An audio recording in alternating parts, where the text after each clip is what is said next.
chat. Yo, Trees, what up? Trees, I didn't end up getting to the combo I was wanting to have yesterday. Maybe we'll do it today because today is a weird stream, weird wacky stream. We got a lot of stuff going on. Um, but today, guys, a lot to cover. Apparently, the reason I wanted to show up now, I had a couple minutes, so I still wanted to go make another coffee, but Scotty said he's got something to announce in like 2 minutes. Um, so why not try and watch it on stream? So we're here on Instagram, refreshing the page. I think he's announcing Kel's matchup. But yeah, I want to talk about quite a bit today. I'll quickly go through it while we're waiting. Here's all the videos I have lined up. This is all the topics I have lined up today. Today might be a big stream, maybe not. But we got to get through stuff. IG Live with T Hosley. Yeah, so we're gonna watch that to start off stream. But then we got this Ball is Life, the shiftiest hooper from the USA. I didn't watch this last night, the Ball is Life game from yesterday, so I could watch with you guys. So we're gonna watch that, the first game of the Toronto series. And then I wanted to talk about the Austin Rivers and Nas stuff. Let me add here. I think I have a photo of it. Yeah, we'll add that here. So I got that Austin Rivers and Nas conversation that was happening. And then everything else from there on today is likely going to be for the third channel. So third channel, again, is more traditional basketball, 5-on-5 stuff, teaching, improvement, skills coaches, all that sort of stuff. So I've been neglecting that channel. So today is going to be getting out a bunch of content that we can put over on that channel. Unless something else pops up today in the one-on-one scene that you guys think is important to cover. But typically we've been watching like the newest videos, and then we've been going and watching older videos. I feel like that deep dive we've done over the last week and a half has gotten me really caught up with some of the history of the scene. But now I want to put some of that time into my third channel. So that's the goal today. So we're going to watch this IG live with TNC and Terry Hosley whenever they start up. And then we'll get into stream today. But how are y'all doing? How's everybody doing? How have you guys been enjoying the live streams? How have you guys been enjoying the live streams? Do you like having lives every single day around the same time where you guys can just go back and constantly have basketball content to watch? Is it too much content? Would you rather just see one really good stream per week or two good streams per week? Or what about that? Well, some of these most comp are fan recommendations. So some of these are videos that I've been neglecting. So I went through the Discord and I grabbed some of the videos that were suggestions to watch, because I've been totally neglecting my Discord and third channel. So we're getting back to that. But Trees, I also like what you were doing. I also like what you're doing with trying to get people together to do the voting system. I love that. I love that someone's taken that initiative to do that. I'm definitely in whatever you need to get us all on the same page of having our opinions and stuff like that. I'm all for it.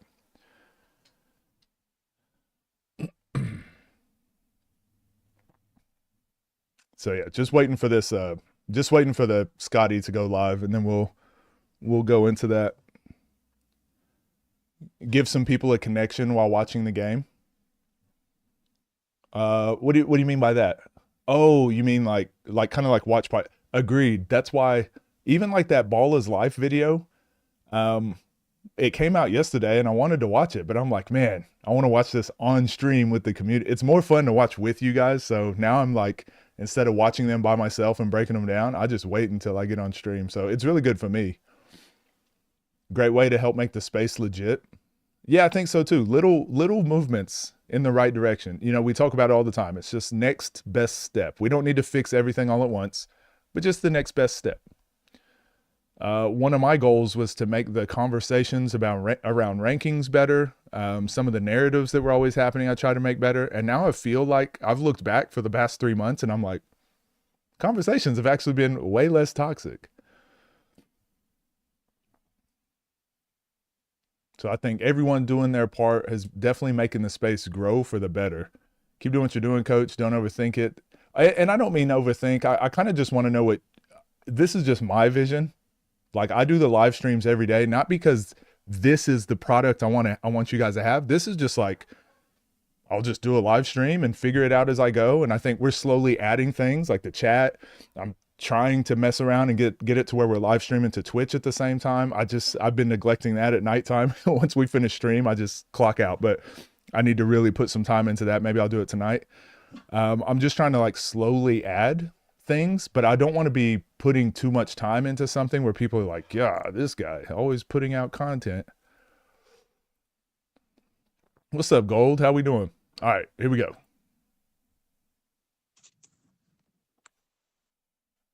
See, we here. Somebody said, hey. Just give it a sec. Oh my gosh. Yeah, y'all are What's good, y'all? What up, Bug? What up, Lance? Baldy, Joseph, Josh, Murph. Everybody tag Terry. We're gonna be announcing Kel's matchup in this live, and we wanted to go over a few things. I'm looking forward to that Toronto series too. I can't wait. I heard nothing but good things.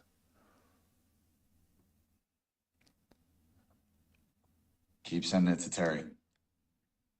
I did just tell him we were going live. He's the one that said, do it in 10 minutes. What up, J Perk?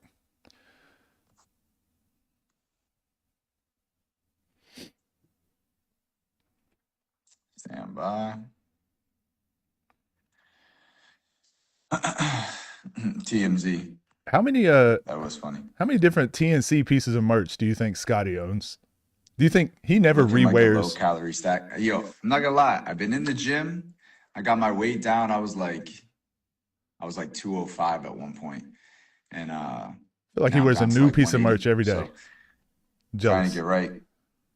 All right, there's Terry. Let me add you in. What up, Dre? TNC merch you're never gonna see again. Yep. Facts. What's going on? I get right on here. I hear you lying. You was never 205, bro. Like, stop it, bro. No, I swear. I actually got to 212. That was the biggest I got. I'm like 6'2". I definitely like, this line of work is definitely tough to travel all the time and like Can Scotty really take hoop? care of yourself. But I think so. I mean, he was a professional dunker. You'll see. I'll look good out there. He was a pro dunker before he did word, TNC. Man? Good afternoon. How y'all feeling, man? What's going on? Well, we obviously like we haven't made like the big public announcement yet, but we will be. We're partnering together on this event. We're going to be stepping in. We're going to help deliver this live streamed at a very high quality.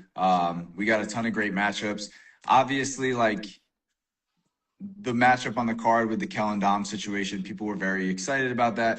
Unfortunately, we weren't able to make that happen, so we've had to pivot. But I wanted to get a few things off my chest as well before we announce exactly who it is. Okay. And I was going to kind of like just go back and forth with you on this, but dating back to when we first linked up, which was like 2023 in January, right? When you played Moon. When I played Moon, right. Okay, and then we built that relationship. By the way, too. Yeah. Went crazy.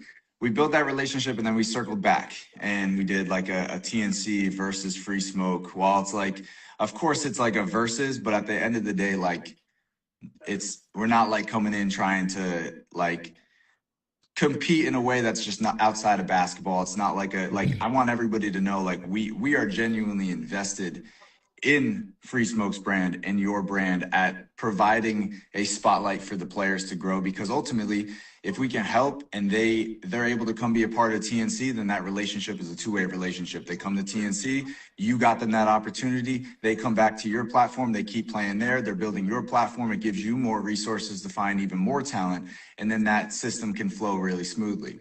Absolutely. I think all three platforms are kind of doing that. Like, I see a lot of comments of like people that want to push TNC's brand in a direction that we just truly aren't. Like when we started TNC, the overall goal was to be a platform that actually develops and builds breakout stars, right? it's not a platform to go reach out to the already developed people and the already stars of the space and bring them in and provide them a game that we honestly didn't work the hype around. We didn't have a responsibility in that. And it's okay if that is your platform's dynamic. I wish he would just But say a I do name of a want everybody platform. to understand that's listening to this is like down to our core, the way that we think that this space will grow the most from our value that we add is by giving other guys opportunities to show themselves on a big stage so that they can become something in this space. Which leads me to the next part. If you want to, you can do the honors of announcing the game and then we can break it down. So, you know, like I said yesterday, you know, unfortunate circumstances, the Dominic Hell game, you know, it's not happening. You know, y'all know me. I don't really go into details on live, right? So I don't, and that's another thing. Before I say it, I don't want y'all to feel like this was coming in as a TNC versus Free Smoke thing, technically, right? Or a TNC versus Baltimore thing, technically. That's not technically what this was, right? But nevertheless, two things got tweaked around. You know what I'm saying? Because we took somebody from another matchup and we placed it in this matchup with Kel. I'm lost. Me personally, and I think a lot of people that's just fans of basketball that have been around that seen the person that I'm about to say, they would agree that Kel and this guy are both very, very offensively talented. They both got a bag, and they got a different type of bag, but they both got a great set of offensive skills and just a great set of skill sets in general. So, with no further ado, Kel's matchup for the 25th will be Greg 103. So, Is that Greg from Baltimore, right? And I feel good about that because as much as the fans of the YouTube community are going to be, I want to see Kel versus Lat. I want to see Kel versus Reese. I want to see Kel. Those are games that can happen when it's a TNC04, a TNC05. It doesn't make sense when you guys try to understand what TNC and Free Smoke is trying to do together. We're not trying to step in and just like steal the crowd that's in there and deliver an event that's TNC versus TNC. Our goal from the very beginning has been to help build all of these brands to be under one massive ecosystem that works as a revolving like circuit. It doesn't make sense for us to come to Baltimore and not give one of Baltimore's best guys a huge opportunity. So, and Greg is people, hear me on record. Excuse me. Speaking about Greg a lot of times, and he has been, playing on the Free Smoke platform ever since my second year, ever since 2020, the year where it really flourished a little, started flourishing or whatever. And Greg's very good, by the the way. first time, fan pointed him out, told me that he was nice, give him a shot. And ever since he's been rocking and rolling, he's just been getting better and better. And the reason why I like giving Greg, this I believe that's who Keem played in Detroit. is because he's always, over the years been playing some of the top competition. Before the TNC came around, right, and established bigger names and things like that. As far as where we was just in the street with it, the biggest names, the undefeated guys, the guys that was going to hood, winning all the money, they was just supposed to be unbeatable. He was taking on all these guys every time, and it was never no conversations about it. It was just yo, next event is April such and such. I got such and such for you. He used to call me Uncle Smack all the time. He used to be like, all right, lock it. Yo, right after that, we got blah, blah, blah, blah, lock it. There was never no, he never ducked no rep. He was always ready. He just got better and better and better and better. He was a little, insane at one point. You get what I'm saying? Hold on, man. He was a little insane at first, but he got his head together and he still kept getting better with just displaying his offensive skill set. That's I think the space, they really get it, the space to get to see more of him, on bigger platforms and bigger, stages. They'll really love Greg or whatever, you know what I'm saying? He, he's gotten himself in shape. He's calmed down his, mental lapses that he would have in games or whatever. And now he's just really just playing basketball. And, I think he's, I'm not being biased because he's from here. I'm just saying, I think he's really, really good. And I never seen nobody ever see him play and didn't agree. They just always felt like, you know, he had to get other things in order. And now that he does, I think this is great. You Yeah. know what I mean? And this is kind of like because the people here in Baltimore, they also love Kel as well. So it kind of be like home games when Kel come here too. So this might shift it a little bit, maybe like a away game for Kel, you know what I'm saying? But it'll still be a lot of people in attendance that are like Kel in this game too. So that's why I think this would be dope. And I know they're going to give the energy that we need. Yeah. Yeah. I know we do a lot of talking behind the scenes. We're all Yeah, informed see on the who's comments though. Are they liking it or they ain't fucking with it? It's mixed emotions. It's mixed Yeah. emotions, which is what we expected. Like, Right. again, we understand that the YouTube community, it's just we can't force. We're not going to be forced into something that everybody wants us to stray away from what we started our brand with. This whole space was designed at one point. All these guys weren't known yet, and we've developed and gotten them to a spot where now they are where they are. And it does, like, I feel like it gets swept under the rug how much we position and work with the unknown and the underground talent. And this is why we're doing the event with you, because you have so many underground players that deserve the spotlight in the community. So, you know, whether they're bummed about the matchup or they love the matchup, we are doing a collab with Free Smoke. We are going to Baltimore. It makes sense to put the Baltimore players in a big stage. So, and you're either going to rock with it or you're not going to rock with it. I mean, yeah, whether they like it or not, when they see it, I think they'll appreciate it regardless. You know what I'm saying? Yeah. I mean, we know what it's going to be, but for the longevity of this space, this is why, like, you know, I see a lot of comments about collaborating with brands and all that stuff. When the collaboration can like actually lead to, we're not competitors within each other. We're trying to move in a similar direction. We just need each other in order to accomplish that. This is where a Greg comes in, a Nico comes in, like a Ja Wick and a Rajon, like Ja Wick. Yeah, Ja Wick and Rajon are not even TNC players, but they're on this Or Free pay-per-view Smoke. card. Yeah. Yeah, Or Free Smoke. they're on this pay-per-view card, and there's going to be a big spotlight around them. Like, I think fans got to give a lot more leniency and just understanding, like, we need to keep building more players in this space, because if Greg goes crazy, like if Greg comes in and he beats Kel, that's a matchup for 10 more players now. So that creates longevity for the scene. If you just because everybody there's gonna be hella people on y'all side that's trying to get some smoke with Greg or whatever. You know what I'm saying? It's a lot of games over there that I already was trying to make happen. You know, before like Day Day and example, I was trying to get Greg and Day Day before I just didn't get it worked out around the time. But you know, so I'm excited, man. I'm excited, man. You know what I'm saying? And y'all know, I'm always with Kel every time. But you know what I mean? You going with Greg on this one? I gotta go with 103.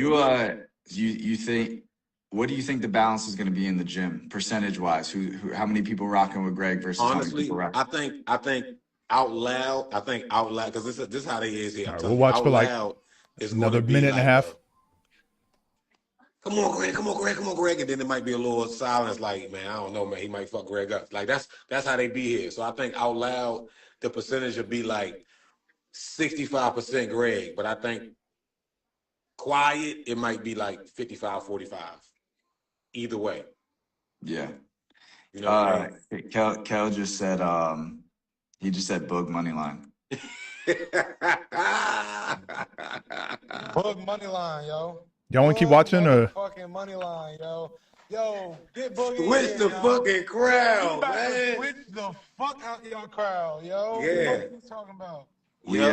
Let me see. Boog's not in here right Listen, now. man, you know I love you, man, but Yeah, fuck I you on the know. 25th. That's cool. 103. You know I love you. 103. Every time that shit happen like this, it don't end well for y'all. So feel me? It's gonna be another day in the office, Yeah. man. Okay.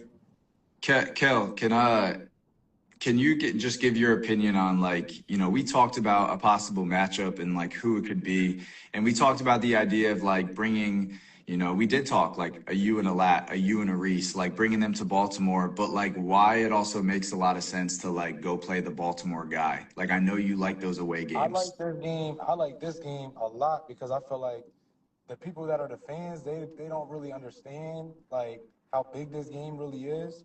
You feel me? Like I said, Free Smoke's where I really started at. And before I even played my ever first one-on-one, I got invited by Terry to just come check it out. Like he just wanted me to come check out what he was doing. You know what I mean? I came. This was before they even went inside. This was outside. We was at the park. COVID year. All the courts was off of every Shut down. rim Yeah, all all the rest was around. And then the only park he had it at. You know what I mean? There was probably like 300 people in the park, and Greg was the one playing. So it was like, you feel me? Like it was like that game is what made me fall in love. I'm watching the game and it's just like, yo, I feel like I can do this. And it made me like, it just made me want to be in the one-on-one space. You know what I mean? Watching Greg's game. And it was like, just he was just the first game I've ever watched. And now it's like we finally being able to match up. And it's just, you know what I mean? Like I said, I just feel like it goes back in history. It's more of like a local game. It's not like a YouTube game. You know what I mean? This is just like a big game for the culture yeah, for the like the state. essence, like you know, like from where it come from. You know what I'm saying? Right. And I And forgot I all got about that though. That you came down and mhm, watched the game first All at right. Green Spring. I forgot yeah. about that. I don't want to I watch the whole remember thing because now. I don't. Now I do remember that you came down Yeah, and like check the game out and shit. Pulled and up with it my girl was scared as shit. yeah, it's it's come up a few times, like Greg's name inside of just a lot of the TNC guys. Like Moon, I think Moon played Greg, right? Yeah, Moon played great, and that Yeah, was a so great game. You know what I'm saying? I feel like it's just with Moon, it's really like tough to beat Moon. Like I'm gonna be All 100. right. You know what I'm saying? Like You guys can go watch the rest if you want to. and I feel like I feel like he got a little excited, like that he would be like the first ball. All right. So we kind of got what we were wanting to out of it. Basically, just want to see what the matchup was. So I was taking some notes as I was watching that, just because a couple questions I kind of had. But I basically just want to see who the matchup was going to be. So they didn't get into the situation. One issue I have, this is not even like a TNC issue. This is just like an online issue.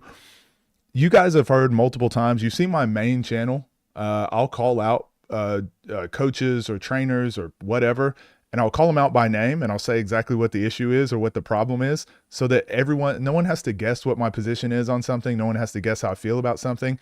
I feel like if you're going online, I feel like the absence of information is worse than just giving the information. So for example, one thing I wrote here is like, why did Dom chat's frozen? Oh, is chat frozen? Oh dang, what happened to chat? It looks like it's working now. Thank you for the €2. Is that what that symbol is? Kel not playing left hand Dom no more. So I'm not sure what just happened to chat.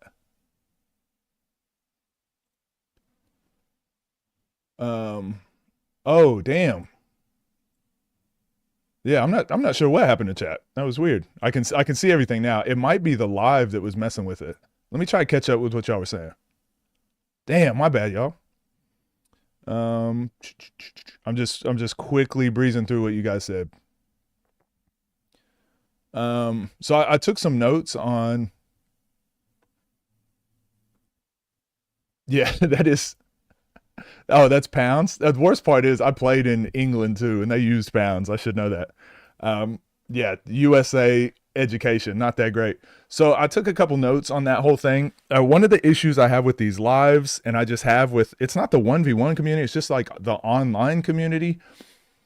But I feel like the absence of information. So if you're not saying like what your problem is, or you're not naming people by names, it actually makes the toxicity around it worse. So for example, Terry and Scotty both were like, we don't want to mention the issue that happened. No one we don't want to say what really went on, why we have to find Kel a new matchup. And so it stirs up people's brains, and we're like, oh, I bet that Scotty said something about Dom, and then Dom probably said this. And so we start making up our own mind. And really it could have been something as simple as Dom doesn't like Scotty, or Dom doesn't like TNC and doesn't want to play on their platform. Or it could be Dom is upset with his loss against Malik, and so he doesn't want to play another top play. Like, we can throw in all these other ideas, but now that all that, now the narrative is out in the wind for the internet to take control of, I wish the people that had the information, or the bigger platforms, would just say what it is more often. This is not a knock on Scotty.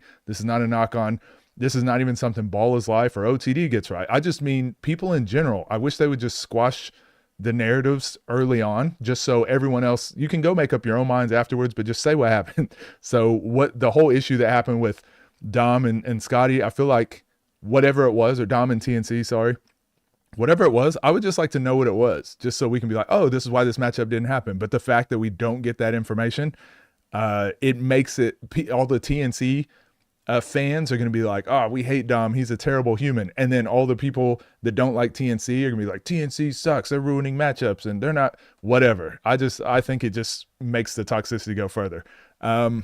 There's that point. The credit that I will give TNC, and something that if you haven't run large events, Terry Hosley as well, if you haven't run a large event like this before, and when I say large event, I don't even mean like a massive TNC event. I just mean an event where you're bringing a couple hundred people together.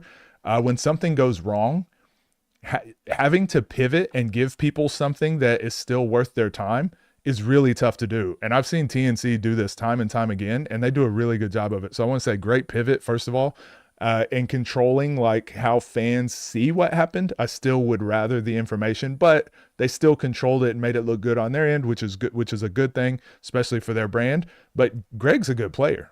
Greg is very good. So this Kel and Greg matchup is good. There's a narrative behind it. It makes sense. Obviously, I still would have rather seen Dom and Kel, but this is still a very good game. So great job pivoting. Scotty was one of the things I was talking about. Scotty kept saying stuff like, now just to be clear, this is not TNC versus Free Smoke. This is TNC working with Free Smoke. And I think, you guys correct me if I'm wrong, I feel like everyone understands that, right? Like I think we all understand that. I don't think anyone really thought it was TNC trying to beat Free Smoke. But he'll say things like, you know, the reason why this, you know, it doesn't fit our vision to work with certain platforms. So again, I just think there's a lot of words being said that I wish Scotty would just say, hey, y'all want us to work with Ballers Life? We're not doing it. I wish he would just say it. Because when he's not saying it, I was reading the comments and everyone in the comments is like, man, that makes so much sense. And yeah, you're completely right. But then those same people will be like, so why aren't you working with Ballers Life? And it's like, he's saying it right now. He's just not saying the words. So just say the words. So those people with a 12 IQ can understand that's not going to, it's not going to happen. That Ballers Life TNC crossover, it's not going to happen. Another point I kind of have contention with is, kind of like when he's saying, TNC, our vision is to grow, is to find people that don't have names and then grow their names. We're not a platform that's just going to go take all the big names that are already established. I feel like those are subtle shots. I don't know if Scotty means them in this way, but they do feel like subtle shots at OTD, at Ballers Life.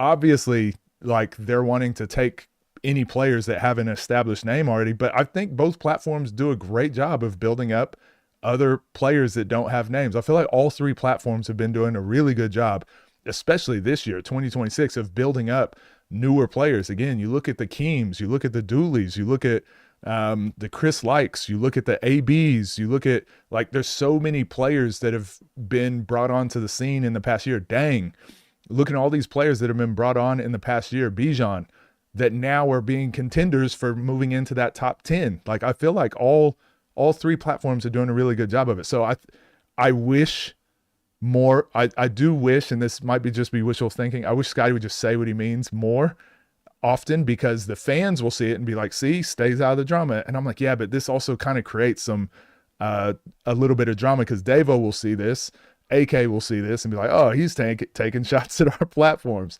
And then the fans are like, these guys are bringing up TNC for no reason. I'm like, no, they probably saw him saying this and insinuating about their play. So I wish a lot more of this internet kind of beef would just be more direct. Just say what you mean what you say. That's something I think is very important, and I wish would happen more, but here we are. Other than that, pretty good. Greg versus Kel. I think it's going to be a good matchup. Scotty's the Riddler. Yeah. Do I think they have backup matchups beforehand? I don't think so. No, typically not. It's really hard to have a backup matchup, because if you have a player that's on standstill that's really good, you'd rather just give them another matchup. So the fact that they pivot and find a matchup that's pretty even, I think that's pretty good. I think it's pretty impressive. And a lot of people fail because as soon as something goes wrong, they give up. So that's why I do give Scotty a lot of credit for that. It happened in the pay-per-view when Ryan got injured, when he started getting that cramp in his hand, remember? And then they're like, so we're going to continue the free stream, and people that didn't pay, you still get the first 10 points of C4 versus Tay for free. Just like little things like that. The audio wasn't working on their champions event, so he pivoted to take the audio off of commentary and put the audio onto the court. Those are things I probably just notice as like someone that's kind of been in those positions, someone that now streaming and being on the other side of it. Like, I notice that stuff and I'm like, it's pretty impressive. Like, a lot of people can't pivot and do that stuff, especially live. So I think it's very one of his better skills for sure. Just say it or don't address it at all, in my opinion, because TNC versus Free Smoke and TNC working with Free Smoke is yeah, that's what I'm saying. Everyone, like, I don't think it changes anything effectively in the fans' minds, but saying it kind of makes it seem like there's a different intention there. Teo's another one. Ballers Live OTD have improved tremendously with finding and retaining 1v1 talent this year. 100%. And again, this is where TNC gets credit. TNC went and did a showcase in Texas. TNC did, they really started in their newer season, not their latest one, but the one before. It was in December or November when the games were dropping. They were doing a very good job of bringing in new talent, and that whole season's focus was new players. And I think Ballers Life OTD see that, and they're like, oh yeah, that actually, we do need to keep up. We do need to make sure we're retaining and building up newer players. So again, this is not a knock on TNC. It's just, I don't like when it's like, well, we do this and others aren't doing what we're doing. I'm like, no, I think all three of the larger platforms largely do. Anthony Hill, thank you for subscribing. I think the three larger platforms, they're all going to copy and take from each other as they grow. Like, if you want to keep competing, you have to see what the other side is doing good and keep doing that and one up them. The PR response at time, make it sound like subtle shots instead of just saying it. That's how I feel, Zay. Yeah, I'm not collaborating with OTD or Ballers Life. And I think it'd be better that way. Kel playing the Greg Moon played or someone else. Moon did play Greg, but this was a long time ago. I believe, I'll look it up. I believe it's this.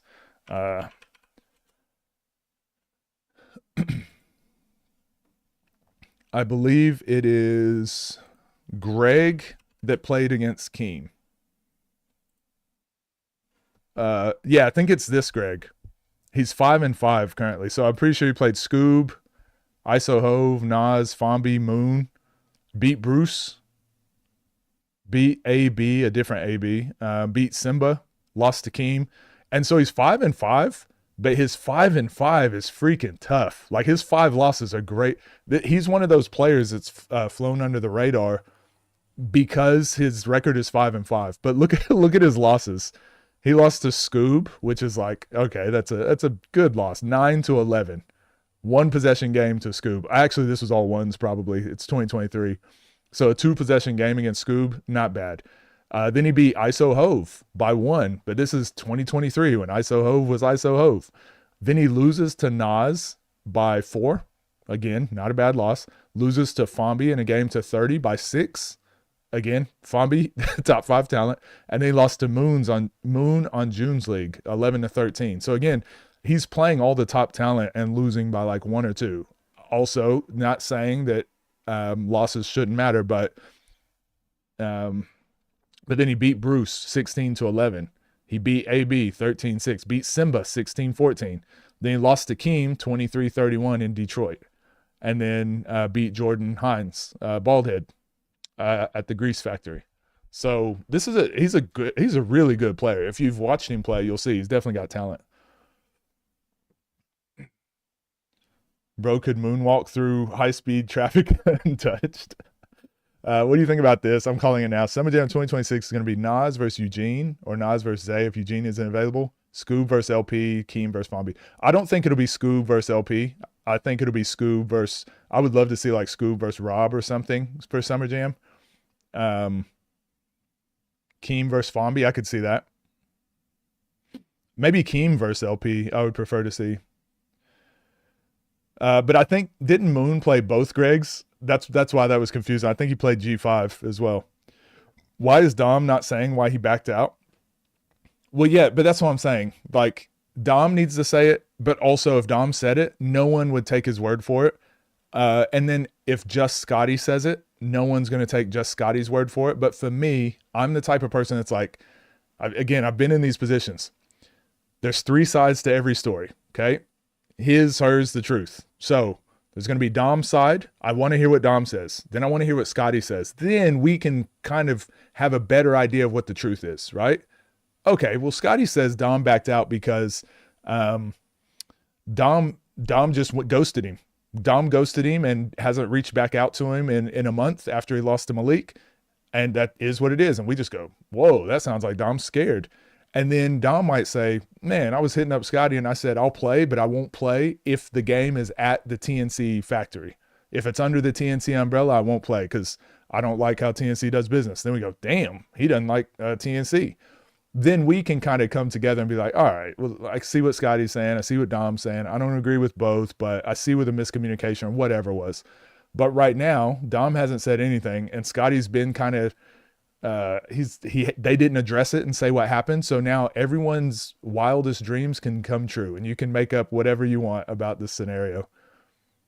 And then people will go, hey, that's why I don't get into drama. It's like, yeah, but you're also not stopping it before it starts either. Production in all aspects of TNC is top notch. I agree. I think TNC's production is, I've said that for a while. I think they have the best production. Scotty says that his vision is to build up the players for the long term, and he thinks that Ball is Life and OTD vision is to bring the matchups for short-term gratification. And that's where I kind of have a problem, Crispies, because any of you guys that are in my stream, you understand how much time and effort I put into studying the one-on-one scene, but also having these types of conversations. Like this is kind of original content, right? Like I'm not watching a video and reacting to it. This is us having a conversation. We're thinking about, let's think constructively about what should be better, what could be worse, what things should change, whatever. We're having a conversation. I do this with matchups. You guys see that. We do videos where we talk about what are good matchups. I'm asking the community. We talk about why a matchup would make sense, wouldn't make sense, blah, blah, blah. But then I also have conversations with OTD and Ball is Life. And we throw these things around too. Why would this be a good matchup? Is this a good matchup, or should we give them a better pathway to these matchups in the end? So I just kind of dislike it. I think it's disingenuous to assume that like other platforms, especially Ball is Life, OTD, like they're having success, right? I feel like all 3 platforms, the biggest platforms, they all got to be doing it the right way for them to have the success they're having. And I think to downplay that on any one of them is being disingenuous. It's okay to not like them, but you're kind of kidding yourself, or you're trying to fool your audience if you say, yeah, well, we try to build up players, they just steal players and just take the big names that we build up. And it's like, all right, well, that's fine, but that's fine if you want to say that, but that's not true. That's not factual. I've said this. TNC did a great job in that season through, I guess, it's like 5 months ago now, and doing that combine where they really put in time of bringing in new players. And that's where they found Reese. And I think there were another couple players in that combine that they've used in their season. I think Dre was one. I think Mo was one, right? But then you look at OTD and Ball is Life. OTD did a combine earlier this year where it was Davo flew out 21 players. He flew out 21 players, and now 6 of those players now have matchups on the scene. Ball is Life is constantly bringing in players from overseas that haven't been on the one-on-one scene. And it's like, obviously all the platforms are trying to build up new players. Will I do predictions for the Go Live pay-per-view? Yeah, I probably will. We'll definitely talk about that. Watching all your videos up at 2 a.m. I appreciate that. We'll talk about the Nas Austin Rivers thing soon. Do I say the same thing when Davo is actually sending shots at Scotty? Yeah. But at the same time, Davo's saying the thing. He's doing the thing that I feel like I would rather you say what you mean and mean what you say. Now, I don't agree with what Davo says all the time, but if you're gonna say it and put words out there, I'd rather say what you mean and mean what you say, so you can back it up. Like, I don't think. Have you ever seen Davo on a live where someone's addressed something he said, and is like, Davo, why'd you say this? And him go, oh no, I didn't say it. That wasn't me. It was someone else. Or I didn't mean to, and blah blah blah. He'll, at least he has a reason for saying it. He'll say, oh yeah, I said this, and this is why I said it. All right, well, say what you mean what you say. I think that's important. That doesn't mean I agree with the person that does that, but I think from a principle standpoint, I think from a moral standpoint, like, I agree with your way of thinking. And if I can understand your way of thinking, we can come to an agreement on something. But if I can't understand why you're saying things the way you're saying them, it's like we'll never get to an agreement if we just think differently about how we got there.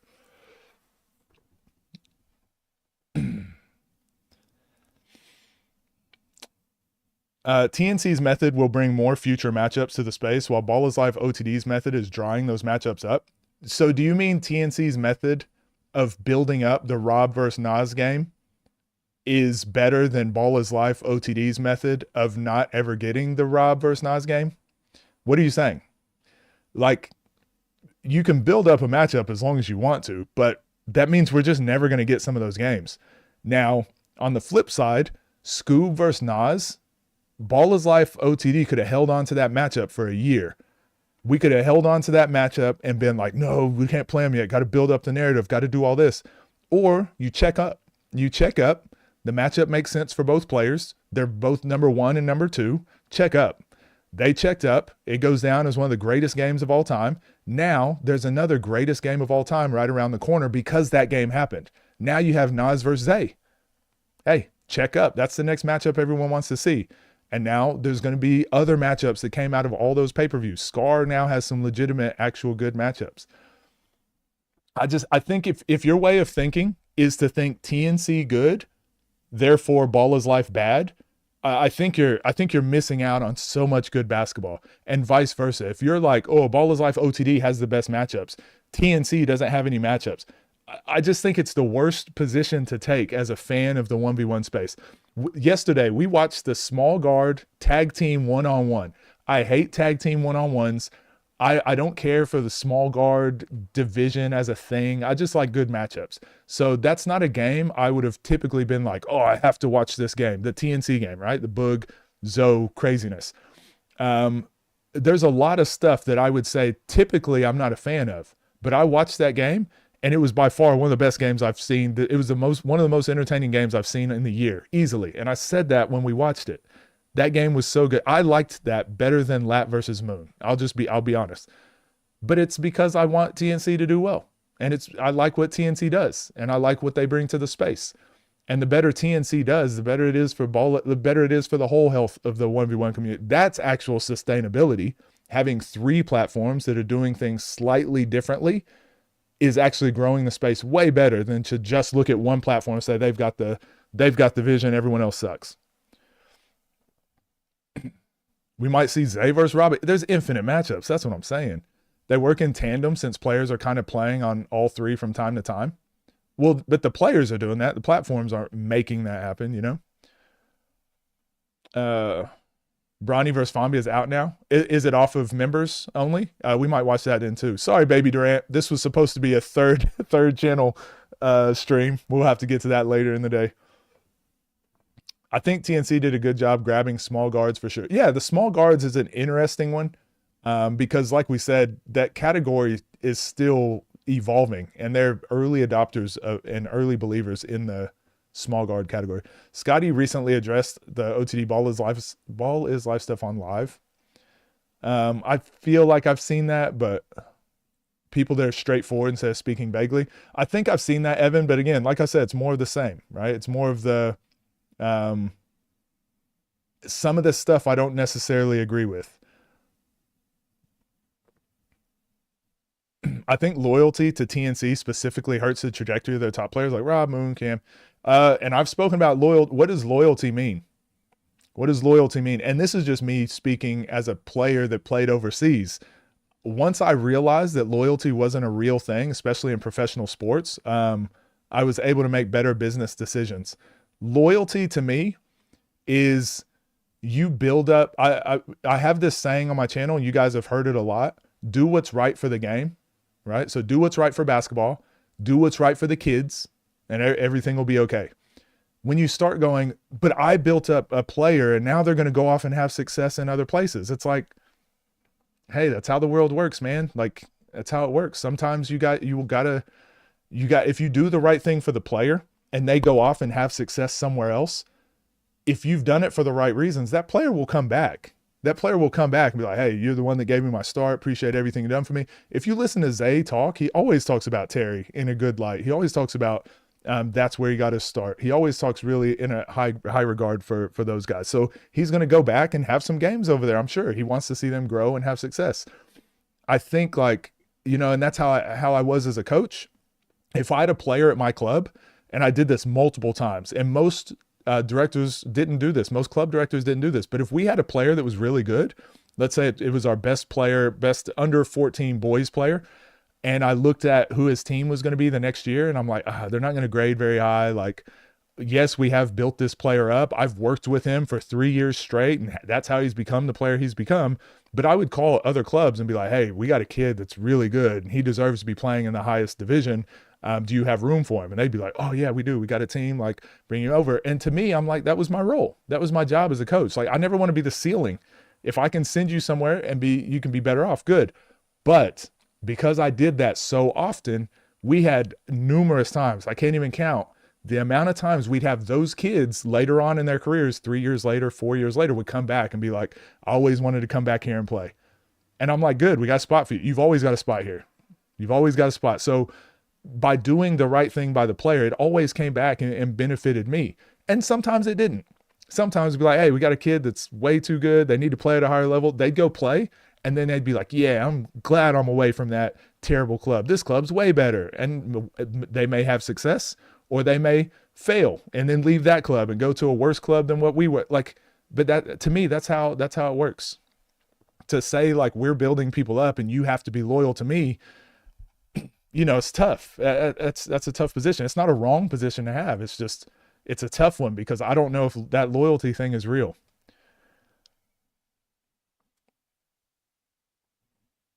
Both sides got talent. America's got talent. Build up the matchup storyline on both sides. Yeah, the basketball will take care of itself. I always say that too. Like tag team one-on-ones a lot, actually. Well, it's weird, right?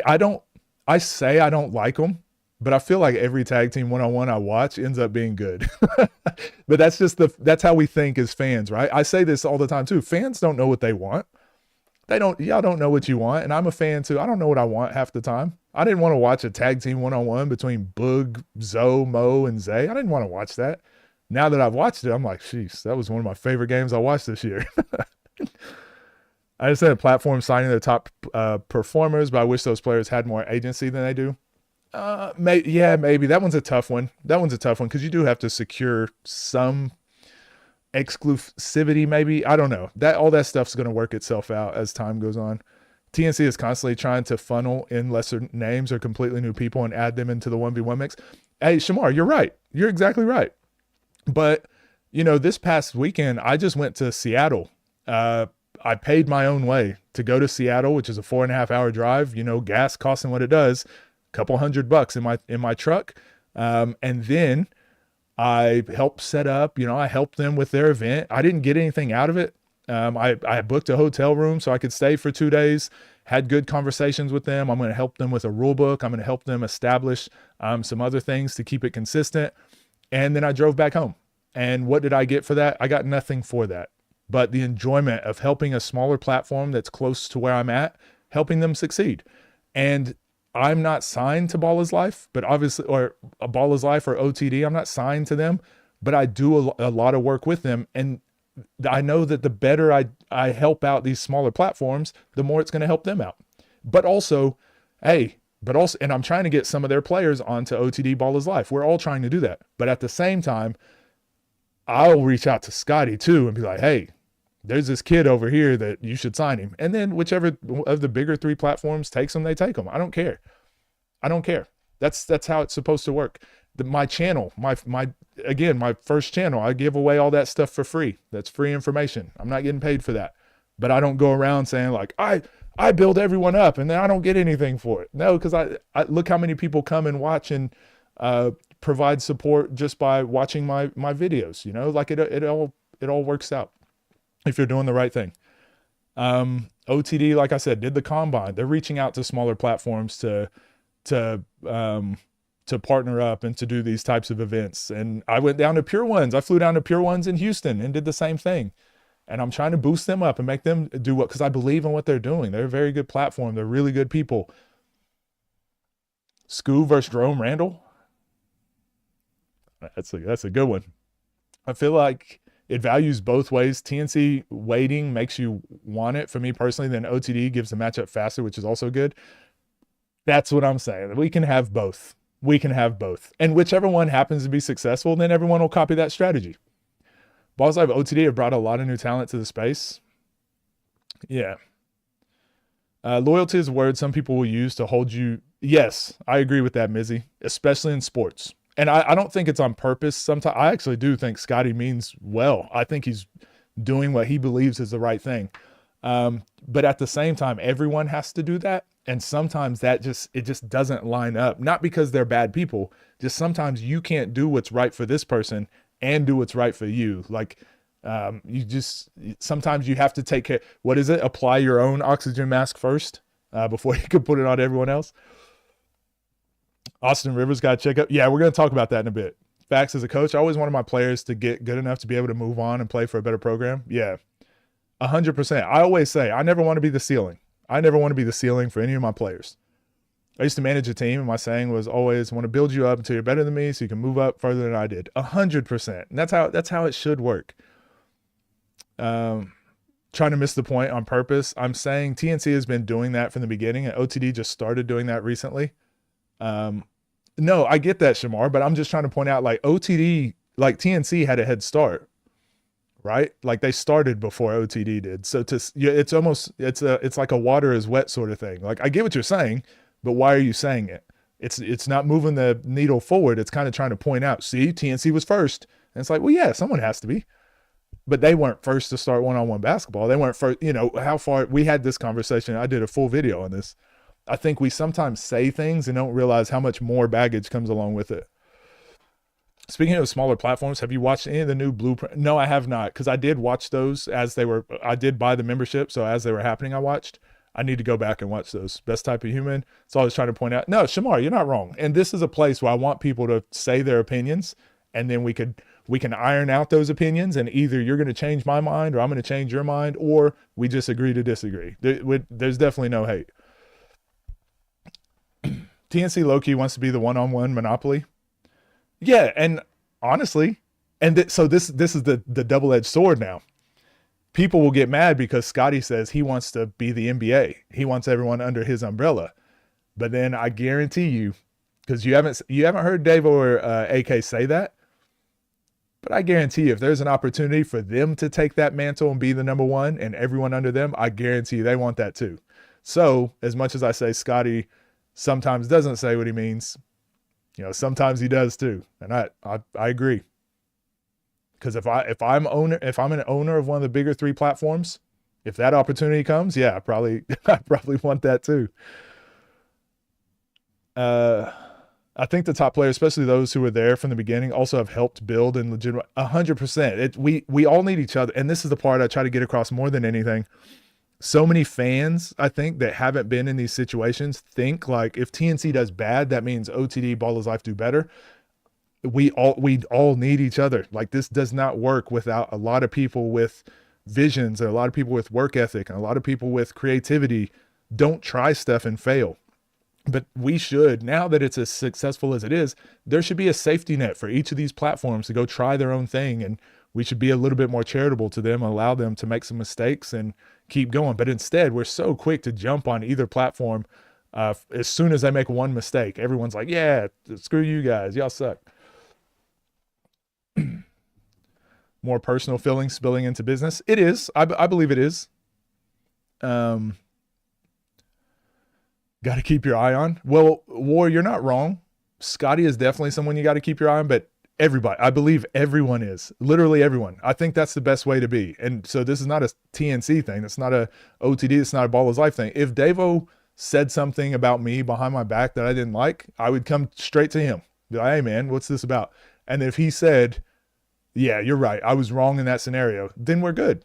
Same thing with Scotty. And I've had conversations with Scotty, and he is this type of person, to me at least, where we've had conversations and we've ironed out either a disagreement or he's just said, hey, really good job here. I like this. So when we've had direct interactions, I think it's been fine. So I actually don't have an issue with either, but I still keep my eye out all the time because I've also been around enough people in my life that I've had best friends that have, you know, changed the way they acted around me. And I'm like, well, that's, I guess that's dead now. So I think everyone you got to keep your eye on. That's just the best way to protect your peace, I think. Would I say C4 is top 5 offensively? I mean, that's easy to say, but I don't know what that really means. Thoughts on left-hand Dom? We kind of spoke about it. Until I hear left-hand Dom's side or someone else's side, it's going to be tough.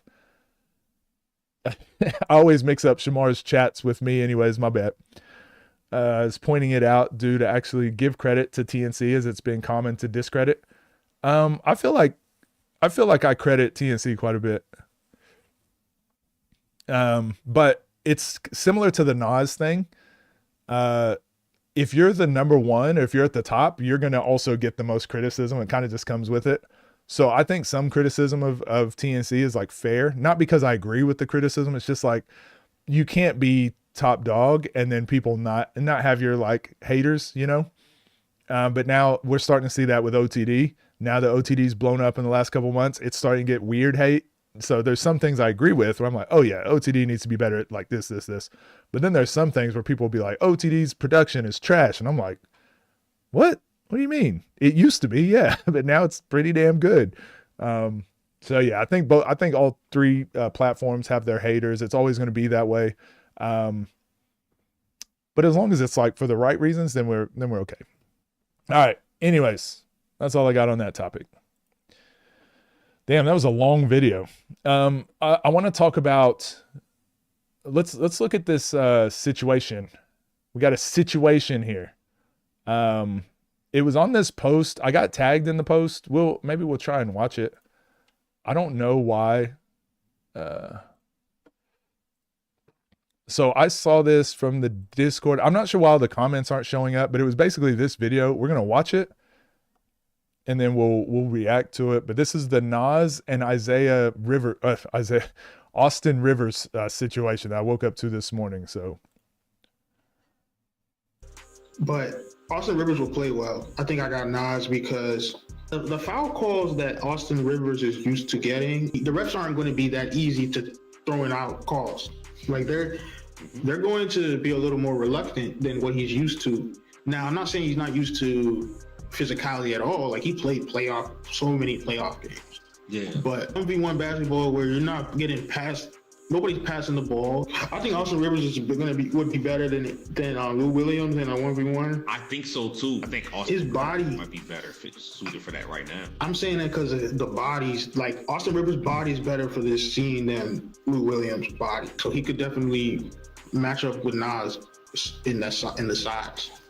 You should put. You know where's Trey Burke at? Quinn Cook. But I think Nas will beat him though. Yeah, Nas will beat him. I just want Nas to play these guys so that he can learn like how to defend guys that are taller than his usual opponents. Yeah. So Quinn Cook, I don't think I would learn anything from that game, but because he's not really taller than the guys that Nas plays. But guys like Austin Rivers is perfect. So I like this video. I love when people make original content. I say this all the time. Like I know they're not 80 followers, Watchtower Sports. Once I saw this, I didn't realize they were following me. So I went and gave him a follow. But then he's made this video. So after he made that, and I can't see all the comments. I don't know if they deleted comments or what, but the comments from that video basically saying Nas can beat Austin Rivers. I didn't think that was anything crazy. Okay. I didn't think that video was anything crazy. It's just theory crafting. It's just, It's just the guys getting together talking about some 1v1 YouTube matchups versus some NBA players, right? Everyone does it. I think it's fine. But then I was reading this, and Austin Rivers, this shit is pure comedy. Y'all have zero idea for real. I wouldn't be used to the physicality. LOL, bro, y'all really be gassed off of YouTube hoopers. Where his resume? The fuck has he done to warrant y'all's disrespect? Y'all's respect. I did it at every level. Now, credit.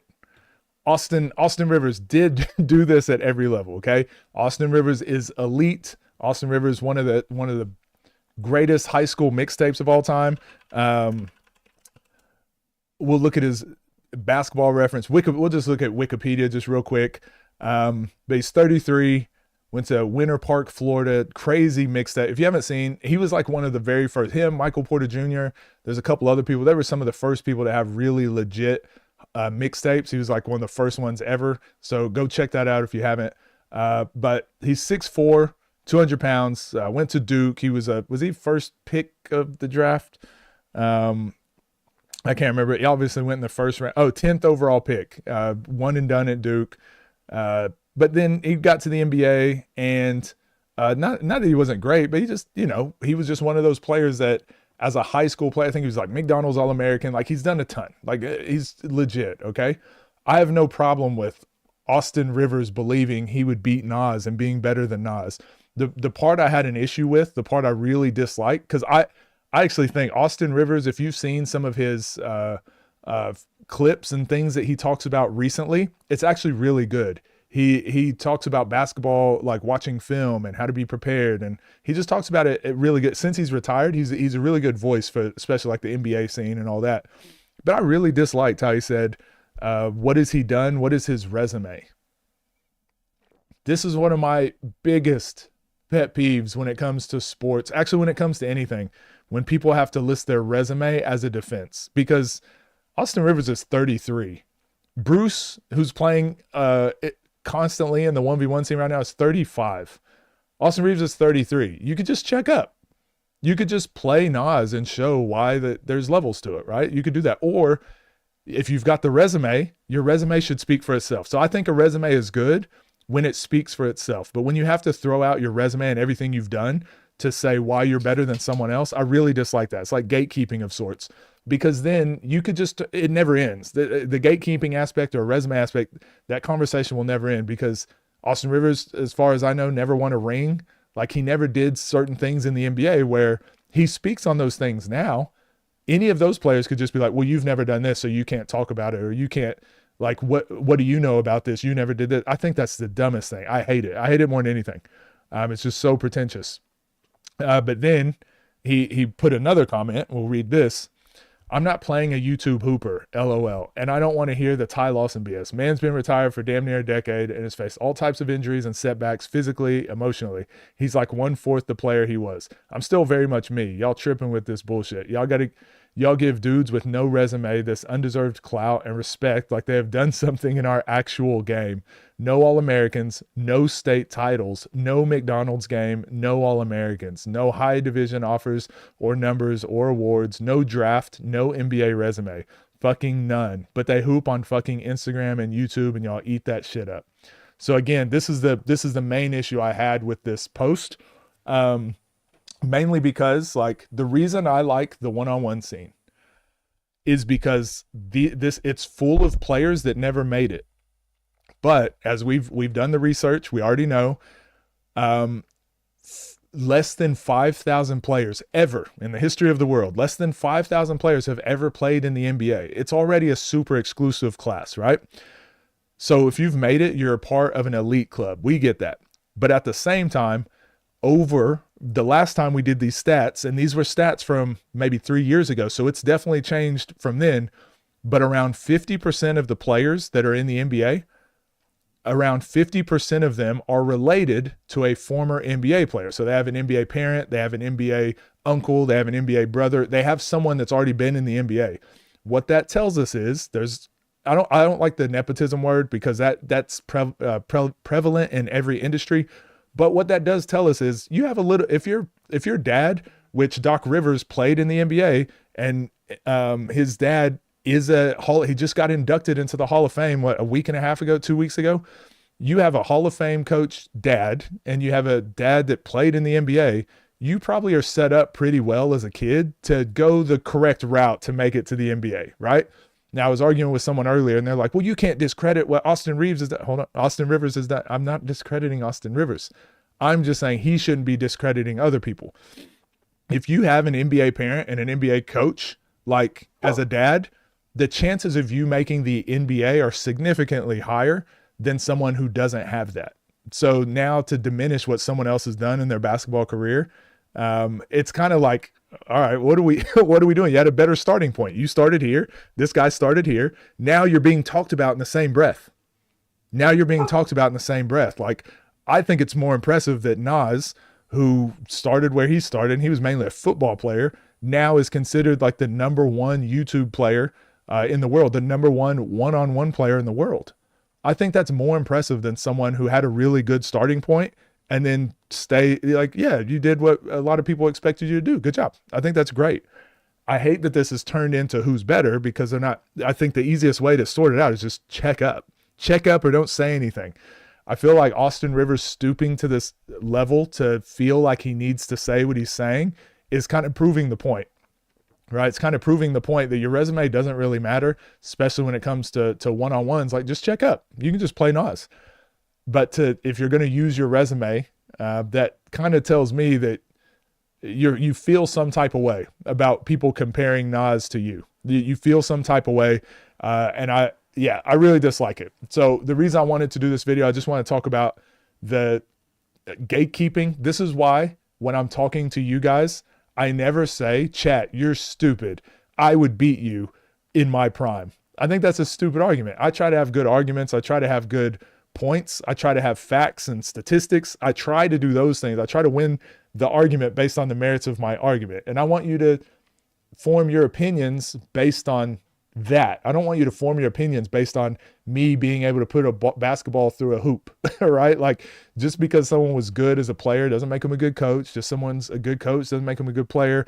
Just because someone's a trainer doesn't make them know everything about basketball. Like, I just think we got to slowly start just erasing those imaginary lines that are holding people back. So anyways, that's what I wanted to talk about. What are your guys' thoughts on this whole situation? Do you think people watch pay-per-views just to see Nas lose? Yeah, because he's the number one guy. Like, you want to see him lose, you want to see him win. Like, half are going to want to see him win, half want to see him lose. I think it's fine. Nas is smoking Austin Rivers. Think Austin wins that easily? Maybe, maybe not. A one-on-one, as we've seen, how many pros have come over into the one-on-one scene? They don't really understand what it is. Nas don't beat Austin Reeves. Well, that's a little bit different. He's an active current NBA player, right? Akil Carr had a good mixtape. Dom wiped the floor with it. Yeah, Dom is the mixtape killer. Anyone that had a good mixtape against and Dom got put against them, he beat him. Let's see, that they had a follow-up video. So Austin Rivers feels disrespected that we even thought Nas could beat him in 1v1. Go ahead and read. First things first. If you're not playing, just get your ass on. Like, don't That's kind of how I feel. What we got going on here if 1v1 doesn't matter to you. But since you responded, we got a lot to say. First off, welcome to the 1v1 space. You've never played 1v1 to 30 with referees in the style that the scene has right now. Number two, all your accolades that you just brought up have nothing to do with 1v1. Those are 5v5 accolades. Congratulations. Number three, Nas has definitely played against players like you plenty of times. He's a big three player. He plays against retired NBA players. He's not out of your league. You're not out of his league. You were a 5v5 guard in the NBA, which is what you were supposed to be. But You didn't have these special 1v1 skills where we see, oh man, you're really gonna dominate. You was great at finding the open man, dumping down to the I big, disagree doing with all that those point. things. He did Setting have a the play 1v1 up, you were bag. good at that. You had scoring, but in a 5v5 setting. Oh, he had a When you 1v1 play bag. 1v1 to 30, you can't pass out to anybody. There is no help defense. There is no rebounding. There is no fake passing. There's none of that. You don't want us to factor in Ty Lawson's loss because his best days were way behind him. But you want us to factor in your McDonald's and Gatorade of the years, but those was 14 years ago. Nas is in his 20s, you are in your 30s. Your accolades are not going to save you. You got people that played in Power 5 conferences losing in 1v1s to people who never touched D1. Look at Scotty Lewis. Look at Devonta Smith-Rivera. Ty Lawson, obviously. He lost 30-1. You act like we said you're going to lose to somebody who's barely top 10 in the space. No, we think you're going to lose in a good game to Nas, the best 1v1 player as known to the majority of the scene. You say Nas has no resume and doesn't deserve clout. No, he has a resume in ones. He's only lost to the other guy who could be considered the best in the space, which is Zay. And a game to 30, he's never lost. That's his resume. You have no 1v1 resume. You talk like Nas would have to adjust to your game. No, Nas doesn't have to adjust to your 5v5 pedigree. You have to adjust to 1v1. We think you're a better 5v5 player than Nas, but 1v1, if he were to play you, we have a feeling he will beat you. Now, your advantages would be height. Obviously, all the years you've been playing against high-level guys, you've played more years against high-level guys than Nas. But we think Nas has optimized his strategy to be able to win his games of ones. He has the big body. He has more muscle than you. And his top of the key three is on fire. On fire. We think you're a good shooter, but we want to see how you handle 4 dribbles. We want to see how you handle the ball getting poked out, and that's it. That's a turnover right there. But at the end of the day, if you don't want that smoke, then don't worry about it. We can have our opinions, but it looks like we're never going to know because you don't want to take on that challenge. So Austin Rivers feels this. I like this video. Again, shout out Watchtower Sports. But I do disagree with him not having a 1v1 bag. And just to remind y'all, this is who Austin Rivers mixtape was in high school 14 years ago.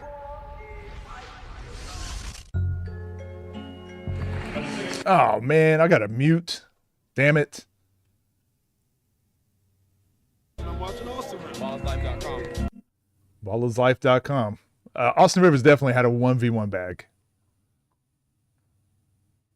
Yeah, McDonald's camp. That little hezzy pull up. He's another player where I stole that from. Or practiced a lot of that. He got that Darren Williams right to left. Awkwardly, I agree with everything that guy was saying and that Watchtower Sports was saying, but I will say, Austin Rivers' critique his whole career was that he was a one-on-one player and not as good of a team player. We wore the same number too, number 25. Shout out.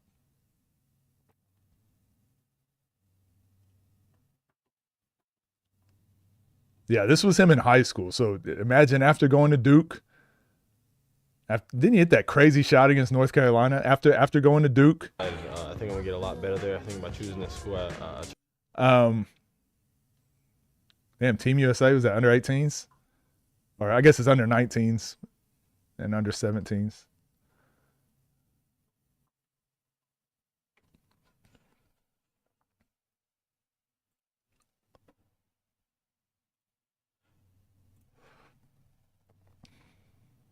Damn, we only just now got to the passing. But yeah, Austin Rivers was cold, man. He had one of the best highlight tapes. Like, this is before any of this was ever really happening. So everyone thought he was going to go dominate NBA. Man, I don't know why my chat keeps freezing. I keep thinking like, damn, nobody messing with the Austin Reeves video. I'm catching up on y'all's chat now. What up, Amir? How you doing? We watched your video yesterday. I did upload the video, I think, Mike. Maybe not. I'll go check.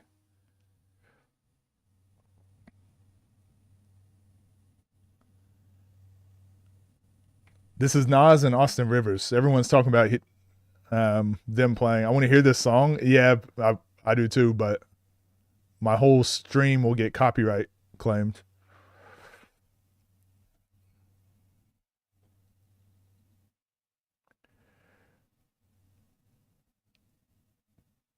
Basically, yeah, Austin Rivers was cold, but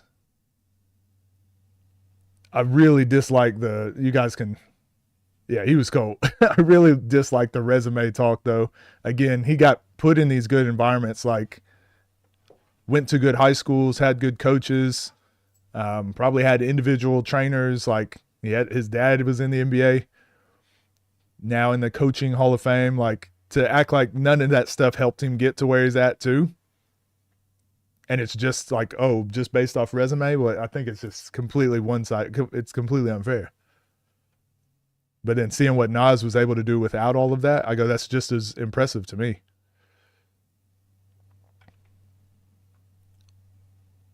What'd you think? I'll upload it as a video probably tomorrow. It was good, man. Definitely some stuff you can add, change to your game and work on, but people were rocking with it, man. They like your game.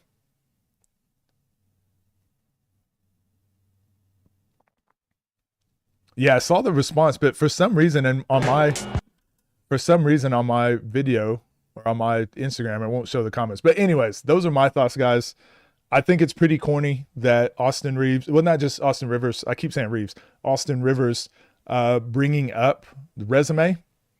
I think that's I hate that. I hate when people bring up their resume and they try to gatekeep something, especially when like it's so easily solvable. Just check up. Just check up, beat Nas by 20, and then show people that there's levels. But if you're not willing to do that, just like, why even respond? Why even feel the need to respond? I don't know. He definitely feels some type of way, and I would rather just see them check up. With all due respect. So, anyways, that's my thoughts.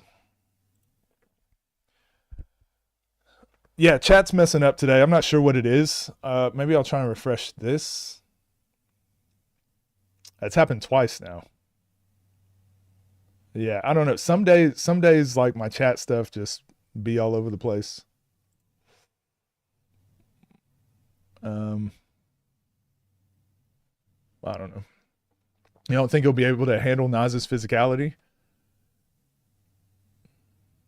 Austin Reeves. Yeah, we need to get Austin Reeves in the ones.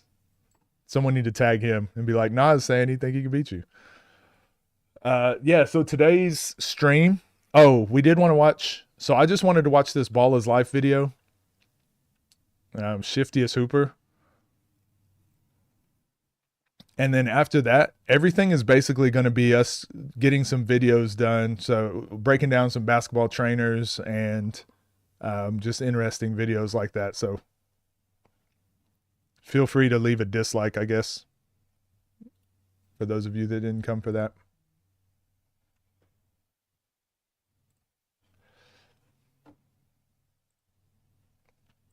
I haven't seen this yet, this Scar game too, so I'm looking forward to it. The old chat was better. Do you think so? This one's better for me once I get Twitch going, because then it will show the Twitch and YouTube messages. That's the whole reason I switched to it, but we'll see. But it's not, I don't think it's the chat's problem that I'm having. I think it's YouTube chat, because I also have YouTube chat pulled up. And it's not working at all. So I think it's YouTube chat is making this chat mess up. I saw the quick 5-on-5 question, but they're never quick. Stop. Still go full speed after your teammate set a screen? some options. Yeah, screens are a little bit different. There's always nuance. Full speed right, full speed left. That's more so like once you've made a decision to do something, then it's full speed. There's always, but if you train full speed, you can go full speed. Then you can slow your game down. Now you can control pace. Now you can slow down. So when you're coming off a screen, attack at full speed to open up some options, but then you can slow down and play with pace to like read what's going on, to bait the defense into either guarding you or guarding the roller, lying with your eyes. But if you can't play full speed, none of that stuff matters. So full speed left, full speed right, I always use that to just, that's the baseline that I just see most players missing, is that part. Whereas the thing they're trying to solve is after that. They're trying to solve problems after full speed right, full speed left. They can't even do that. Most trainers and coaches don't understand that either. I don't want to say most, but a lot of trainers and coaches don't understand just that aspect. And again, you look at Zay understands that fundamental aspect and a couple other things. And look at how successful he is in the game of basketball without all these other crazy tools. Anyways, we're going to get into this. What's up, gang? Hope you're doing well. Our chat and our stream was a little derailed this morning, but we got through it. And now we're here to watch Ball is Life in Toronto. So go like, go subscribe. The shiftiest hooper from the USA versus the shiftiest hooper from Canada. Scar versus Slim, 1v1. Let's get to it. We already saw this intro a couple times, but we'll watch it.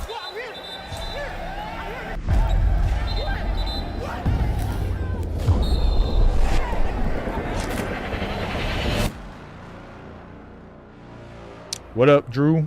Alvaros? Toronto, a city known for its culture, its people,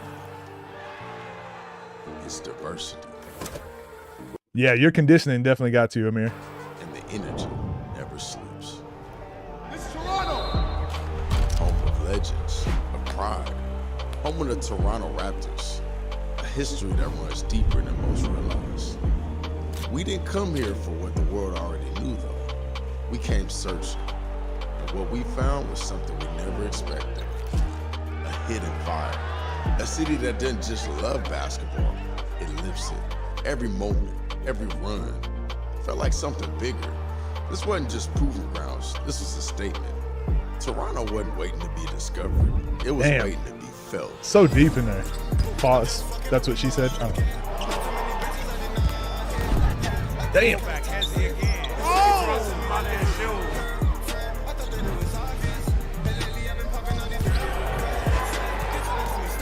Left him stumbling.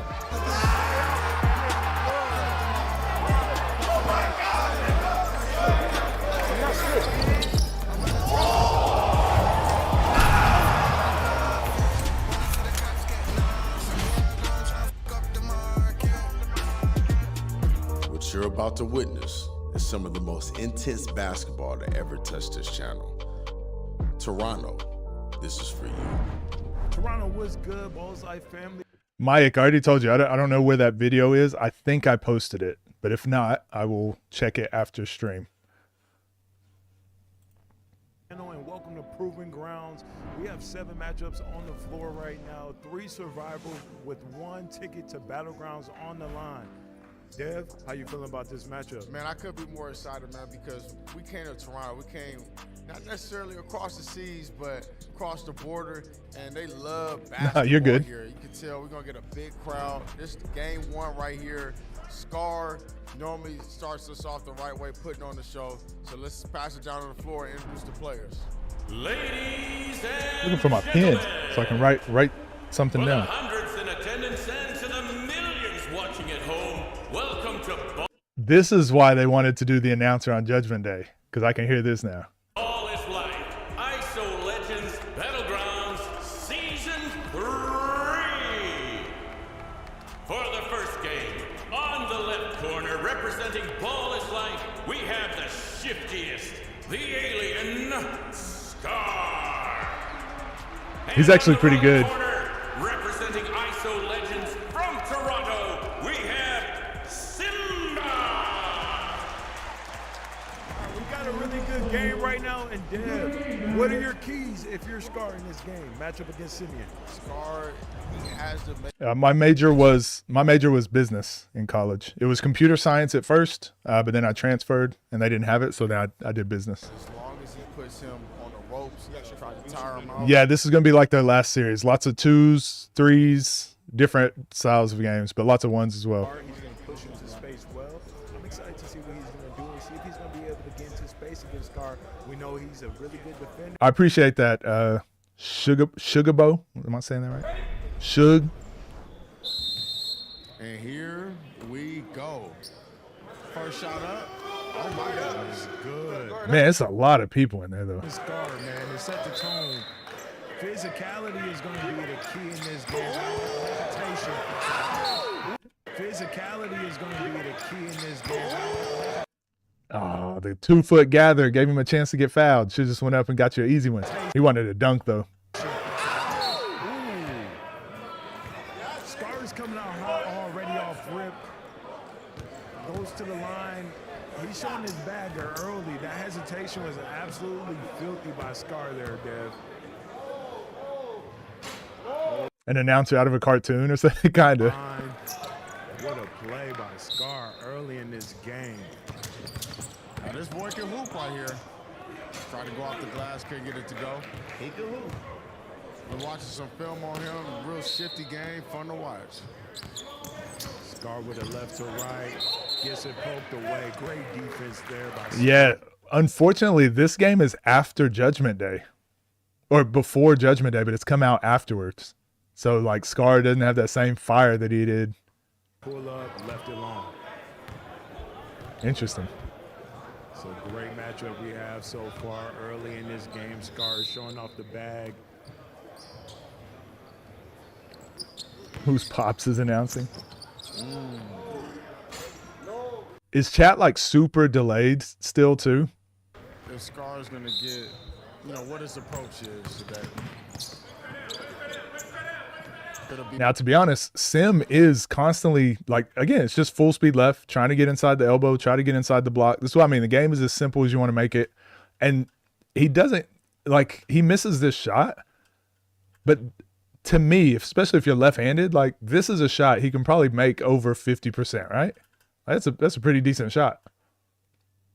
So now it's just keep getting to that spot and then figure out, like, exactly where you want to get to. Sometimes he's a little trigger happy from the three, but either way, get your touch going. Put on the show. Looks like Scar's trigger happy from the three, but either way, he gonna put on. Now Scar full speed left, completely different, right? Size, strength, athleticism. But he just won't commit. He just will not commit to doing this. Looks like Scar's getting down. He almost had a dunk first play of the game or second play of the game. Gets the highest percentage shot in basketball. Catch and shoot three. Yeah, straight to it. Now where he's got to be better. So you go to the same move, okay? Now you're not getting inside the block. So instead of picking it up, just do the Zay. All right, the Zay is, all right, turn. Keep your dribble alive. Now you still got 2 dribbles to get back to the right. Full speed left, boom, full speed right. He just can't keep up with you. That's a pretty tough shot. A little bit of contact. Nah, chat's okay. All right. It's just the actual YouTube chat isn't even working, so the fact that this one's working is good. Didn't matter. Oh, and then I'll cross, step back. Damn. Got a hand up for it, didn't matter. Way to feel good to get that first bucket on the Good little make there. The city's behind him right now. He's getting downhill, taking the contact. Drew the foul against Scar right there. So we're doing something a little different. We got 5 shooting fouls in the first half, and you're in the bonus. On the 6th shot, you get a free throw. Oh, so they use the bonus as well, but a different way. Scar with possession right now. Hesitation. Full speed left again. Man, so instead of, like, it's the exact same move, but instead of being ready for, like, instead of, this is the chess match eventually, right? Like, full speed left, all right, read what they did the last time. Yeah, he cut you off. But now you just turn around, get your little right-handed floater like we just saw Sim do.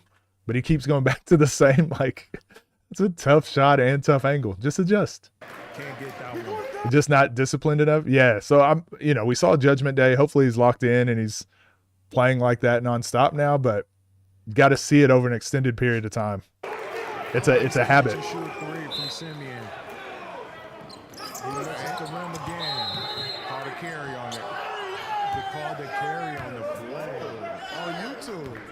They're tightening it up here. I respect it. I ain't mad at it. Why weren't I in Toronto? Well, this was a Ball is Life event. And I haven't done anything with Ball is Life other than the pay-per-views. Great environment. They bring energy. Because at Ball is Life and OTD do their own like series, their normal series. And so sometimes I'll be doing like an OTD event, or I'll be in Houston for Pure Ones, or I'll be doing other stuff while they have stuff going on sometimes. But for OTD, I try and make sure I'm in touch with Devo enough to be like, hey, what events do you have coming up? And I'll make sure I keep those free. But if I did that for Ball is Life too, that would mean like my entire schedule would just be OTD, Ball is Life, nothing else. So I probably have enough to like really commit to like one of the larger platforms. And then sometimes if they bleed over into the other one, but for the most part, it's very difficult to, that's why ABC Crew, right? ABC Crew is always there for TNC, but there's no way they would always be able to commit to like TNC and another one, regardless of political stuff. Getting very shifty. Couple thousand in the gym for the Nas SK game. Was that the most packed it was the whole time? Scar with a couple of moves. Damn. So he's just going left without having a thing in mind that he wants to do. This game is really setting the tone for Toronto. I believe in Scar. He is young. At any moment, the switch can flip. It's just he got to decide, make that decision. We got an even ball game right now, 5-5. Such a good game. Scar with a step back. Gotta get it to go. He's getting some good moves, some solid separation. He's gotta get the bucket. Damn. It does suck that this drops after Judgment Day, kind of, but I've heard a lot of players and people talk about that, and for me, I'm like, everyone knows what it is. When you play a game, you don't know when the game will drop, so you should be at your best always, right? That's always been my advice. You always want to be at your best, because regardless when this game drops, like I want to be perceived as my best. But Michael Jordan always said that. Kobe always said that. Like, it's not a mystery. Like, you always want to play your hardest. Why have games that you're not playing at your best when you can control it? So yes, obviously the date dropping at a different time, but I don't think it changes anything overall, really, Good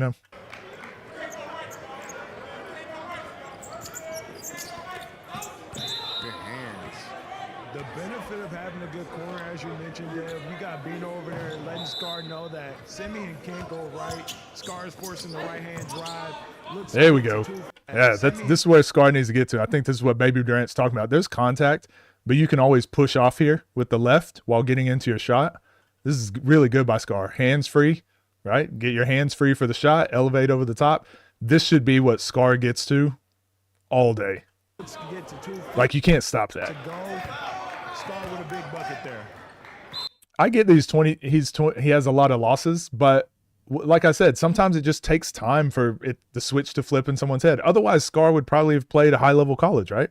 Sometimes it just takes a while, and I think that's okay. I'm willing to let him go on his own journey without me trying to like call what his journey is. Can Sim shoot? I know he's hit one, but Scar is just not respecting it at all. All this, right? Scar understands even if he hits a few, he got plenty of time. Yeah, right here, same move. This is essentially the same move. But he goes to the up and under. He doesn't need to do this, but this is the same thing. Get that bump with your left shoulder, create that space. This should be all day for Scar. Scar gets to 2 feet and puts some jelly on that leg. And I've spoken about this a lot. A lot of offensive players, for whatever reason, get really caught up when a defender guards them like this. That's right. When a defender just backs up. But this is where Scar needs to live. Like, you can just dribble at them, and then at the last little bit, boom, shoulder bump and elevate. You don't have to get all the way to the basket. And the finish. Oh, come on. Now went to doing too much. Again, I know he can make this shot. But just go to what was already working. Yo, is it cold in there? Map got the full jumpsuit on, the gloves. Damn. Use your timeouts. You start to feel a little bit. You got 2 of them in the first half, 2 of them in the second half. Use your timeouts. Hasn't used one yet. Majority of the Toronto guys are pretty young. Game, Scar at the line. He gets this free throw to fall. Now he clip farming at 10-5. Now for Scar. There we go. I like this. Regardless of a make or miss, I like that shot.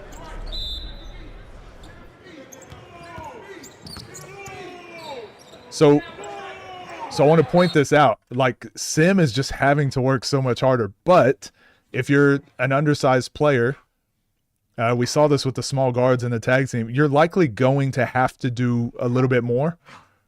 Full speed right, boom. Full speed left, back to full speed right. So he had to make 3 directional changes to get right in front of the basket.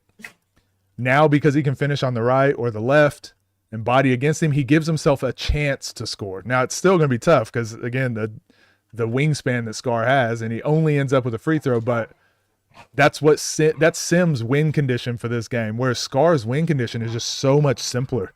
So it's like, dude, just put him away, because you're gonna run into players like this that are willing to do the hard work to make it a game and give themselves a chance to win.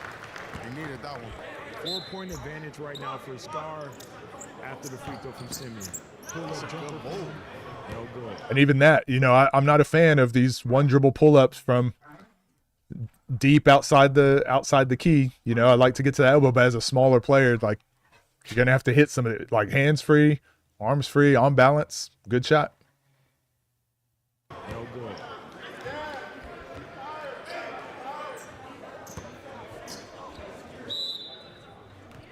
Scar starting from the left. Side step, pull up.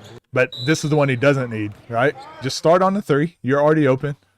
But now this is where you start getting into your own head as a shooter. That first miss he just had, right? It was just short, hit the front of the rim. That's right, good shot. It was on line, on target. Now when you start getting in the sidestep stuff, because look at this closeout. I guarantee you Scar saw that and saw the closeout, was like, oh, I got to rush this a little bit.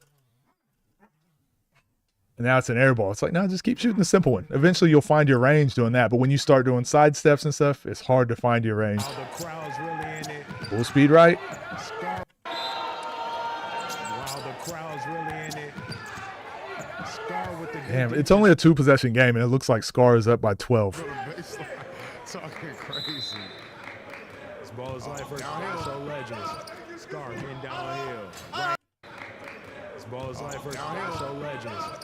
Like, this is all day. That's still a tough shot, but Scar getting downhill. Right hand flow. Soft touch. Got it to go. Got ourselves a game. all day. He had him. What happened here? Did Sim hollow out? Yeah, he kind of just timed it right. Again, Scar just didn't drive. He didn't give himself a good angle here. Want to get your elbow into their chest, or your shoulder into their chest like he did just before, but that's good defense. But that's, again, this is what Scar needs to lab that out over and over and over, just to where it becomes just a habit.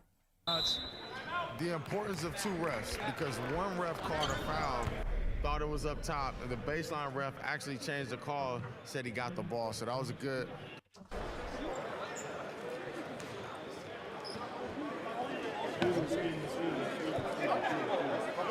Hold on. You downhill? You're going like this, you bumping. Be strong with the finish. Play on two, and I mean, it's your right. You have to pull up. Right. He playing you back. Hit him, pull up. What the fuck you gonna do? Bro, and on defense, bro, listen, fuck up. Hold on. And on defense, stop giving him shots here. That's what no easy, no easy. Make shots here. Don't give him nothing easy. Fuck that. Like you play me? No easy ones. Play him. Who was that? I couldn't see who that was. Who was talking to him? When I play you, you're getting low to your spot and you're getting to that lane. Get those couple, take your time, because he's buzzed. He's backing off, and then you'll get your shot off. You don't got to chip so far. Shoot it right away. Yeah, shoot it right away. Or, it's on target, but it's a hard rim. Yeah. Don't think about it. Just shoot it right away. If you're going to shoot it. Don't look, and then shoot it. That was AB? Okay. He's always there, too. Couldn't see.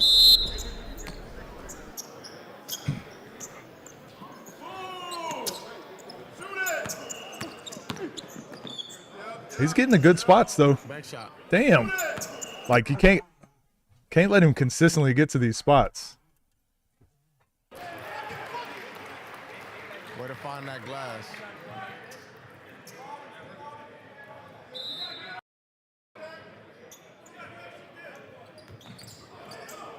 Hey, he's pulling out. Hey, I like this shot way better.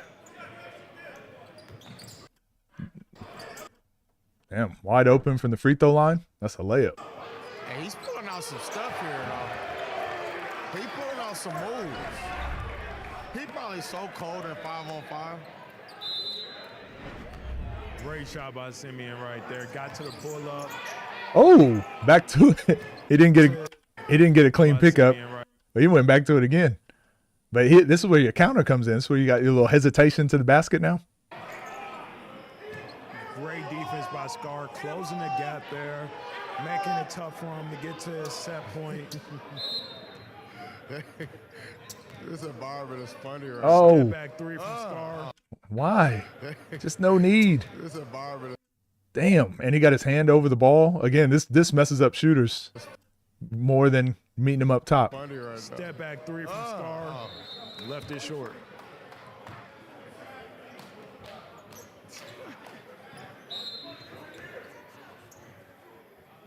Jab step. Scar playing that left shoulder. Same move. Third foul on Scar. So is it 6 fouls per half? Let you shoot.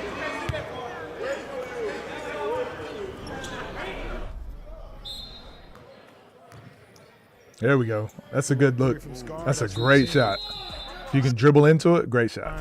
Scar with a 5-point advantage right now, taking it to halftime. Damn, 6 for 16, 4 for 14. Like, it's 2-possession game. This is what I'm saying. Like, you cannot allow people to hang around.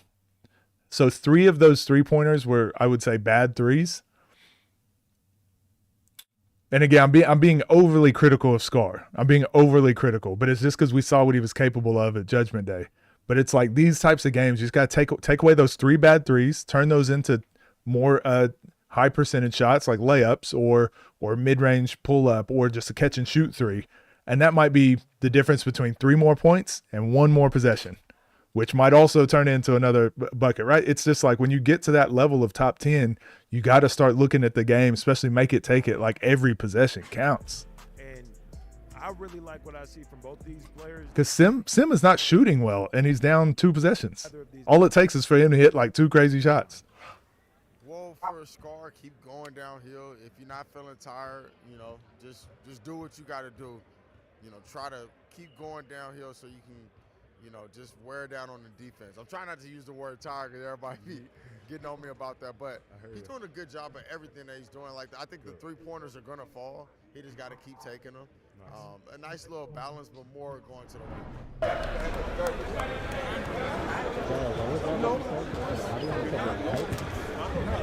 On your shot. He's using his length. Coming out his longer, just get low. I'm telling you, you kill when you get low and you get to that spot. The same way you had that 2-point finish. He's gonna foul you every time you got low. Missing these shots. Man, do you think this guy's got money on the game? Do you think he has money on the game? Look at his expression this whole time out. He's still in it, bro. Still in it. Still got a chance. You just got to at least get to 21, man. No reason. Nah, you're good. Just, if you could just get to 21 points, I'd really appreciate that. Yeah. Yeah. Could I get some water? Water, please.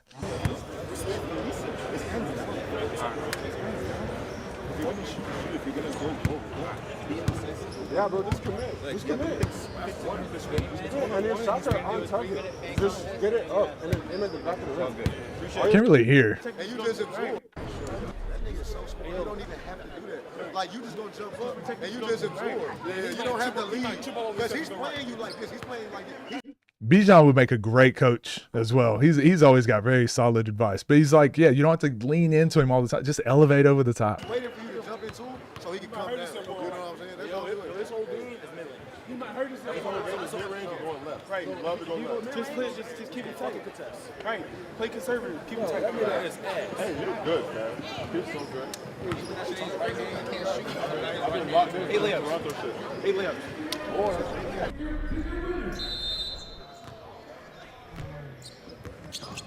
Oh my gosh, I hate it so much because it's like he's halfway there.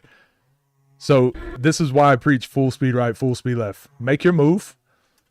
Scar is already faster, bigger, stronger, all that stuff, right? Pause if I need to. But he's got him leaning out of his stand. He got him leaning forward now with that little hesitation. But now if you just explode out of that full speed to the basket, you've got him off balance and you've got all the physical gifts. Just get to the basket now. It's just a race, foot race to the basket. But the fact that now you go into the step back, well, now he gets to actually challenge and make it very difficult again. I hate this for Scar because how talented he really is. It's just a tough shot. And he can make it, I know, but no need to settle. Could close the gap a little bit more, but Meanwhile, Sim out here doing calculus to try and figure out how he's going to get this shot off around Scar's wingspan, and he just figures out, he gets to the spot. He gets to the spot, does like 3-4 hesitations, and into a pull-up. Like, that's what he's going to have to do. But this is not equal to me. good bucket. He's working way harder. Consistently. Scar rage. Oh, he froze him. Yeah, he does have that weird, the weird shift that you're talking about. Shamar, right there. Oh, that was nice. What a move by Simeon. So, to the man. Wow. Orange shorts. What do you call that? Is that a push dribble? Where you push cross? Very creative on that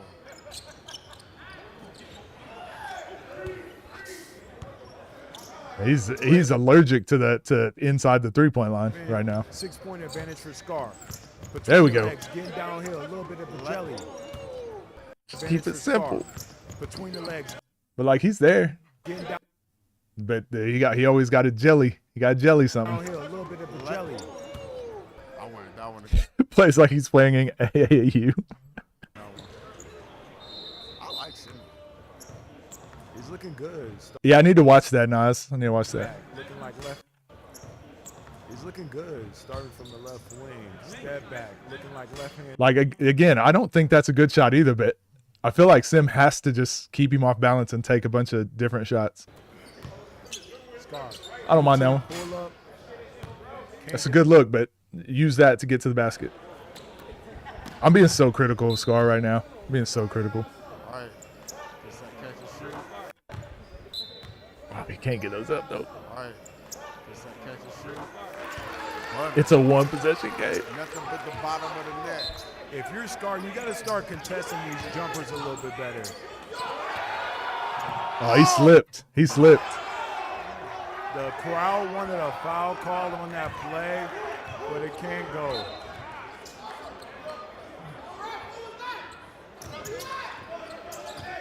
Scar would move behind the back, three-pointer, left is short. Scar would move behind the back, three-pointer, left is short. It's turning into a game now. 18-15.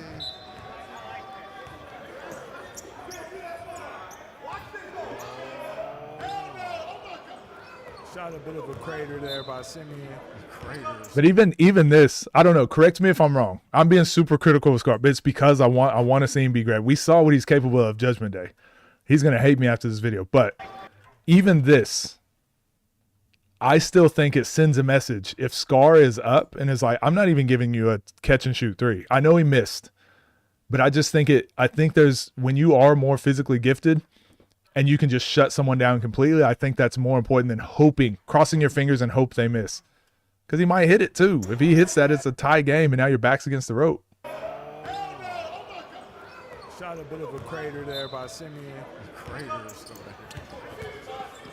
Scar with the left hand. Nice finish. And he let Simeon know about it. It's a two-possession game, and that looks so easy. Between the legs, crossover from Scar. Good deflection by Simeon. As I mentioned, He did the Lamar Peters against Chris Likes yesterday. Instead of just going downhill, he tried to back him down.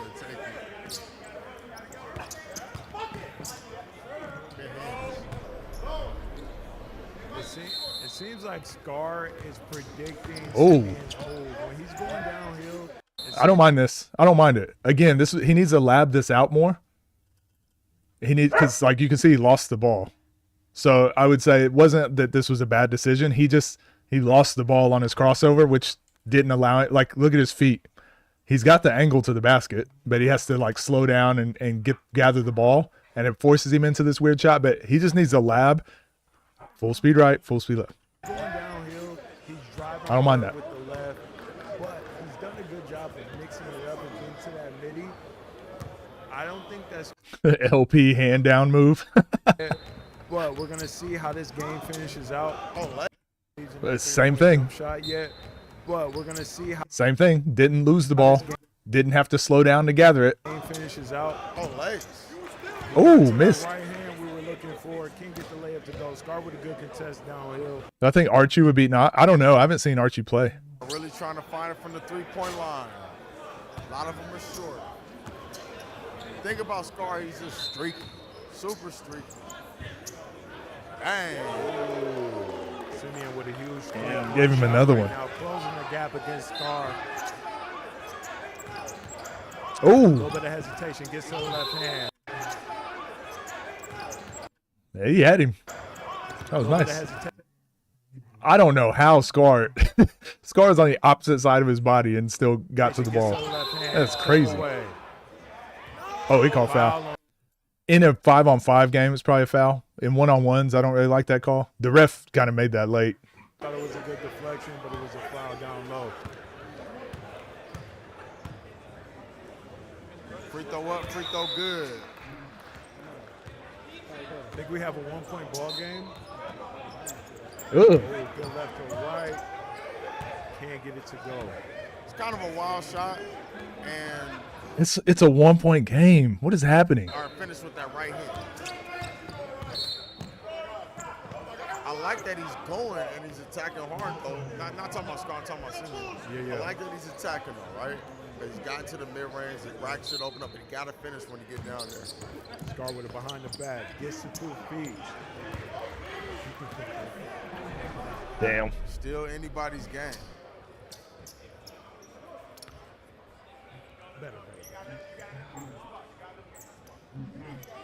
So how Scar was walking him off the 3 right there, he's no longer allowed to do that. Ooh. Simeon with a huge 3-point shot to take the lead against Scar down the stretch right. What are y'all's thoughts on that rule? Dev was saying Scar's not allowed to move him off the 3. Do you guys like that rule where you can't push people off their spot, or do you think there should be? I don't know. I like both ways, really. I haven't thought about it enough. What do you guys think? Now, we got the city loud behind him right now. Simeon with the rock. Jab set.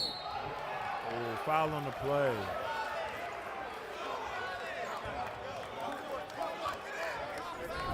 Good call. You respect it?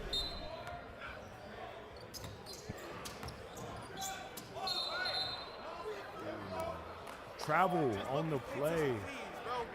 And that's a lot of times when people come to this scene, they're not used to the physicality. But one thing you can't do is lose your composure. It sucks to go all the way down there, fall to the ground, not get what you want though. Simeon's been playing very tough this game. A formidable opponent against Scar, who's been battle tested.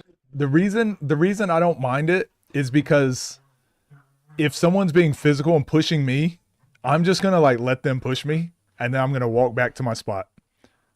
And I'm just, if they want to keep pushing me, I'll just let them push me. I'll walk around them, get back to my spot until they stop pushing. But I'm getting to rest while they're sitting here pushing me, you know? Or if I've got the strength advantage, then I'm going to push them and get it back. I don't know. I like that mind game of it. But I can understand people not liking to watch it too, though. Improving. Right now, Scar is down in this game. Let's see what he does on this possession. Looks like he's going to attack between the legs, hesitation with the left. Gets to 2, gets it to go off the glass. He should just be living right there. Live right there. But Simeon looks like he can win this game, man. It's anybody's game right now. You hit the nail on the head. Scar. Well, like I said, I don't care if it's crazy pushing, because if he's pushing me crazy, I'd be like, ref, just call a foul. Like, if I'm trying to catch the ball, he's just like pushing me and I'm not pushing back, like, just call a foul. I think there's the other way. I think the rules that I like are when both players can counter it. The offense has a counter, the defense has a counter, and then you're just playing chess. I like those rules where there's chess involved. Space. Simeon with a couple of jabs, pump fake, gets to the step back. That's open for him. We was worried about the crowd getting on the floor. We got all the players, AB, Bijan, they're all on the court. Damn. Ooh, we got a travel call on the And it's play. tied just like that, though. Down the stretch, Scar has turned the ball over. He sees he's not about to lose his house now. Look at this. He's happy. He's like, yes. Oh, because his shirt was pulled. He was like, man, I don't know, the whole house. I don't know. I just bought this house and whatever. But now he's just like, all right, I'm comfortable. I'm good. I'm good. It's a tie game. We good. On the stretch, Scar has turned the ball over 2 times. He's going to have to control the pace and the tempo down the stretch here. Good drive. Gets to 2. He's nearly made that. In this space, you're not going to be able to draw that foul. You got to use your right hand at some point. Right. Scar, pull up. Nothing. Ugly right now. Man, he's in his own head. Neither one calling it. Uh-oh, that's a big shot. To the left. Scar And with he's another letting them pull shoot. up, and it's good. Oh. Step through from Scar. Damn. Tries to go glass, can't get it to go. Good timeout. Right here? Who got timeout? He did it. So take a shot. Sit him right. Just stop. Slow 2. Slow 4. Timeout. Score last one. Sit him this way. Sit him this way. It's an automatic stop. Right. He's not going. He's going to come to the left. Hard right. Okay. When you go left and you get to the basket, just fucking lay it up. Every time you get to the left. They're saying it's so funny listening to the 2 timeouts. But he does it, and then you start playing the kick again. He's too tired. Go up top, and when you jump this way. Don't This is advice we always give, right? hit his body and finish with the left. That's how you deal with a shot blocker. Hey, it's really good advice from this corner. It's really, really great advice from this corner. Great advice from the other corner. Good timeouts. Go to the right. Go kick him.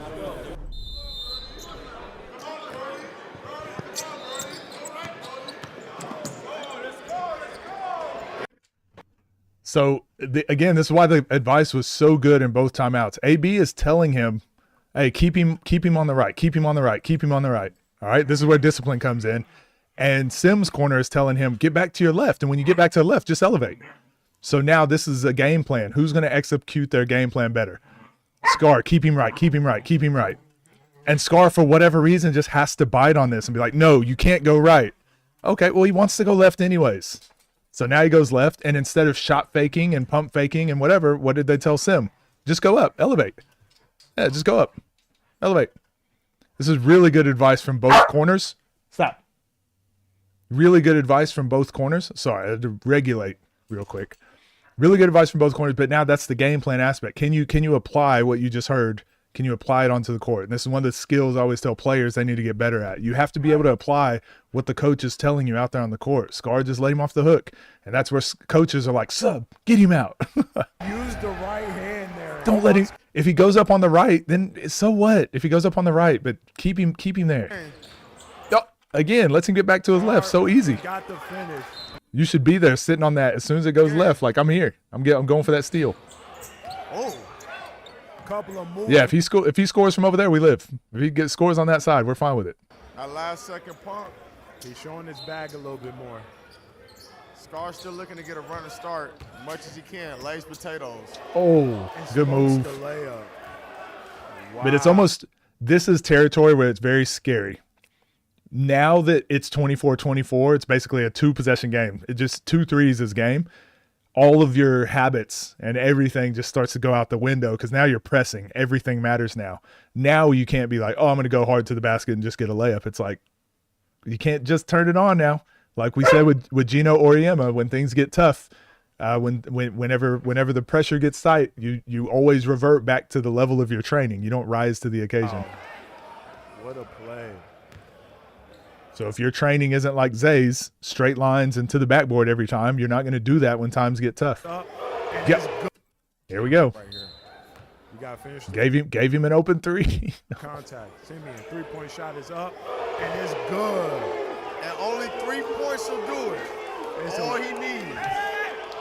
This will be an upset. This will be an upset. And he pushed him. Like what? Scar, what are we doing? Like why? What is happening? He got that 3-pointer up. Scar fouled him on the play. Good foul. It's a one possession. I guess it's a good foul, but he still got the shot off. You go to the line, you get 1 point. This free throw is going to be huge right now. You got it. True gold. That's that Mike Tyson. And he turns the rock over. What a possession. That's a phenomenal foul by Scar. And now shot is up. Now it's like, now you're like, okay, now the high percentage shots have to go. And it's like, well, it's tough now that you've been missing so much. But this has to just be your habit all the time. Damn. He left it short. Y'all said that at the same time. Go. One possession game right now if you're Simeon. A 3-pointer can end it here. Because now, like, why is why is Scar in his shot pocket now? You know what I mean? Like, I mean, he's already hit 4 threes. Like, why now?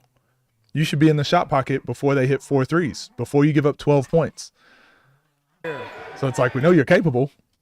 And then you should also keep him left or keep him on the right. So all those little habits, like keep him on one side, but why fall for this fake so much? If he goes right, he goes right. But to let him get back to his left, now we're screwed. This is where he wants to go. Oh my gosh. Step back. Oh. Left him stumbling. Scoop layup, and it's good. And here we go. Wow. I know AK's right now. Simeon with a huge layup down the stretch against Scar.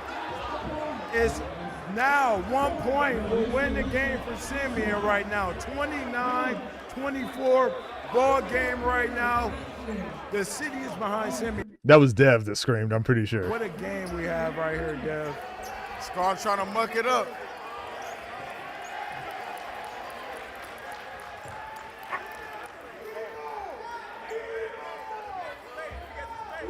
But like now he's trying to talk to him, like, right now he's like, oh, I'm a dog, I'm gonna do that. But it's like, man, I got 29, I got game point. I ain't hearing all that, right? I'm not trying to hear what you're saying. I feel like I'm on top of the world. I got all the confidence in the world now. You can't turn it on now. It's like, that's why at 0, this is where that energy needs to be for Scar. This is where he needs to be playing this close at 0. Oh my gosh.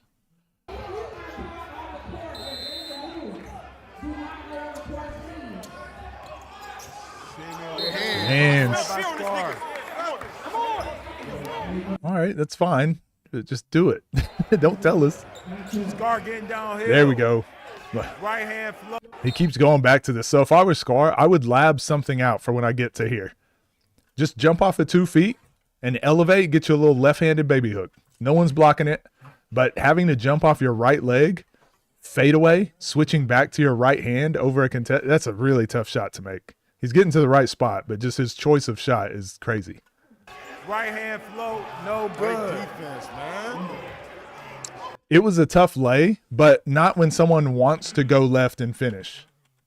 Not when everyone has scouted that he's not doing much on the right side. And it like looks tough, but he would probably rather shoot this layup than a normal layup on the right side. But some people just finish, like look at Zay. When Zay finishes on the right side of the basket, he can do all these crazy, weird finishes. On the left, he don't have all those. He has a couple, but not all the same. Some people just more comfortable finishing on certain slides. So you have to trust the game planning, trust your scout, trust your coaches in your corner that just told you what to do. Because now you can't be Scar and be like, oh, I didn't think he'd make that. It's like, well, AB was telling you exactly what he wanted to do.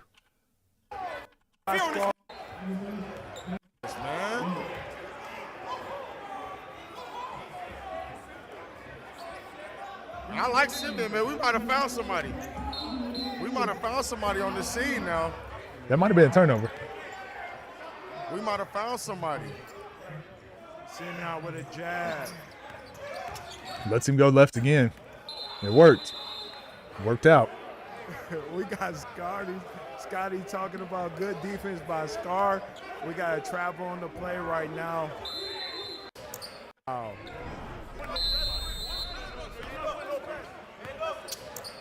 There we go. Scar downhill. Again, he always has to switch back to his right hand. Scar's got to figure this out. Because now if I'm Sim or if I'm anyone else playing against Scar, hey, force him left. He's just going to always bring it back to his right hand and you can contest. He's so tall and his wingspan is so crazy that by bringing it back across his body, you can contest. But if he were able to just finish with his left, like no one's contesting that. Not at his height. Like, look, he tries to go back to his right hand. Like, what are we doing? Gets to the layup. No good. He just need to add two basic, just when he's driving left, be able to finish with the left hand or bump off into a little bump fade like Nas does. So you got two options. If you don't want to use your left, you can bump fade. And then just being able to shoot high percentage catch and shoot threes or be willing to shoot them. Scar with the ball up top in the slot. Goes up for the three. And it's good. Did he just step? Uh-oh. Alienation in the building, everybody. It's time. Turn me up. It's time. One bucket will do it. Start with a hesitation. And one. Oh, my goodness. Calls the foul. Oh, they called it. Oh, that was Scotty Barnes. I wondered why y'all said that. 29. What a game right now. It was a foul. It was a foul.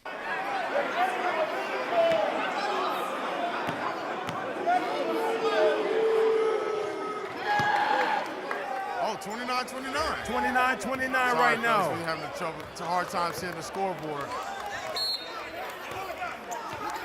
Scar downhill, crossover, gets to two, layup, no good. He had the left hand layup again. He hates his left hand. That's what I'm noticing now. I don't think I've noticed this before. Scar hates his left hand. Wide open with the left. Yeah, left hand layup. Always is going to bring it back to his right. Layup, no good. Here we go. 29 up. The energy is in the building. This is the home team with the ball. Top of the key, hot spot. Drives to the basket. Gets it to. Get it to go. Look what he gets to every time he drives right. He just like picks up the ball and ends up with this tough left-handed fadeaway. He shot that same shot like 3 times. You just want to keep him there, and if he hits him, he hits him. This is why we play right here. This is the energy we need. Scar with the rock, hesitation. Pull up jumper. This is the energy we need. Scar with the rock. Hesitation. Good look though. This is not a bad shot. But again, for game point, it's tough. Pull up jumper. That's a good shot. I just don't think he labs that out.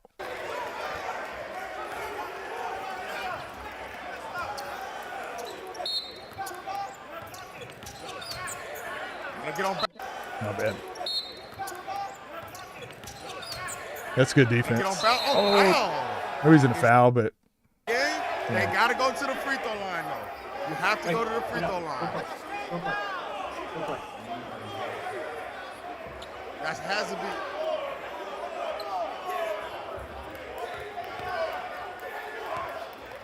No way. My bad, my dog. I saw it, right? Foul. That is on the ground. Throw. I gotta let my dogs outside after this one. That is a free throw. I can't believe he didn't get a free throw on that. Oh, open shot for the game? Oh, no way. They let him get off another one. Open shot for the game? Oh, no way. Yo, it's packed in there now. Wow. Scar with possession right now. It's anybody's game. Hesitation, behind the back. Pull up. Nothing. It's a bad shot. And again, a lot of people are going to think those are the shots that lost Scar the game, but it's not. It's anybody's game. 29-29. Pull up jumper. And it's game.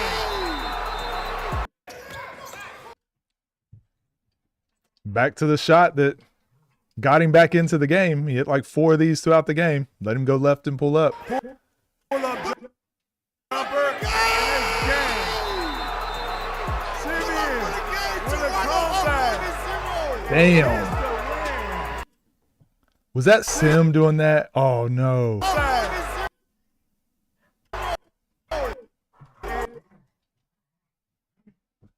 Oh, no. Oh, this is bad.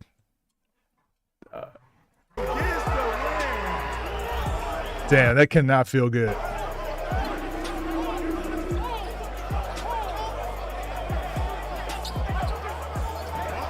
What a way to start. 11 for 34.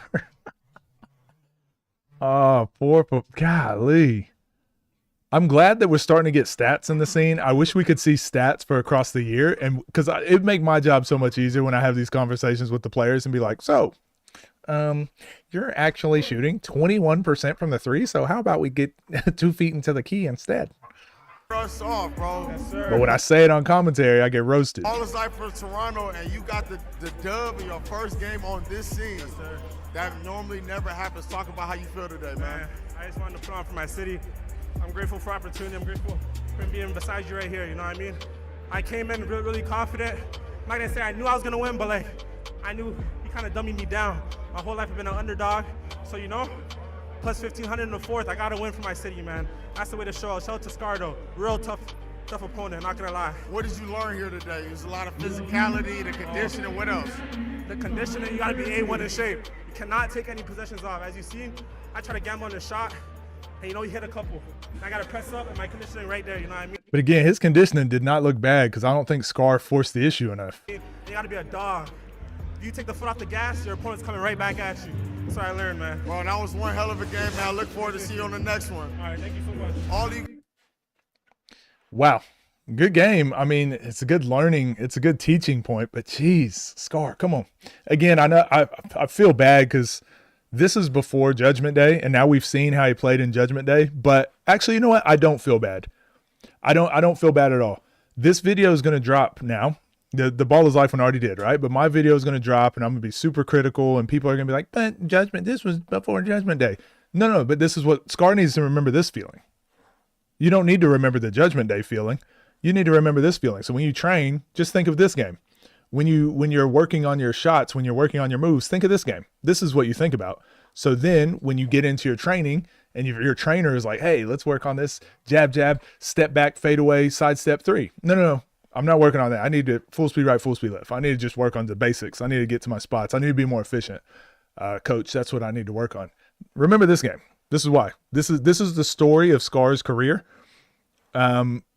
This is a story that Scar doesn't want it to be. Scar wants it to be the Judgment Day Scar.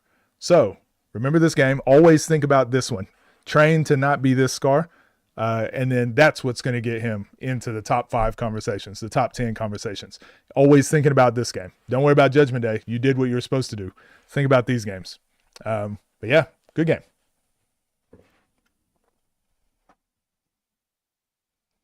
All right, I have to let my dogs out. They were being wild. They're being absolutely wild. Snatch that man chain.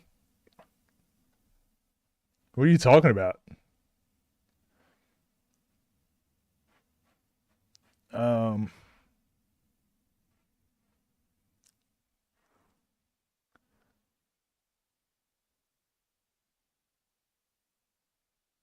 Wait, what? What did I miss? Wait, what happened? I don't know. I don't know what happened. I'll catch up on the chat in a second. I'm gonna let my dogs out real quick, and then we're gonna watch some third channel videos. We'll go overseas.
All right.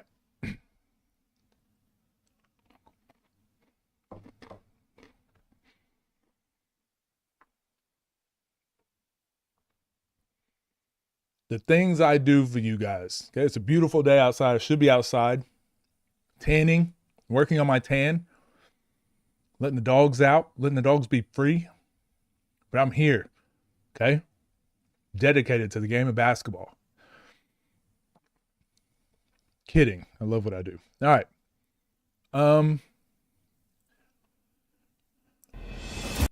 Here's a video I thought would be interesting. This is 5 years ago. Somebody in Discord asked me to watch this one. Imagine the gym if SK beat, man. SK beat Nas. Yeah,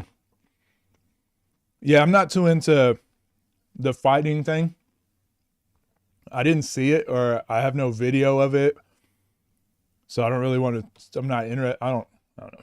I don't really want to speak on it. It's like the least important. It's like the least most interesting thing to me about 1v1 basketball. I've spoken about this the other day. It's like the drama, the fighting, whatever. Because like fights happen. Even when I was in college, I think I've told this story. But in high school, we always had fights. College, we always had fights. But I remember there was two guys that were wanting to fight and kept saying they were going to fight. But like this went on for like 2 or 3 weeks, and it would interrupt practice. And we kept breaking them up. And then finally our coach was just like, let them go. Let them fight. You always talk about wanting to fight. Let them fight. Back up. Let them fight. And it was funny. They looked at each other and they didn't fight. And then that kind of squashed that beef right there.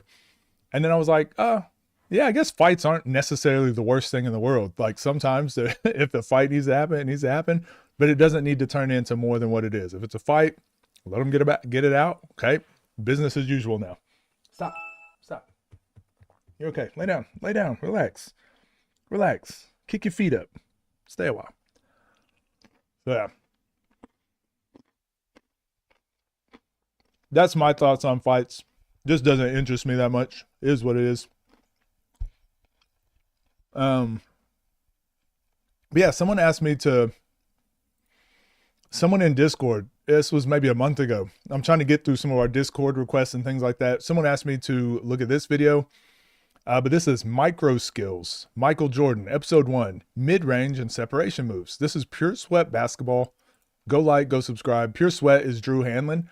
You guys know how I feel about some of the trainers online. Very hit or miss. However, we've watched a few out of the Drew Hanlon videos we've watched, other than like the business strategy ones, things like that. They actually have been pretty solid. So I want to see what this is. This is 5 years ago, by the way.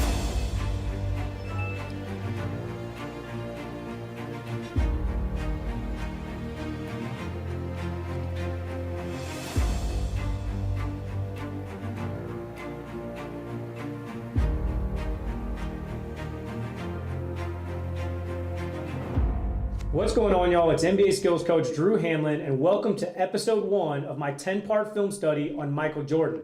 I'm calling it the Micro Skills series because I'm going to be breaking down the skills within the skills, the little details and nuances that made Michael so special. Tonight, I'm going to take you guys through his best mid-range and separation moves that made him unguardable in that area. We're going to start out with his fadeaway. Everyone knows that Michael patented the fadeaway jump shot, and he won so many games with the fadeaway, but a lot of people don't know the little details and nuances that made his fadeaway so unguardable. So as you guys can see, he's able to elevate over. By the way, those are all different, like fadeaway. I'll let the video go. Baby Durant, you're going to see, I start getting very critical when I start seeing coaching and trainers now.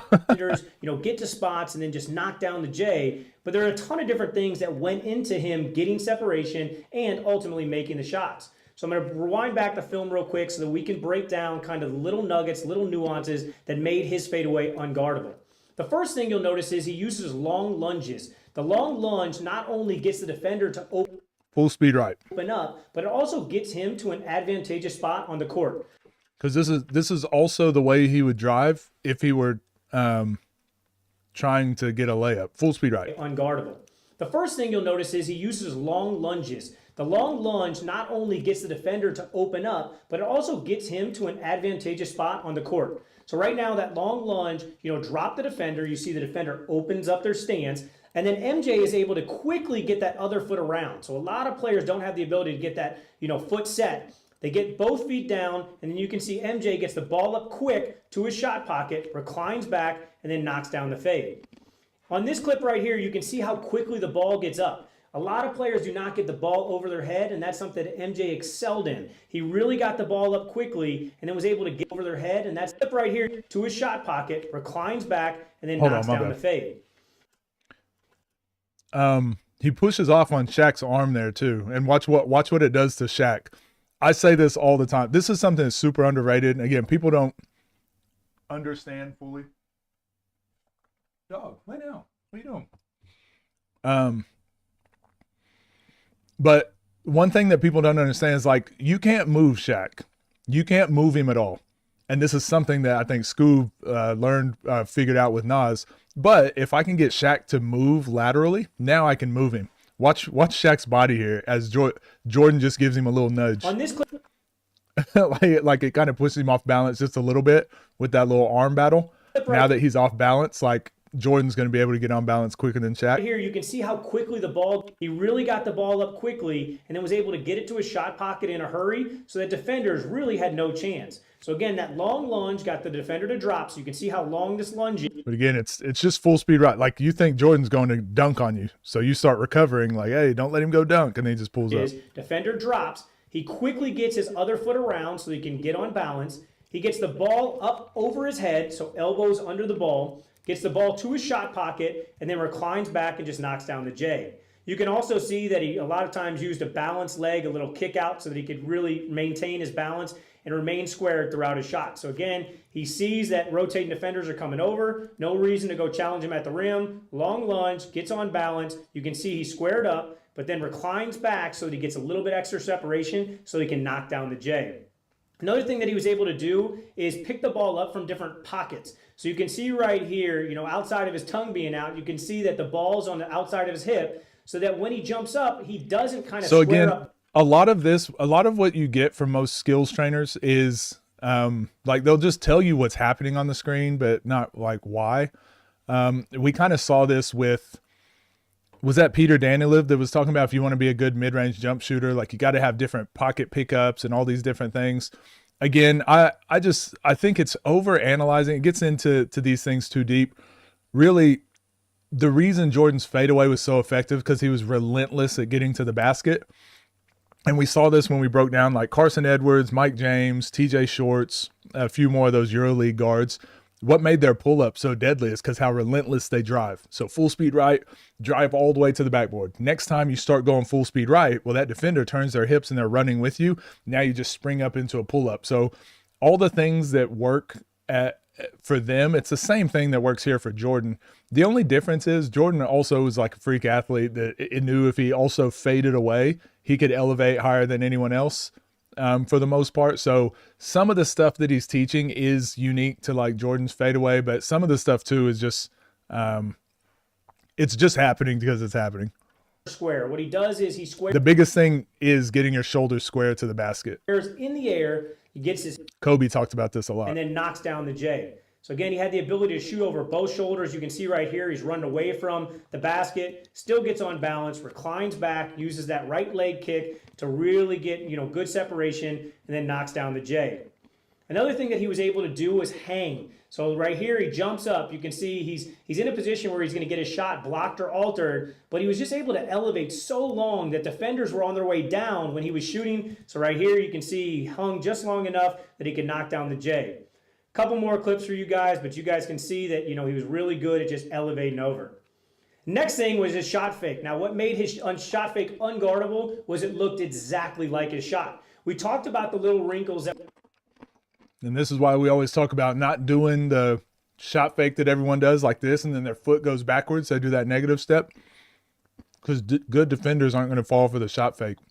But getting your shot fake to look the same as your normal shot, I always heard this described as a shot fake is just a shot that you didn't take. So it should look like your shot. You just decided not to shoot it. Went into his fadeaway. We talked about What up, Donnie? his feet set and the ball up quickly. Well, look at his shot fake. It looked the exact same. So again, feet under, ball up, showing his elbow to get the defender to get off their feet, and then he just got the ball back on balance and then knocked down the J. So right here, exactly like, you know, his fadeaway. What did we talk about? We talked about long lunge. We talked about getting hips underneath. So look, he can drop in his hips. Talked about getting his other foot set. Talked about getting on balance. Talked about getting the ball up quickly. They're the exact same. Then once those elbows went up, defender went up, he was able to get on balance and then knock down the J.